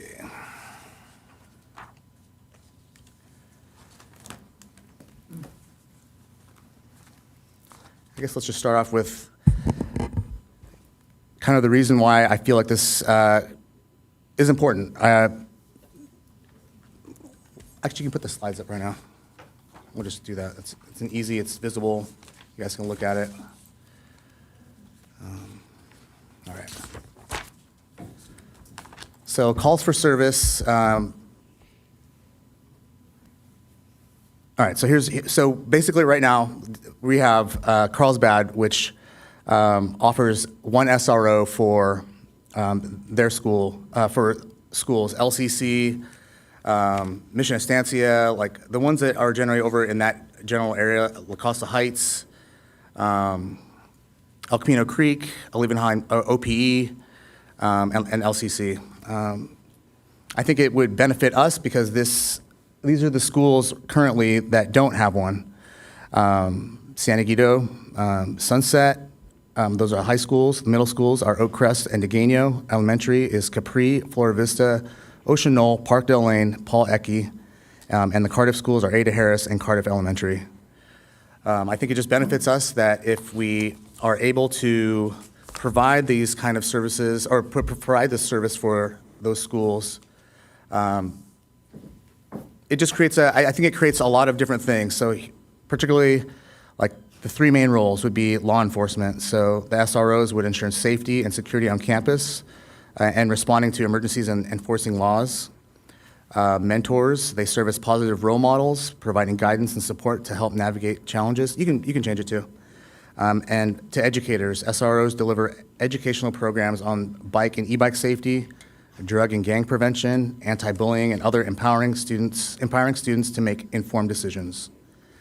As you can see in this first one, this is per calendar year. You can see the amount of calls for service. Let's see, yeah. So at the top it says all schools, CFS, and DIA. The CFS is calls for service, and DIA is deputy initiated action. You can see here on the chart on the top, you can see the amount of calls there are. So in 2022 to 23 is 416, and then it kind of levels, comes down a little bit. On 23, 24 is 250, 24, 25, 254. And on the bottom, if you guys can't see in the back, 2022 to 23 is 122 for calls for service, 294 for deputy-initiated action. And by deputy-initiated action, I believe it's when you guys, Captain Watts, if I'm correct, is that you guys are driving around around the school and you see something going on, right? And that's what a deputy-initiated action is? That's correct. It would involve anything that wasn't a call for service. So when we're there doing traffic enforcement, when we're there doing extra patrols during school hours, even outside of school hours, when we're driving through, making sure that everything's safe, those would be considered deputy-initiated activities. It's anything outside of a call for service. Okay, great.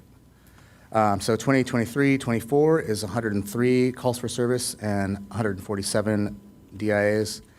24-25, 106 calls for service and 148 for deputy-initiated actions. Next slide, please. So this is just for elementary schools. You can see, I'm sorry the chart's a little small, but you can kind of see the, oh, there you go. Oh, thanks. Thank you. In the blue, you can see the amount of calls there are. It's a call count on the right. And as you see down on the bottom of that blue chart, you can see the amount of time that's spent at a call, the longest call, the shortest call, average time, and then the time spent. So the time spent in 2023 or 2022, 23 total 60 hours.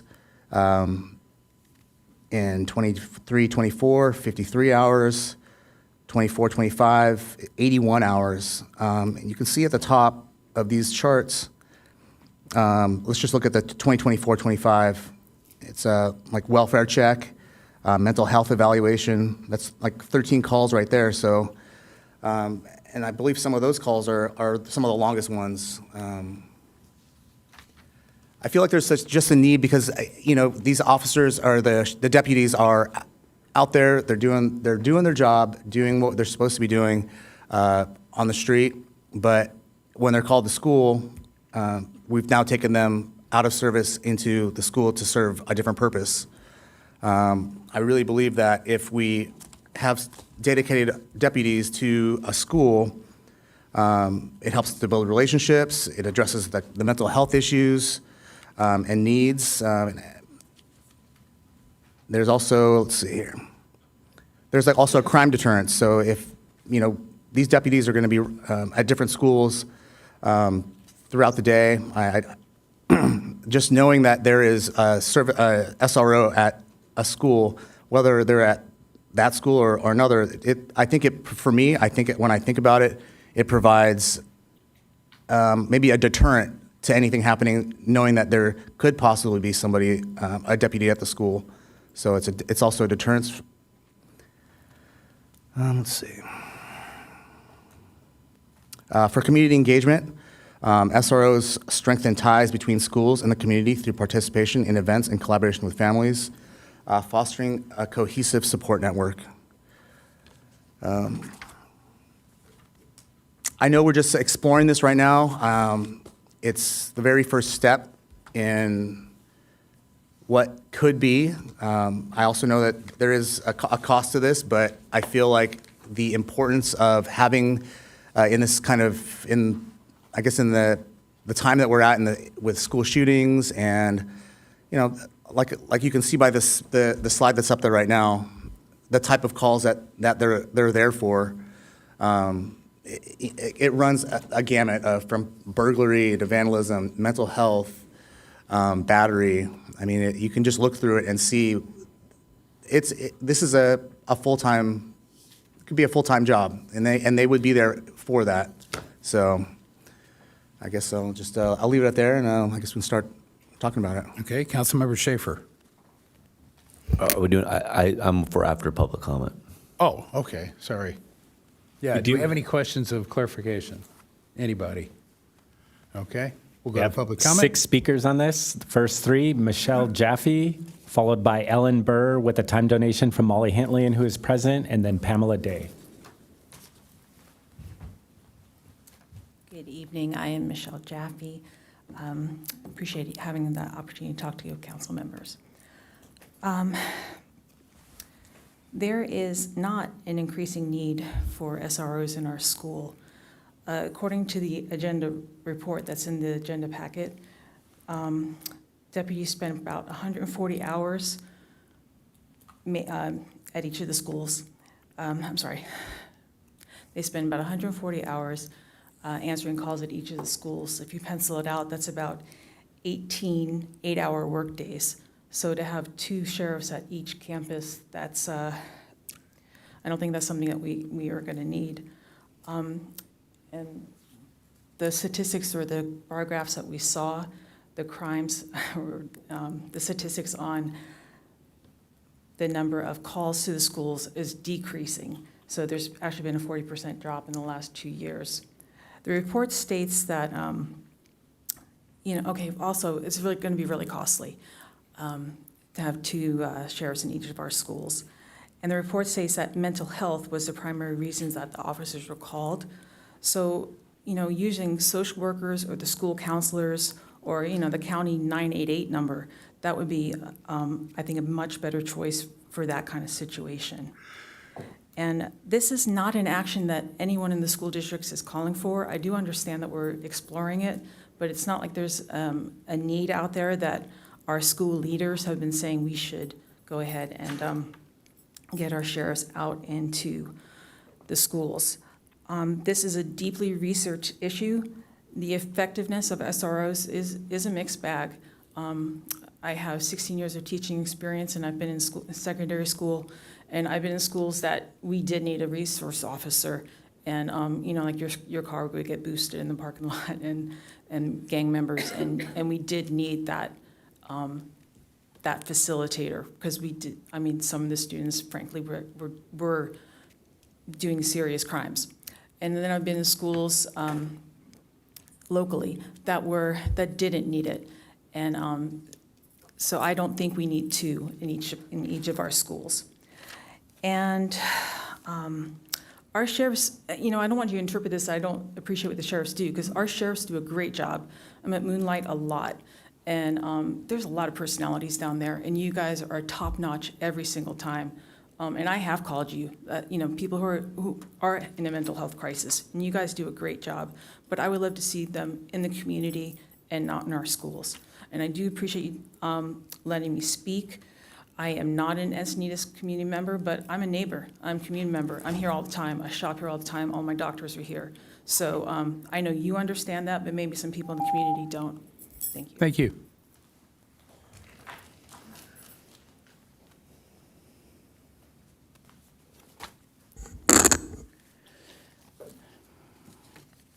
Good evening, Council. As a practical matter, doing this would give a false sense of security to the community, to family, to students. But I'm going to back up and talk about on August the 13th, I was in the Carnation Room, and we did some talking amongst ourselves because we couldn't be loud. So when this was being discussed, I asked next to me, I said, well, what did the security guards do? And I was told, there are no security guards. And I was like, you don't have security guards at your school? No, we don't have security guards. I said, really? Every school district I've been near or whatever lately has security guards, especially since Sandy Hook, and sometimes before then. Can't imagine Cabrini Green without security guards. So, so I said, well, why is that? And there were two people there. Both had been, one I think still an active teacher, one who was no longer a teacher.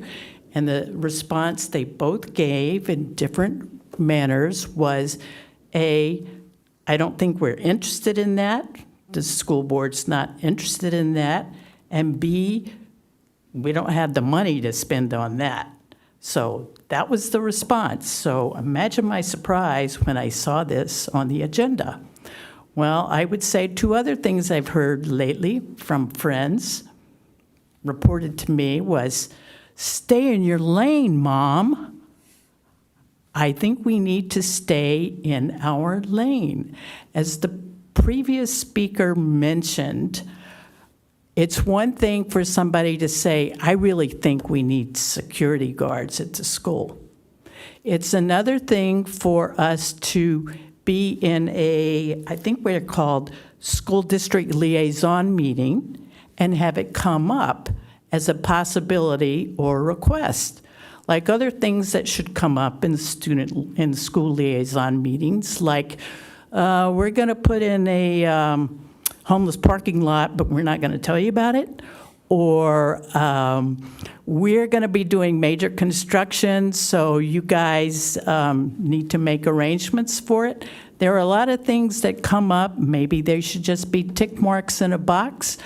But as far as I know, and I've tried to go back and look, I have seen no mention of any request or even discussion of this item coming out of the School District Liaison Committee meeting. And I would have thought it would have been mentioned if it had. So we are not school people. You are not school people. That is their lane. That is a lot of money you're talking about, and I don't think the return on investment would be worth it. Way better to let them spend more money on school health and mental health experts. So I want us to keep fixing potholes and putting in road signs where we need road signs and taking care of drainage, but we need to stay in our lane. And if they come asking for our help, then yes, maybe we should look into an MOU. But that's not our business at the moment. Thank you.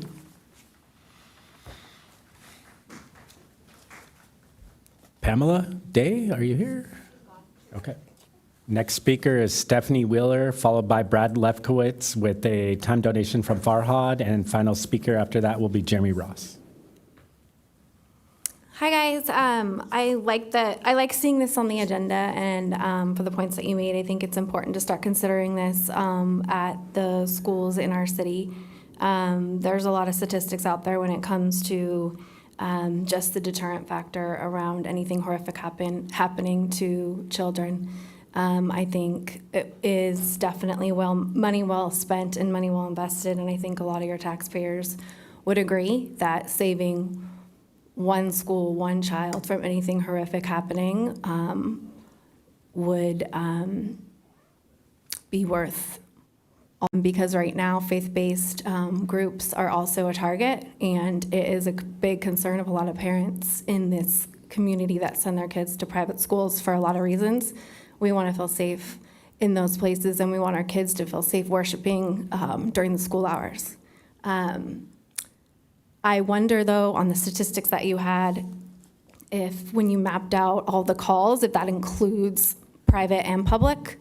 I'd be interested to see that, and I'd be interested to see where the calls are coming from, whether they're private or public, and then maybe that's where you start your focus. If you can't get the EUSD school district to commit to this or buy into it or show as much interest, I think you'd get a lot of like-minded people to talk to you on the private school side of things. So thank you. Please keep it up. Please involve all of us as much as you can. We're here to support it 100%, and may God bless all you guys in these decisions you're making tonight.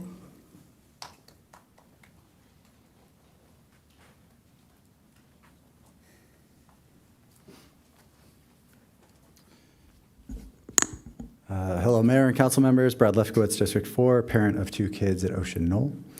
Let me lead by saying I welcome the conversation here. I appreciate the school safety is on your mind, Councilmember San Antonio. I do have some questions about the origin of this, some concerns about the language, and I want to offer what I hope is viewed as a reasonable and palatable suggestion for where to take this agenda item tonight. When I saw this agenda item posted last week, the first thing I did was reach out to our EUSD Superintendent, Dr. Gray.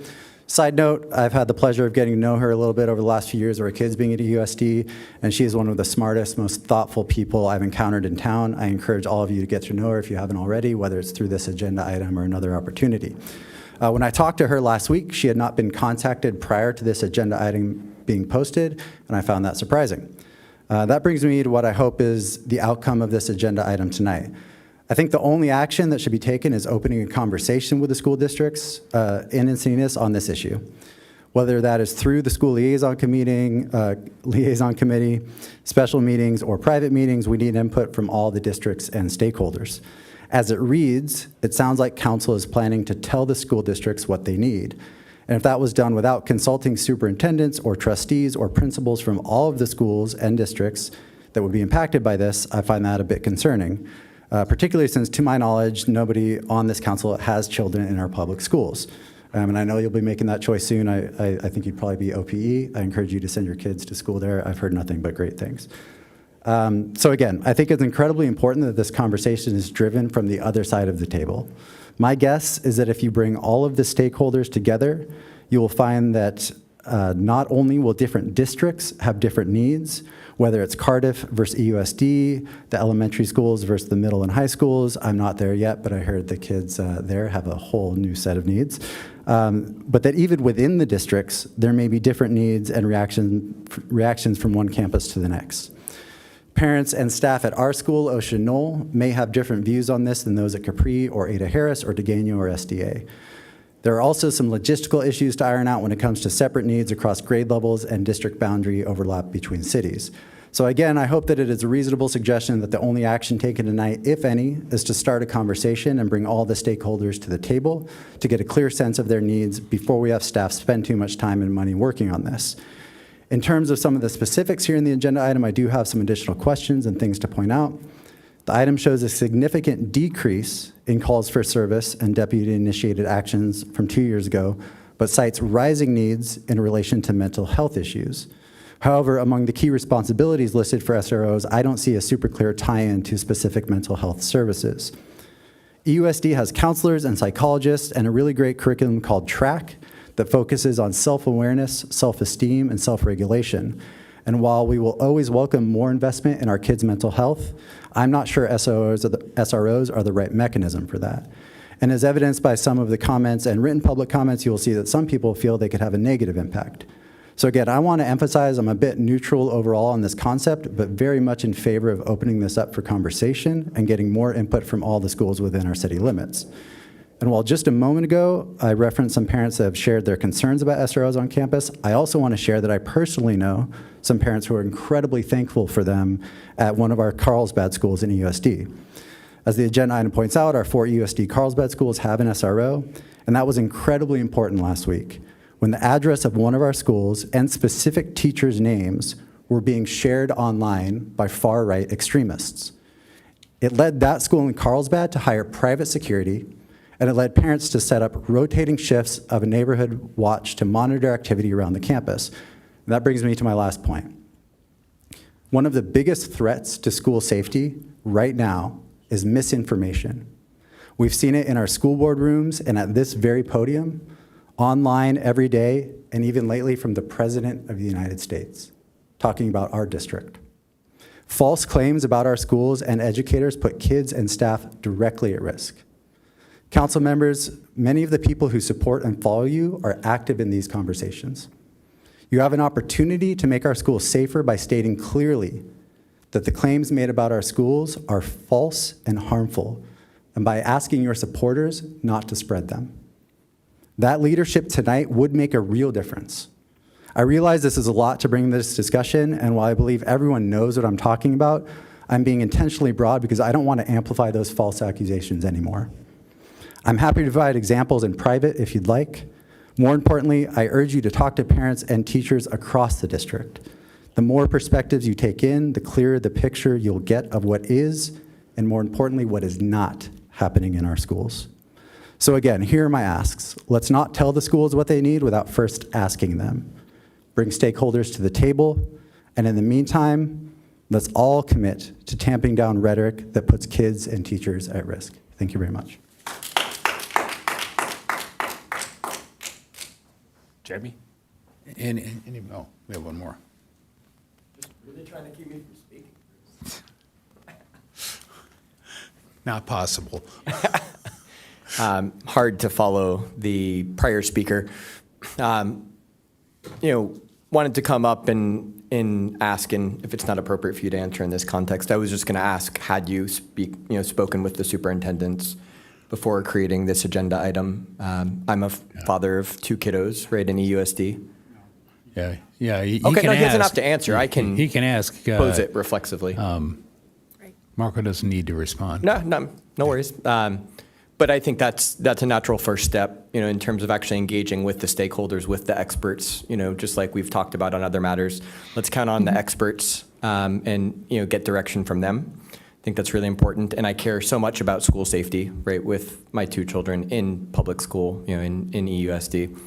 And then, the second piece is, since it, came up in the comments, just want to reiterate, if there is a need at, school, children should be safe in all schools, public, private, religious, secular, but certainly not the purview of this council from a separation of church and state standpoint to be dictating or allocating any funds to religious institutions. Thank you.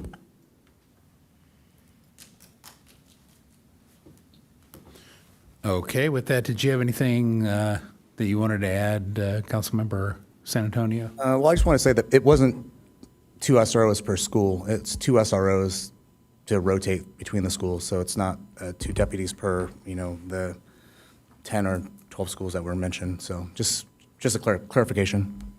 Okay, Councilmember Schaefer. Yeah, I was going to clarify that because, yes, it is. And that I myself sit on the school liaison committee along with Councilmember O'Hara. And that's what this is. It's a public forum. And I think with the conversation, we're doing the public business in a public forum. So this is, if you read the recommended action, there's nothing that says it's going to get done tonight.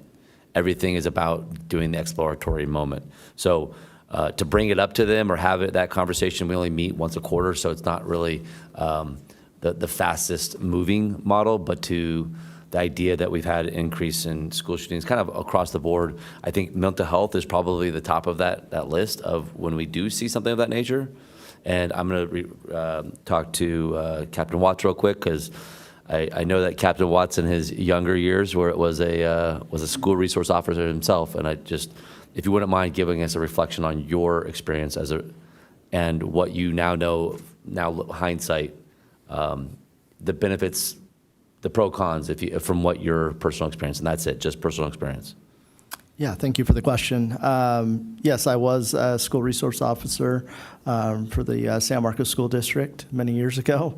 And the program itself, people I think were concerned that it's, enforcement first, and it was not enforcement first. It was really, breaking down those barriers, earning the trust of the students and faculty and the admin staff too, all the way up to the district. And once they saw what we could bring for the value of having us there to engage with the students, not in an enforcement. Yes, there was, I would say 90% of what I did on a daily basis was not enforcement. It was just being there, being out there during breaks, lunch, engaging with the students, going to the football games, being a part of the school district. There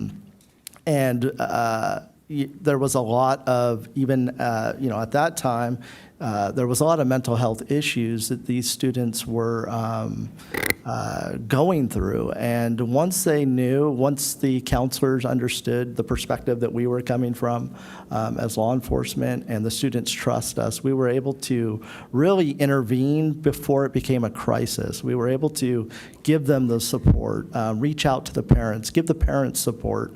And we were there more as a coach, and we provided that safe space so that they could come to us.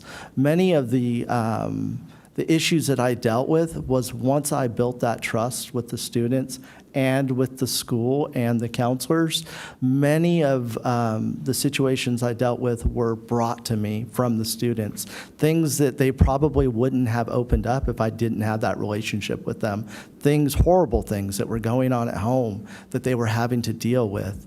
Once they understood that we were there to help, they felt comfortable to bring us those issues, and we were able to intervene. We were able to make a positive impact in their lives. I have many stories, it's definitely been a highlight of my career when I was a school resource officer. So it's not about enforcement. Kids are kids. And, even the kids that make mistakes, when I would talk to them and bring them in the office, a lot of times I understood where they were coming from once they told me their story, once they trusted, and then we could work with them. And once they knew that we were there to give them the support, and that we understood where they were coming from, the situations that they were in, it changed their lives for the better. Thank you, Captain Watts. And along that, in a conversation with Captain Watts, talked about, summertime, the school resource officer is now obviously just a patrolling officer. So a lot of times being a patrolling officer after having been a school resource officer, you know a lot of the kids in town. So of more recent, there's been terms, people, bike gangs or whatever, the e-bike groups or whatever, but now they know this person around town, so there's a trust kind of going out. I think our youth getting used to seeing the badge, the uniform on campus and respecting it, but also having a two-way conversation before. I don't think a lot of kids necessarily get a chance to speak with uniformed officers as much as we might think, right? And so that benefit, I think it's a massive benefit. So I think where we sit with this, with the recommendations for tonight, I think it's a pretty easy ask. Obviously, we will start with the investigation process and see with all the districts and all the recommendations that were spoken to at the podium. I think it's too easy not to do it. You know what I'm saying? If we don't do it, we're remiss. If we do the research and if we find out that it's a bridge too far and it's just not something that anybody really needs, financially it doesn't make sense, then hey, we'll talk about it then. But this is simply an investigative moment, and not to waste money or time, but to really look at the process at hand, especially with, we're talking about Park Delaine the other day. If a school resource officer had been there, that may have been a part of it. I can't think that an officer wouldn't have at least been there to make sure the scene was de-escalated versus the opposite. So we just got done talking about that. I just don't see how the two aren't connected, at least somewhat, either loosely or directly. So I'll leave it there. Okay, I'll go. In the spirit of exploring this, I support the exploring. I actually like the way this ends up formulating agenda items. So for the future, because I think we give some form to staff so they can look at it. So I have questions that, as part of the exploration, I would love to get asked. Have we paid for SROs in the past? And I don't need the answer tonight. This is part of the investigation I'm looking for. If so, when and how many? Did we split the cost with the school districts? I looked into it, and I'll talk about Carlsbad. I'm going to start with Grossmont. Grossmont splits it roughly 50-50 with the police department. I looked and found a couple others that look to have, it varies, some pay for it, some split. Carlsbad, I pulled their agenda item. They considered it on July 29th of this year. And they actually have 5 school resource officers total. Now, they're double our size, so don't forget that. 2 of the officers, I'm reading from the report, 2 of the officers are considered roving officers who provide services to Carlsbad schools in the Encinitas, San Marcos, and San Diego unified districts.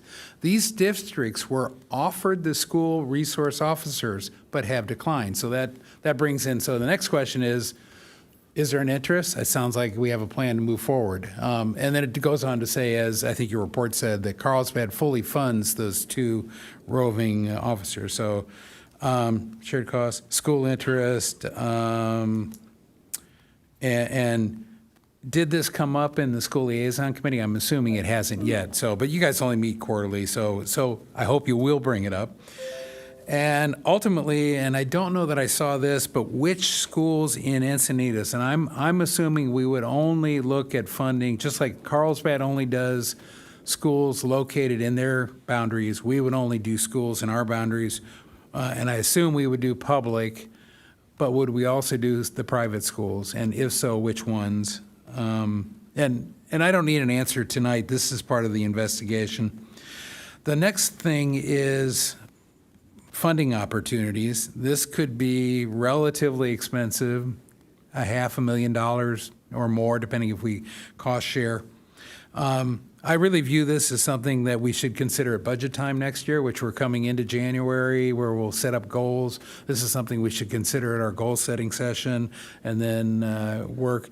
But the thing I'm always trying to trade off is, if I add money here, where do I not put money elsewhere? And so assuming there's interest, assuming we get through all this, we see benefit, we get a good recommendation from our staff, I can see it, but I want to see it come back at budget time where we can do that A-B trade-off between various things. So I'll yield to Deputy Mayor Lyons.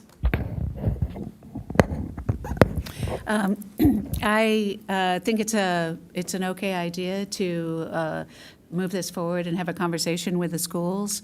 I also didn't have enough information to really know what my guidance would be on this, so I reached out to, the city manager and I have recently had a conversation with both Superintendent Gray from EUSD and Superintendent Staffieri from SDWD and about safety. And so I followed up with both of them about this item. And they both replied by saying it would be good to have a conversation. It's not something that they brought to us, but if we were interested in it, it'd be good to have a conversation. So, I think that's something I would support. One of the things, though, that I was a little confused about is I'm not that familiar with SROs. So, Captain Watts, I appreciate your explanation. I had an impression of SROs being more to manage and enforce in the school. I think it was brought up some examples of schools that had cars that were stolen out of the parking lots, and there could be any kind of number of enforcement activities, and that the SROs were there to handle that. But from your description, it sounds like it could be different, and I just don't have the right framework on that yet to understand it. I think, Councilmember San Antonio, you might be bringing this item forward from reading your presentation on the item as more of a resource for the school. So this is all I have to go on, is trying to understand what you're bringing forward to help provide some additional resource and additional protection for the school and the students, not so much to come in and enforce. So that's a whole area of information I could benefit from learning more about. I think if it was looked at as our schools are in a shape where they need enforcement there by officers, I would say I don't think that's appropriate. So, but if it's not that, and we can then start by having a conversation, I'd be supportive. Okay, Councilmember O'Hara. This is a tremendous item to bring forward. I think there's a lot to unpack, and I want to go over what they do and the proactiveness of it. But nationally, we've had issues. Recently, we've had Colorado, we've had Minnesota, we've had these horrible issues happen. My daughter's school, just several weeks ago, had a gun threat. And they discovered an unarmed person on campus. So today, I went to hear her sing. And there were parents patrolling. And that's the world we live in. So it comes home. In the world, something like that really brings an idea like this home.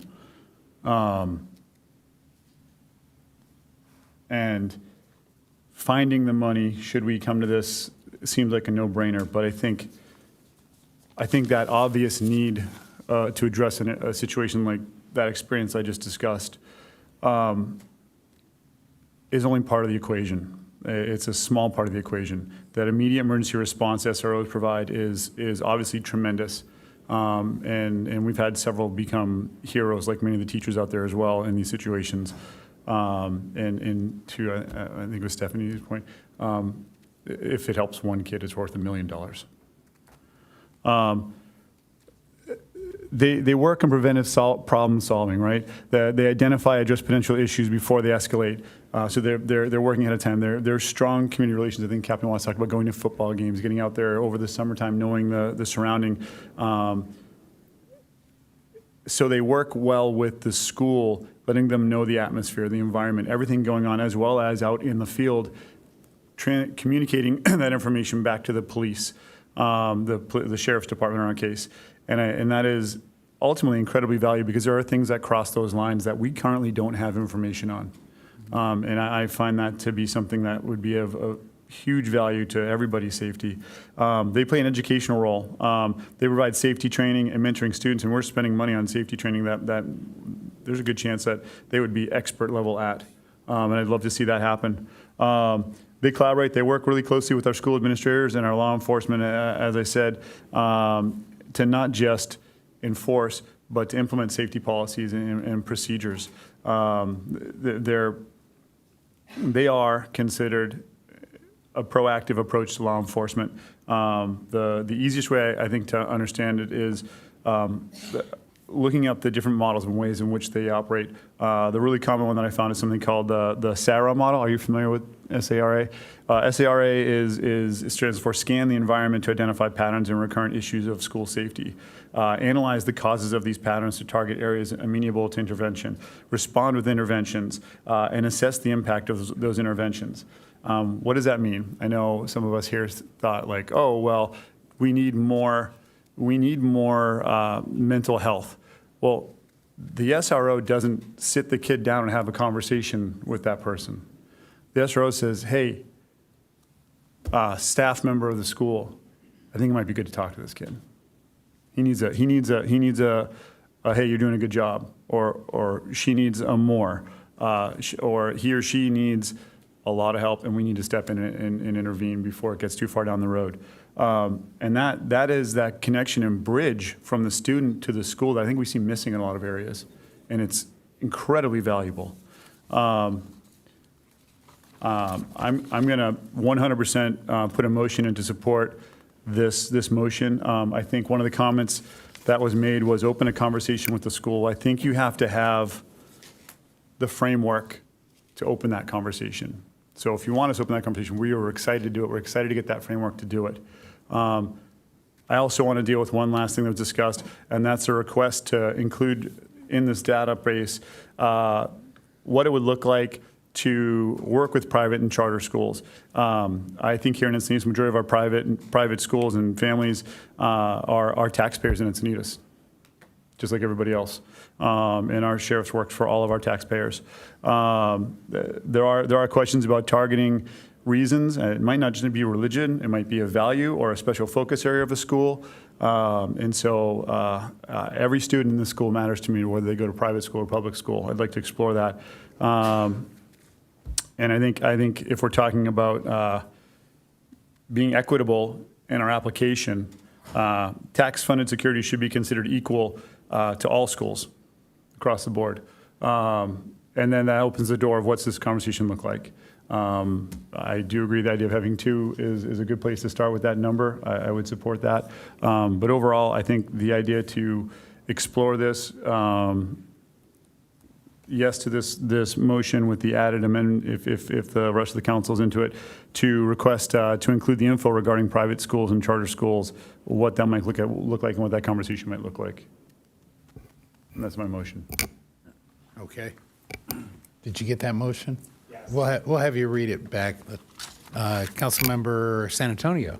Just real quick, to respond to Deputy Mayor Lyons, it's, when we're on the 101. My business is on the 101. So when the sheriffs come in and they're doing their walk down the 101 and they're saying hi to the businesses, I'm not saying this is exactly what an SRO does, but the feeling that you get when they come in and they're talking to the community is kind of what I would imagine it being like at a campus.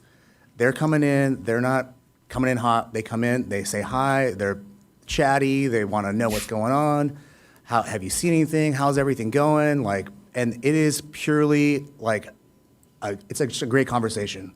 And the feedback I get from the 101 when I talk to other business owners, because I make a lot of signs down there. I've been down there for 37 years. People know that I'm a council member, so they come to me to, whether they're gripes or their pats on the back, they come over to the shop and they'll talk to me. So I get a little bit of everything. But it's that feeling that when they come to me and they tell me, oh man, the sheriffs are around again.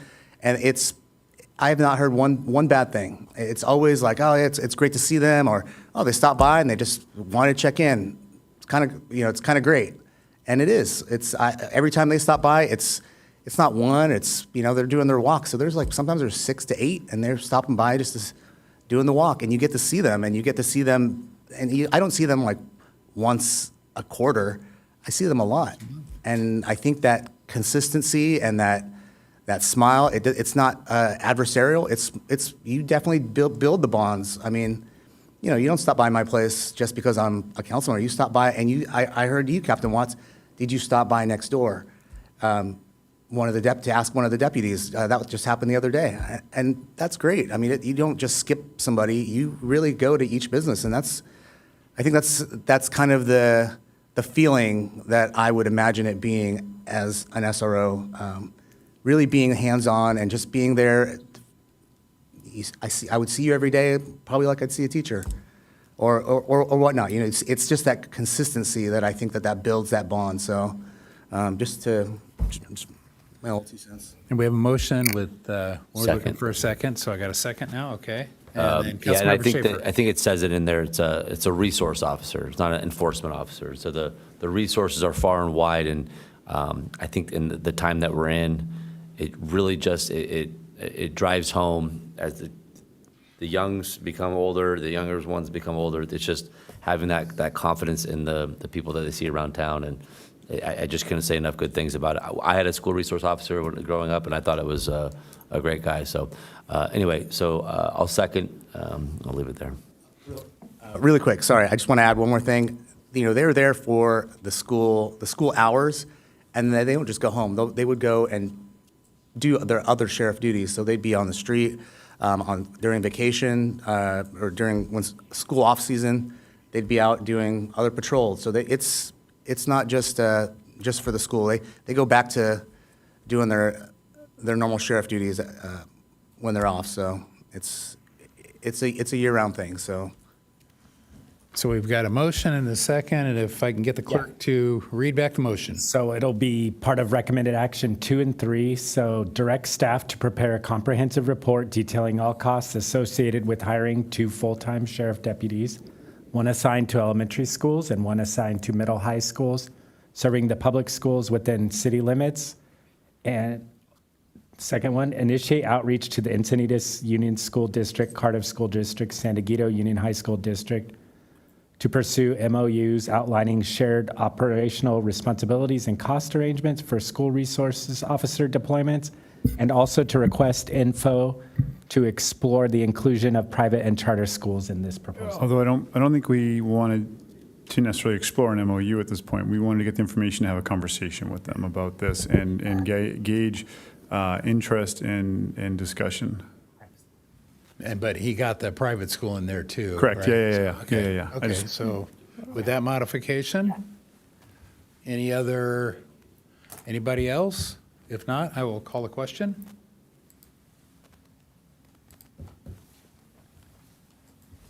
Motion carries unanimously. I want to do this for me. Great. That moves us on to item 13, City Council member reports pursuant to AB 1234. Do you want to go back to oral com? Oh, I'm sorry. Thank you. We have oral comments. Thank you for waiting. Larry Smith, are you still here? I don't believe so. Diana Cutlow, followed by Sheila Cameron are the final 2 speakers. Did Sheila stay? Diana's the hardcore Good now. evening. I just want you to know I would have stayed even if I didn't have oral comments at the very end. Good evening, City Council. I'm Diana Cutlow. I'm here representing Senator Catherine Blakespear. I'm also a 37-year Cardiff resident. On behalf of Senator Blakespear, I want to thank Mayor Ehlers, Deputy Mayor Lyons, and all our council members for your efforts to make these meetings a safe space for community input. Through civil dialogue, we can educate ourselves and others and find common ground. So thank you. With the end of the legislative session last Saturday, I'd like to give you a quick legislative update. This session, Senator Blakespear supported legislation focused on affordability, environmental protection, and keeping our residents safe. One of those issues was one that was discussed at length this evening. The state did pass a number of bills to protect residents from ICE overreach, and your bills reflect a lot. Your discussion tonight reflected a lot that was included in those bills. She also presented 3 gun safety bills on the Senate floor that passed, and most of them countering technology that things like lock switches that convert pistols to automatic weapons that can fire 1,200 rounds a minute, or 3D printing of untraceable weapons. Gun violence obviously can affect all of us, and I know you're all feeling that this week. But California has much lower homicide and suicide rates than many other states because of our gun safety laws. Looking at housing in our region, the senator authored SB 92 to close a loophole so that developers cannot use housing density bonus incentives for 22-story hotel projects like the Turquoise Tower in Pacific Beach. Listening to input from Encinitas and other cities and constituents in District 38, the senator stood for local control of housing on transit agency-owned land and voted against SB 79.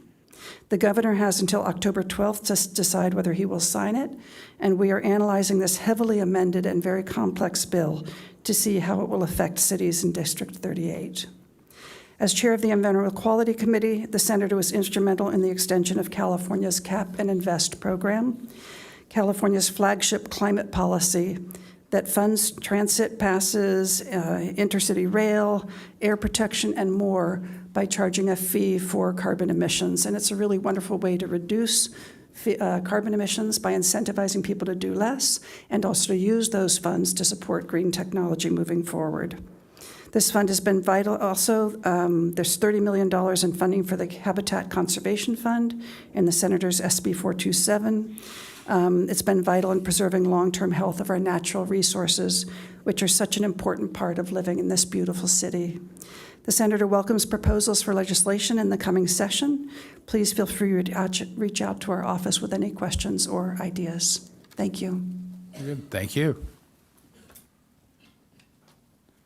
Anybody else?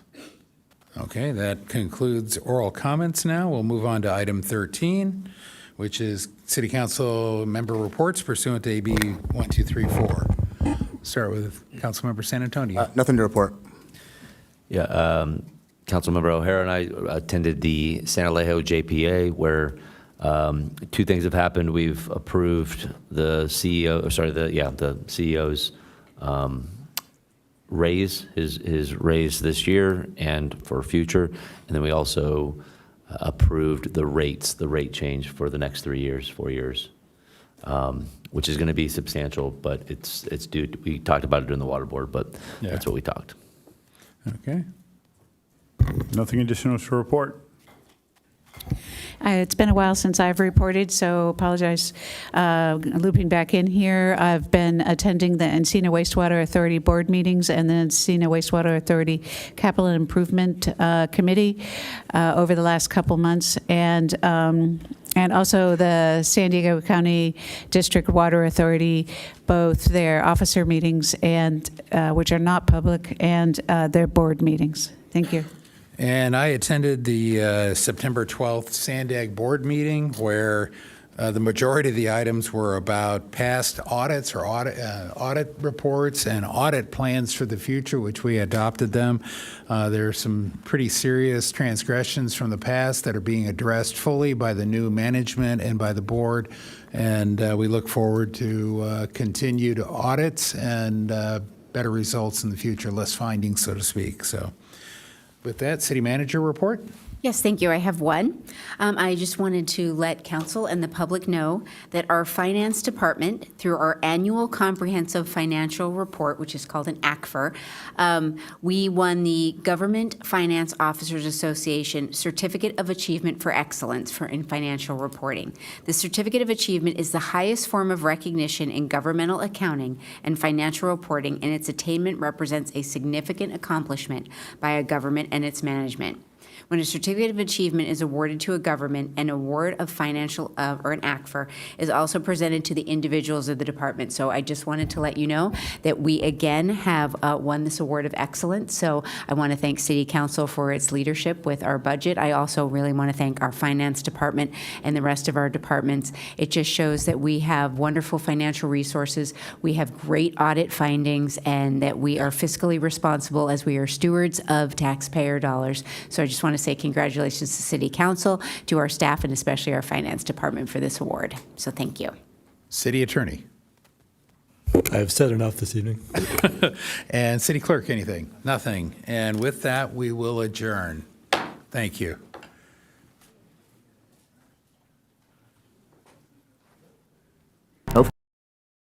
teachers, seniors, and retirees could qualify for low and very low income housing.